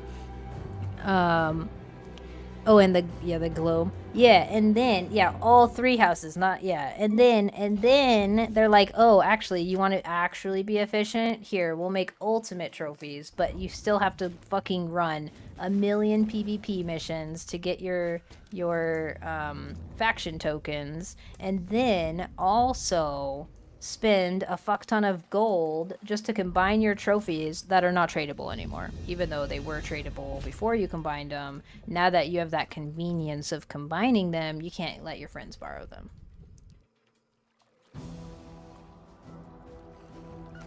Which is silly. I would let my friends borrow, like clan mates and stuff, borrow my trophies all the time if they were pushing something or if they wanted to craft something or whatever. Fuck, XLG, I think you had, like, all my trophies from, my one server for, like, months before, before they were like, okay, well, whatever. Yes, Luna's here! Thank God, okay. Like, 3 of everything, yeah.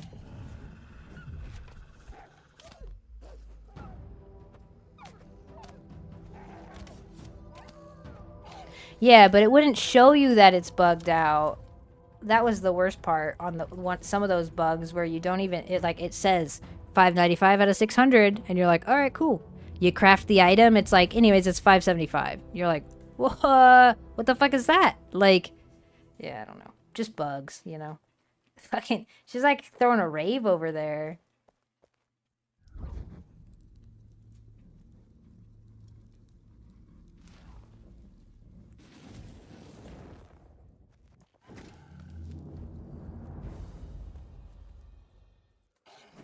Oops. I was not meaning to do that. Yeah.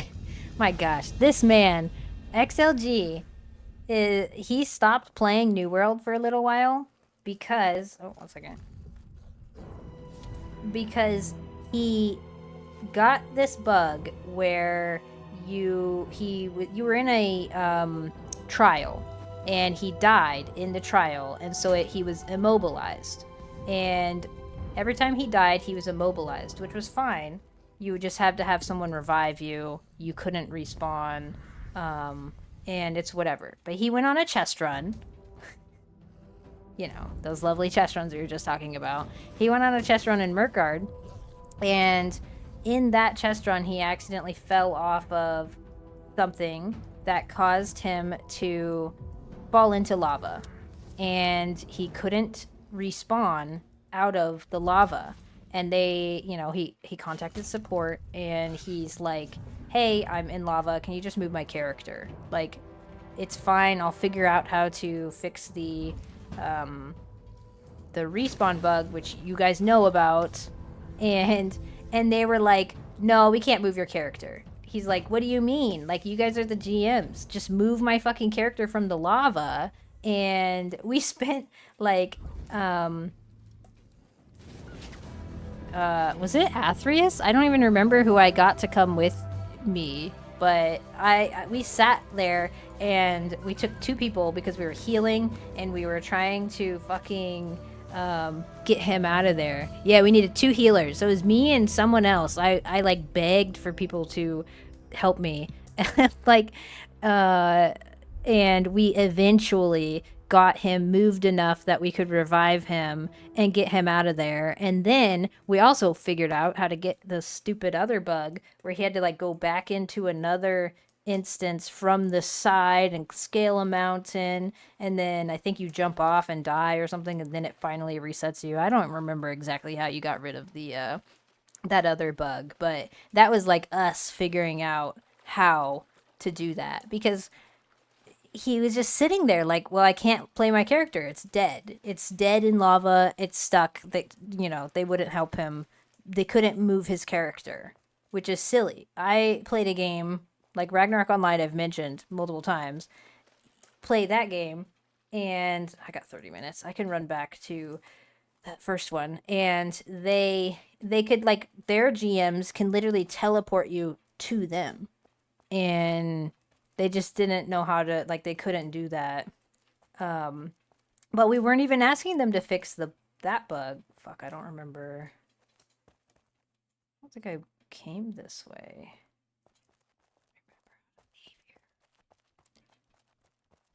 Yeah. No need to disturb support. But yeah, we figured it all out ourselves because we were like, was like, let's try this, let's try that, you know, because I wanted to play with Mark. He's my, you know, we've been friends for like 4 years now. We're chilling. Okay, wait. So this is the boss. So I do go this way. I'm trying to. Sorry, I'm really bad with direction. Mark knows. Just ask, cause we play Tarkov together, and you can never trust what I'm saying. You can't never trust my callouts in that game. All right, I think I go this way. They deleted his character and reinstated it, and it would just spawn in dead in the lava. That's so funny. They tried, yeah, they tried to help, but then they were like, "Well, can't do it." So we were like looking at the forum posts and like literally anything to fucking help with it. This is not the way I came. I don't get it. I got turned around last time, but I eventually found the way out. So we'll just figure it out. I think it's through here. Is it through here? Yes, it is through here because that's up at the top. Okay. All right. No, I don't want to unstuck because I want to go back to the Zebian thing one more time for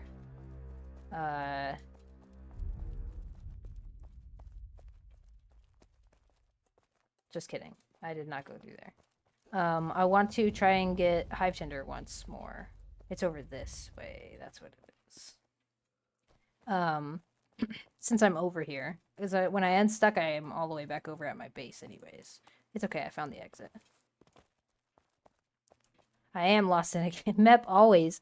Anytime, you can't take me anywhere, Mep, I'll get lost.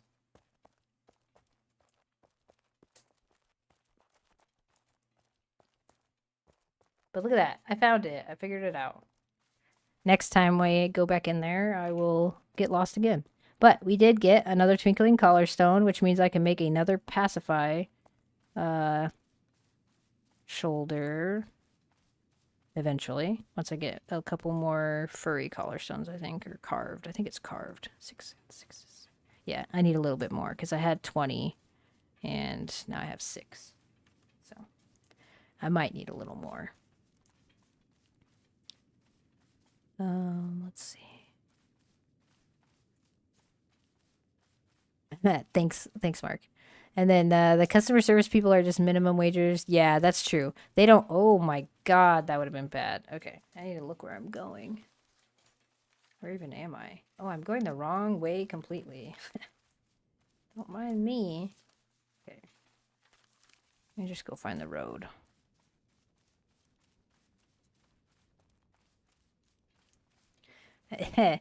Just saying. I don't know if you guys saw that because it was far off in the distance, but I just saw this wolf fucking drop out of the air. Or I guess it's a fox.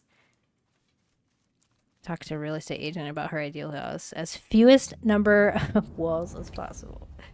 It's funny. Like, you know, but definitely.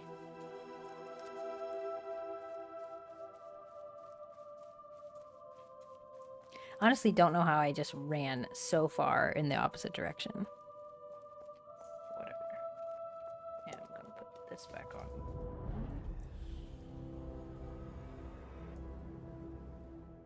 Is there a badger around here? What the fuck noise was that? Did you guys hear that?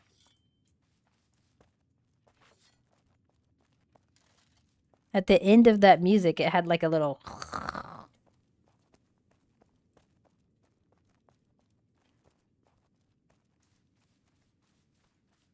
open floor plan, you know?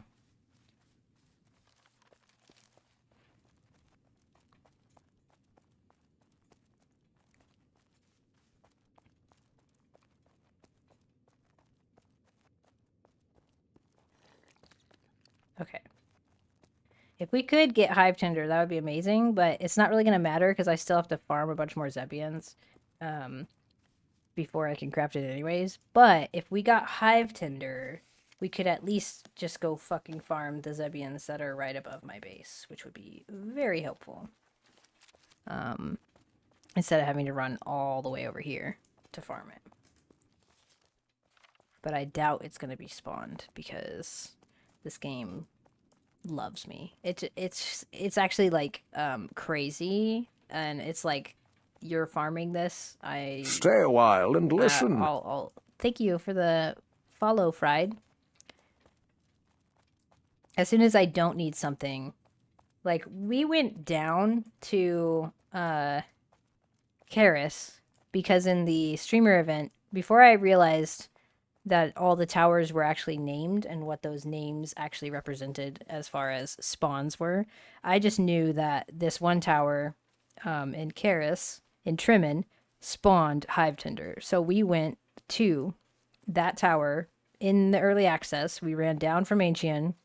I took a little group with me, and we farmed our Hive Tinder there. But once we did that, we realized, because we were going like this tiny little loop, it was probably like this, like 2 little towers and a 2 or something in Trimmin. And we kind of like looped around, and then the 2 of them had a chance for, so actually it was probably a lot like this over there. And 2 of them had a chance to spawn the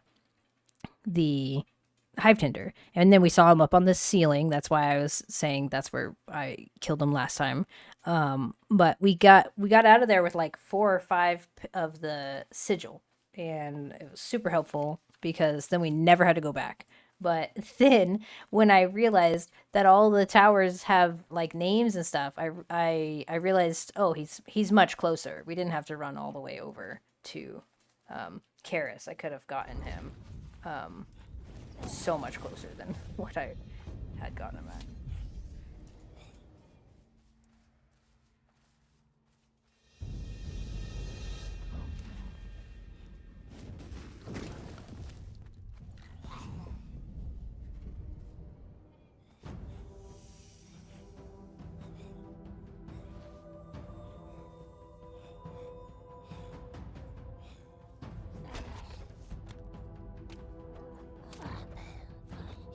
What? Is he up there? There's 3 of them up there now.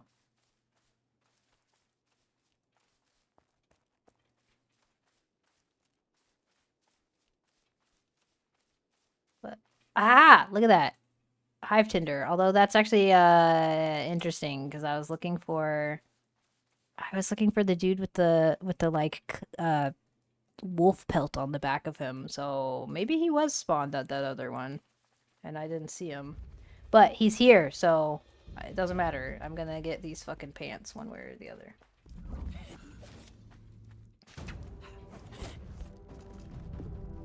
Stay a while and listen. Thank you for the follow, Crunk Taco. I hope you're doing well. Stay a while and listen. Thank you for the follow, Lord Artec. Thank you for the follow. No, you can get on there. I just got on there last time, if you recall. So you jump up, like, you can go from, like, this outside thing over, and then you can jump up. I just suck at it. I'm really bad at parkour. But I'll get up there. I could make him come down, too, I think. I probably will try. Okay, that was weird. That was really delayed.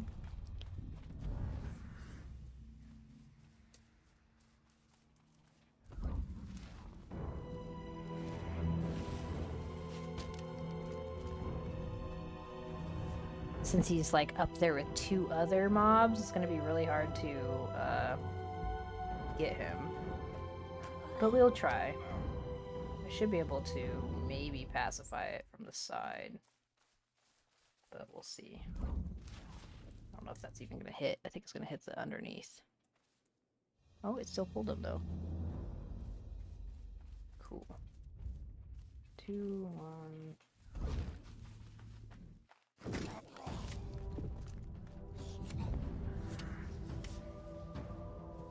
Look at that. You fucking did the combo again. It's kind of silly. Like, they can't cancel their casts either. Like how I was just complaining that we can't cancel our casts. Once they've... Oh my gosh, that was embarrassing. Don't pay attention to that.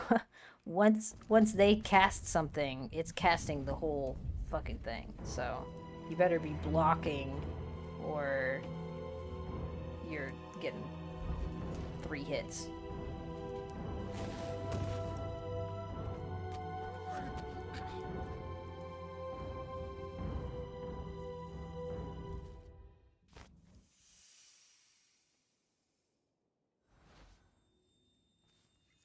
I wonder if I can just fireball him and he'll come down. I probably can't even aim up there. Before I do that, I'll get this guy because he has.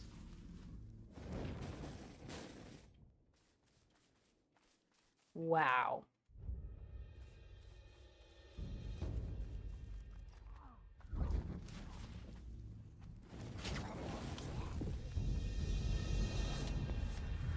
Interesting that the other one came too. Oh, okay, he pad.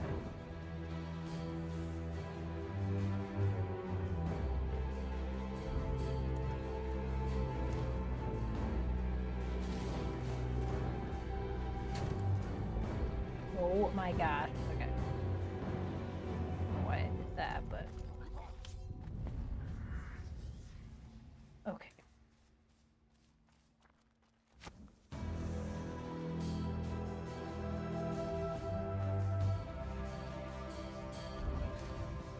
Do you think you'll come? Are you still here, Crunk Taco, by the way?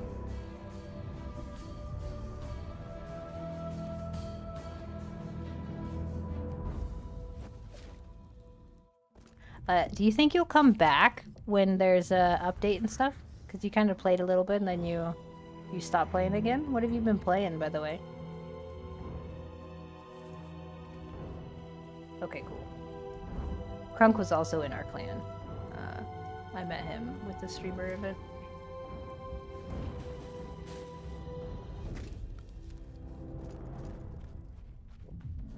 Are you playing anything right now? Are you playing like Once Human and stuff? Because Gray and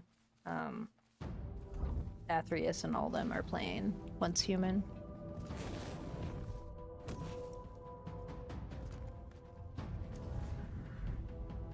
Bouncing around games. I played Path of Exile a few weeks. Now I'm going to play WoW expansion. Oh, nice. Okay.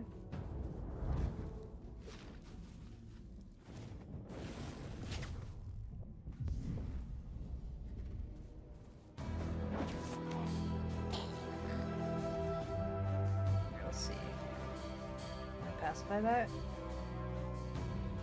I just have to like hold them? Oh, look at that. What? Oh, maybe it won't let me because it's so high up. Why won't it let me? Maybe if I fireball.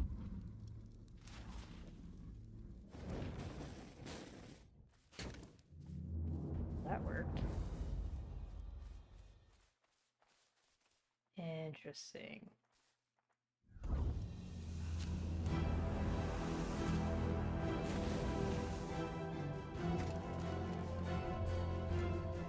Okay.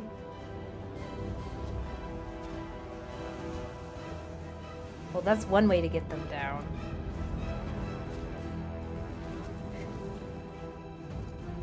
Oh, he's coming too? Wow. Oh my gosh. Kind of funny, but a little scary. And he's just gonna cast that shit on me the whole time? Okay. Now my music is all stacked too. Okay.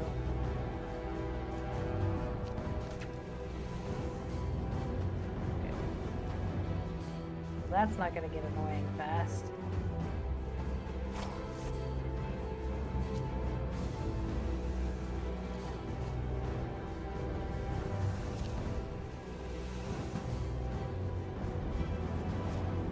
Oh my god, how many? Okay, sorry if I'm yelling, it's really loud. It was intense. I don't know what Alright, we got this.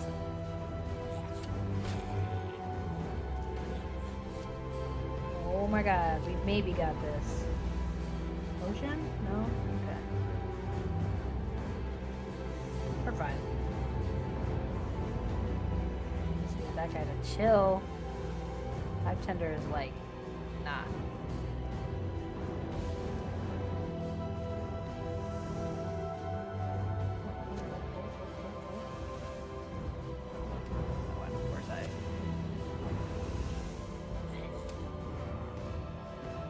Okay. We maybe don't have this. Just give me a second. Oh my gosh. Okay. Alright. That's fine. Because I wanted to reset him anyways. But I was not looking where I ran. And I actually mentioned this, you know, all the time to make sure you have a clear area from where you are. So you don't run into other things. That's exactly why. I just wanted to make an example of that. And, all right, let's see. As you said, you loved it. Another one yeeted himself off too. Yeah. So it would have been fine. I just definitely didn't play that properly. But that's okay, because now I can kill him without the other one fucking taking my life every 2 seconds. Where is my body, though? It should be around here, is it not? Oh. Is it over here? There it is. Guess I'll pull it because it was wolves. You're too kind showing us what not. You know, I just really want to drive home the point of what not to do. But I am, however, going to kill these wolves. Not because I'm mad that I died or anything, just because they're there. And I definitely need to get them out of my play area.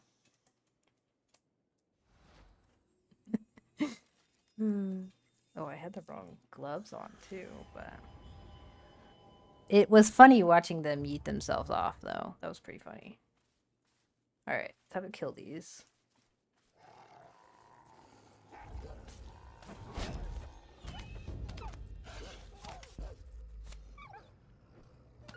They do owe me something.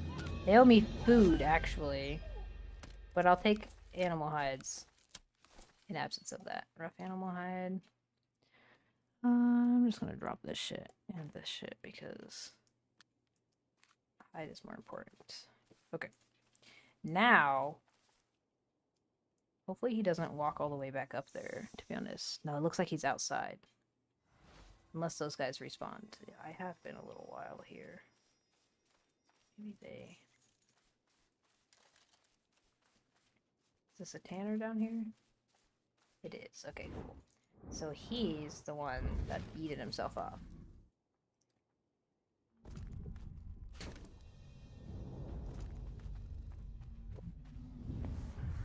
He's definitely the one that yeeted himself off because I already had one fireball on him. That must last a really long time on NPCs.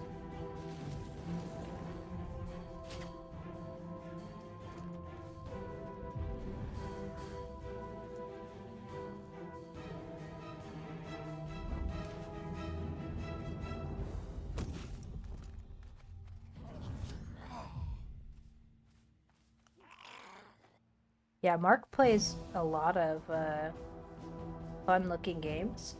Are you streaming right now, Mark?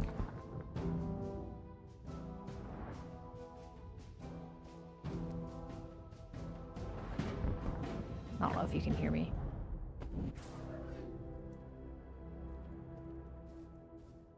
Wait a minute.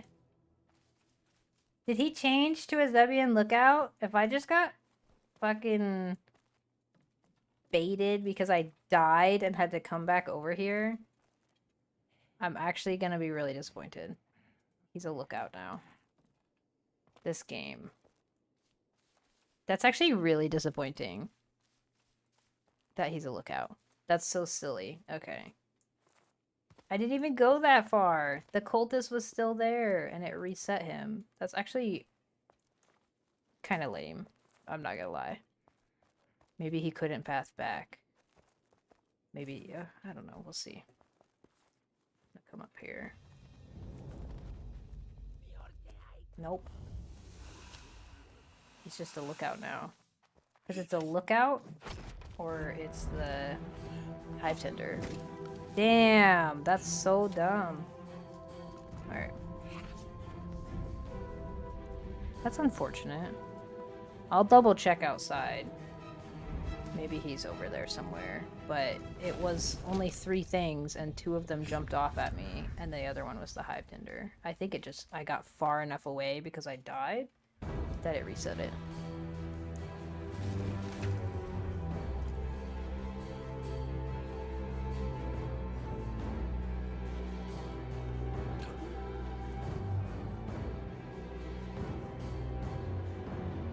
That's unfortunate. I was so excited to get these pants. Oh well. Okay. Well, we can go look. I don't even think it's worth looking at that other tower. I'll double check inside, I guess. But I don't think he's in here. Look out.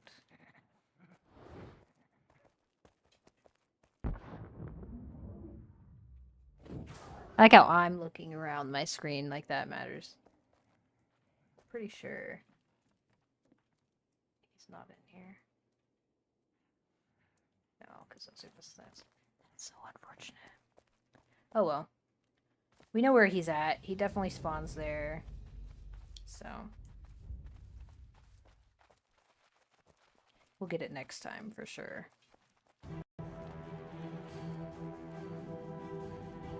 The Devourer is gonna re-aggro onto me. I guess I could teleport home from here. Let me just get this one wolf, I guess. Again, not because I'm mad, but just...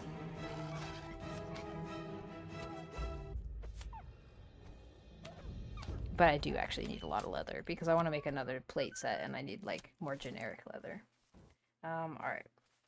Teleport to Home Shrine. He did, yeah. Tomorrow I'm going straight here. This is the first thing I'm doing. We're gonna get fucking hive tender pants. I'm gonna like I was playing that so well until I of course messed up, but and I was like, all right, cool, I'll just come back. Now he's alone up there. I'm gonna kill this Tanner, and of course it switches the spawn.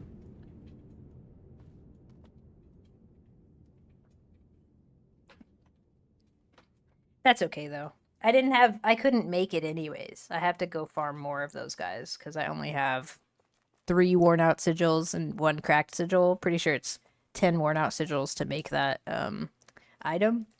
So I haven't killed any Zebians except for those guys on this character. So I definitely need to go back and kill more anyways. So it's really not that big a deal.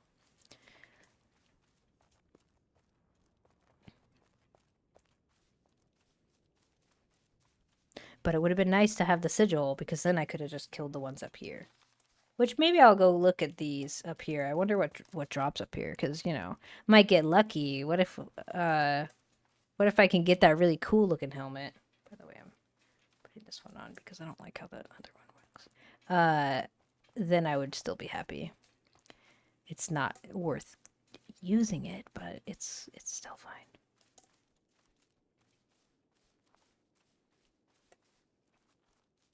Cantor's pants would be easier to get. It might be. It might be actually, because now that I have Luna's thing, I wanted to go over there to get another one of these twinkling collar stones. So it just was like a win-win of going over there to try and get the Hive Tinder's pants, but also a Luna. I did get the Luna. Technically, I could go down here. I could just go straight south and check out these caves. The Inquisitors are easier than the Zebians, in my opinion. And let me double check what that one takes to make, because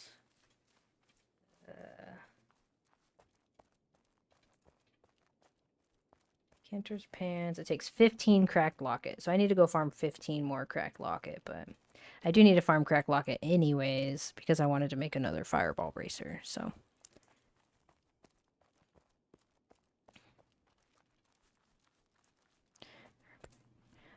yeah, it is a little easier to get fire protection, but you don't really need fire protection if you're, especially now that I have fireball mez, I could just mesmerize the guy and not get fired. And with a heal, basically you just die to that guy when you get the fire tick because it hurts so much. But if you're using now that I have like 2.5 health regen food, or sorry, whatchamacallit, I'm using regen food, so my regen's at 1.1. When I drink this, it's at like what, 3.6. Most of Taco, most of them are waiting for a update. It's mostly there's like a couple of us who are still playing. This is actually a completely solo character on a different server because I didn't want to tempt myself with anything from the other, like from the clan and everything. So I'm just having fun on a completely solo character. But most of the people in the clan are just waiting, so it's okay that you've taken a break too. That's totally fine. Once a big content update drops, I'm sure there will be a lot more people wanting to play and stuff.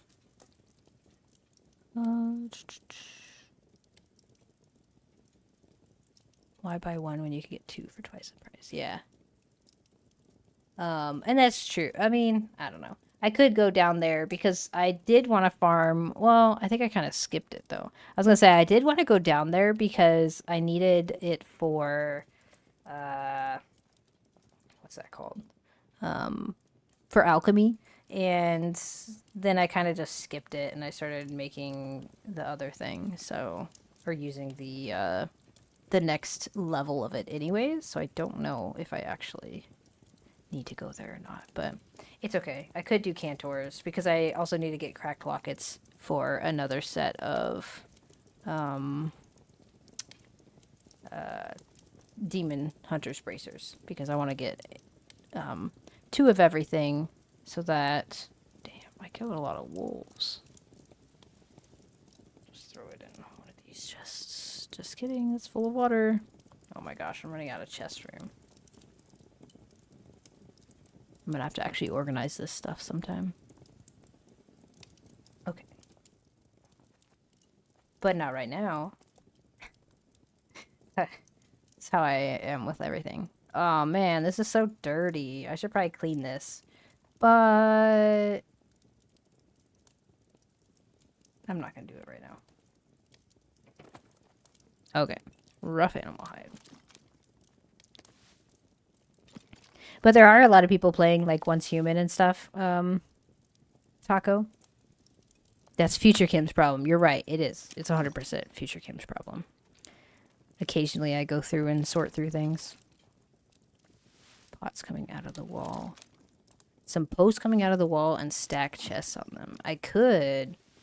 That's true.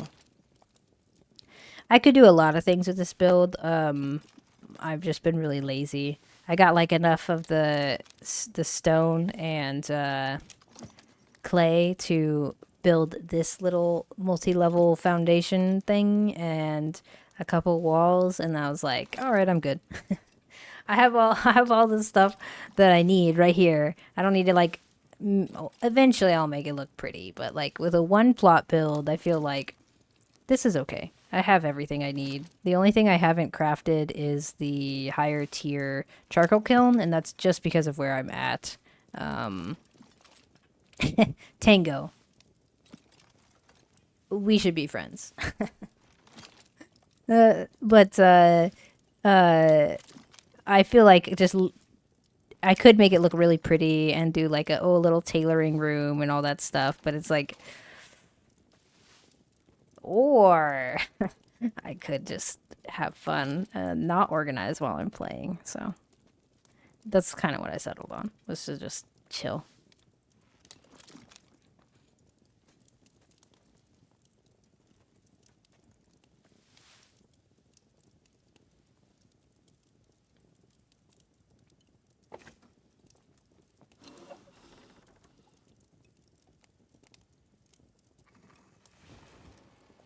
Cooking or is it?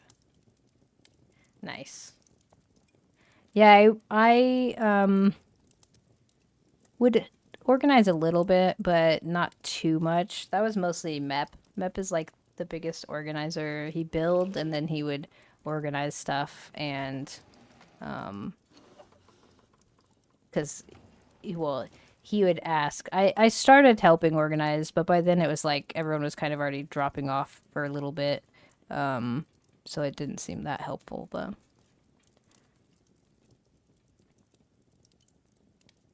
I do like things to be organized. I just have been really lazy with this character. So normally it would be a little more organized, but it's not fun to watch somebody sit there and like click through a million different chests just to find one thing. So I try to do that off stream, or like, oh, how can I organize this better? I do want to do like a build, like an actual build here, eventually, but that takes a lot of know-how, and I don't have that know-how yet. So I need to like get with people who are really good at building, which I have a list of people like Mep and this dude up at the top of the hill and Adane, and like I've got like a few people I can ask how to do stuff specifically, but at that point I have just been really lazy. Like I would need to sit here and farm a ton of clay and a ton of stone and a ton of wood and just sit on it for a little bit, which I could definitely do, but I just haven't yet, because when I'm farming or when I'm on, I'm like, I want to do this, I want to do that. I don't want to sit here and farm clay, a million of clay. No, I don't want to make Costco on stream, Ewag. You know, not that that's a bad idea, but I don't personally want to make it on stream. I'll just make Archie come over here and he can make Costco off stream. Just kidding. We're not making Costco. This is my, oh, it slowed it back down again. This is my humble abode. You know, it's not much. It's what I call home. I just hope it doesn't rain. If it does, then I just chill out under the canopy of my lovely smoky kilns. I don't get mosquitoes, you know. They're very helpful. And yeah, that's basically all I've built. But if you look at my neighbor here, this is one person building all of this, by the way. And he doesn't make me look bad at building or anything. I'm not you know, a little jealous of his skills or anything. It's totally fine. He's, you know.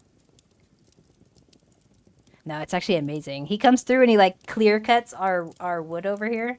He's like, anyways, back to building, and then he like leaves again. But like this is him too. All this like over here. It's just like, it's amazing how cool people can build stuff so fast too. This is like a week's worth. You see these cities? Yeah, all this cities and stuff. All this mining thirsty work. Nice. But like it's so pretty. Like I need to actually level my carpentry up a little higher. So I do need to like make some trips down to the actual oak. Cause like up here we just got fucking pine, which is whatever. But I need to make some trips to oak so I can have level up my actual where is it? Oh my god. I'm blind. Carpentry. I need to level my carpentry to like 21 or 22 or whatever to get the rest of the stuff unlocked. Because right now I don't have everything unlocked. Build up the mountainside. That was my original thought when I put my plot here, Ewag. I was like, I'm going to do a one plot build. This will be like a full, like if you paid the $40 or whatever it is for you have one plot, completely solo. I'm not taking help from anyone. And I'm going to build up the fucking wall like he did. And I mean, he built like, I was like, we'll do like levels of like, more so like this person over here where they were like building up a bit.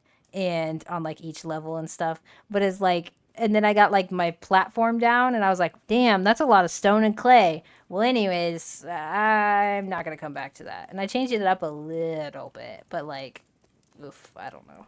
This place is actually pretty cool. You could build over here, Ewag, in the fog over here. It didn't look foggy when I was F7ing over there, but it's full of fog and it looks really cool. But there are people's builds in there and stuff, and it's all spooky and foggy, and you can build in there though. It's pretty cool. You've been so busy leveling skills that your base is a roofless rectangle, pure function. Mine too. This is my base. This is like everything's in a line. I have like the chests are actually sorted like for this is the carpentry chests. This is my armor smithing, weaponsmithing chests. This is my loom chests, and then like magic item stuff. And so it's like it is organized until I like come through and just throw. This is like a bunch of dump chests, and I do need more chests for my winemaking and stuff, but I haven't even touched baking yet, I think. Let me double check.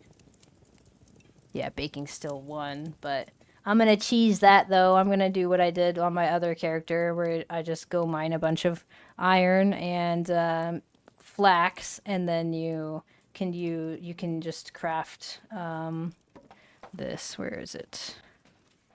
I don't remember what it's called, but I'll see it and I'll know what it is. Grain mill plans. You can literally go 1 to 9 off grain mill plans, and it's just coarse linen cloth and iron bar. And even at very hard, when you're failing a bunch, it took me like 160 or 170. I made enough, or I was gonna make enough for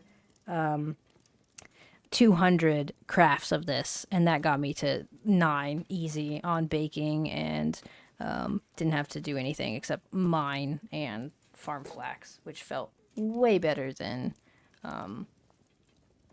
figuring out dough and lard and all that crap for the low level at least. And that's what I plan on doing on this one too, because it worked really well on my other character, so I will definitely be doing that here. But other than that, oh man, I guess I'll reset these real quick.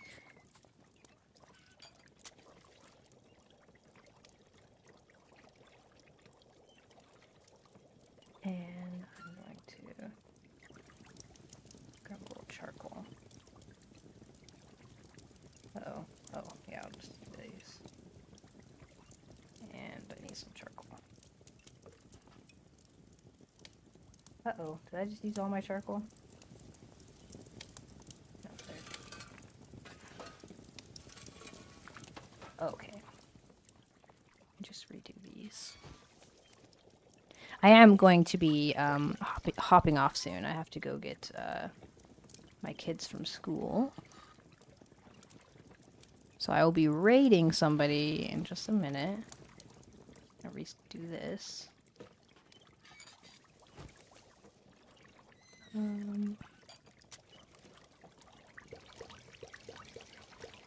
Okay. Let's see. Who is live?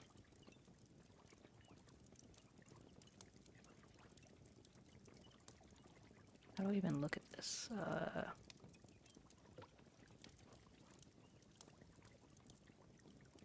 Look at that. XLG. Okay. I'm gonna raid my friend XLG because he is currently playing League of Legends, which I know is not Pax Day, but I would appreciate it if you stuck around a little bit. He is a close friend of mine.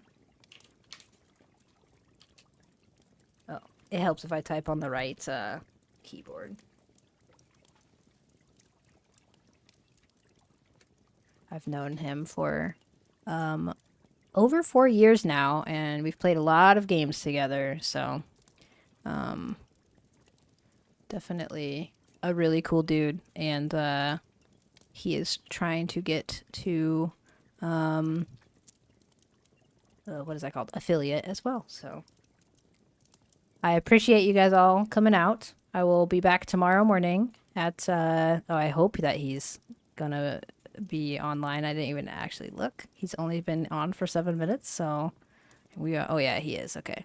All right, well, we're gonna raid over there, and I'll be back at 8:30 in the morning PST. And I hope to see you guys tomorrow. Have a great day, guys.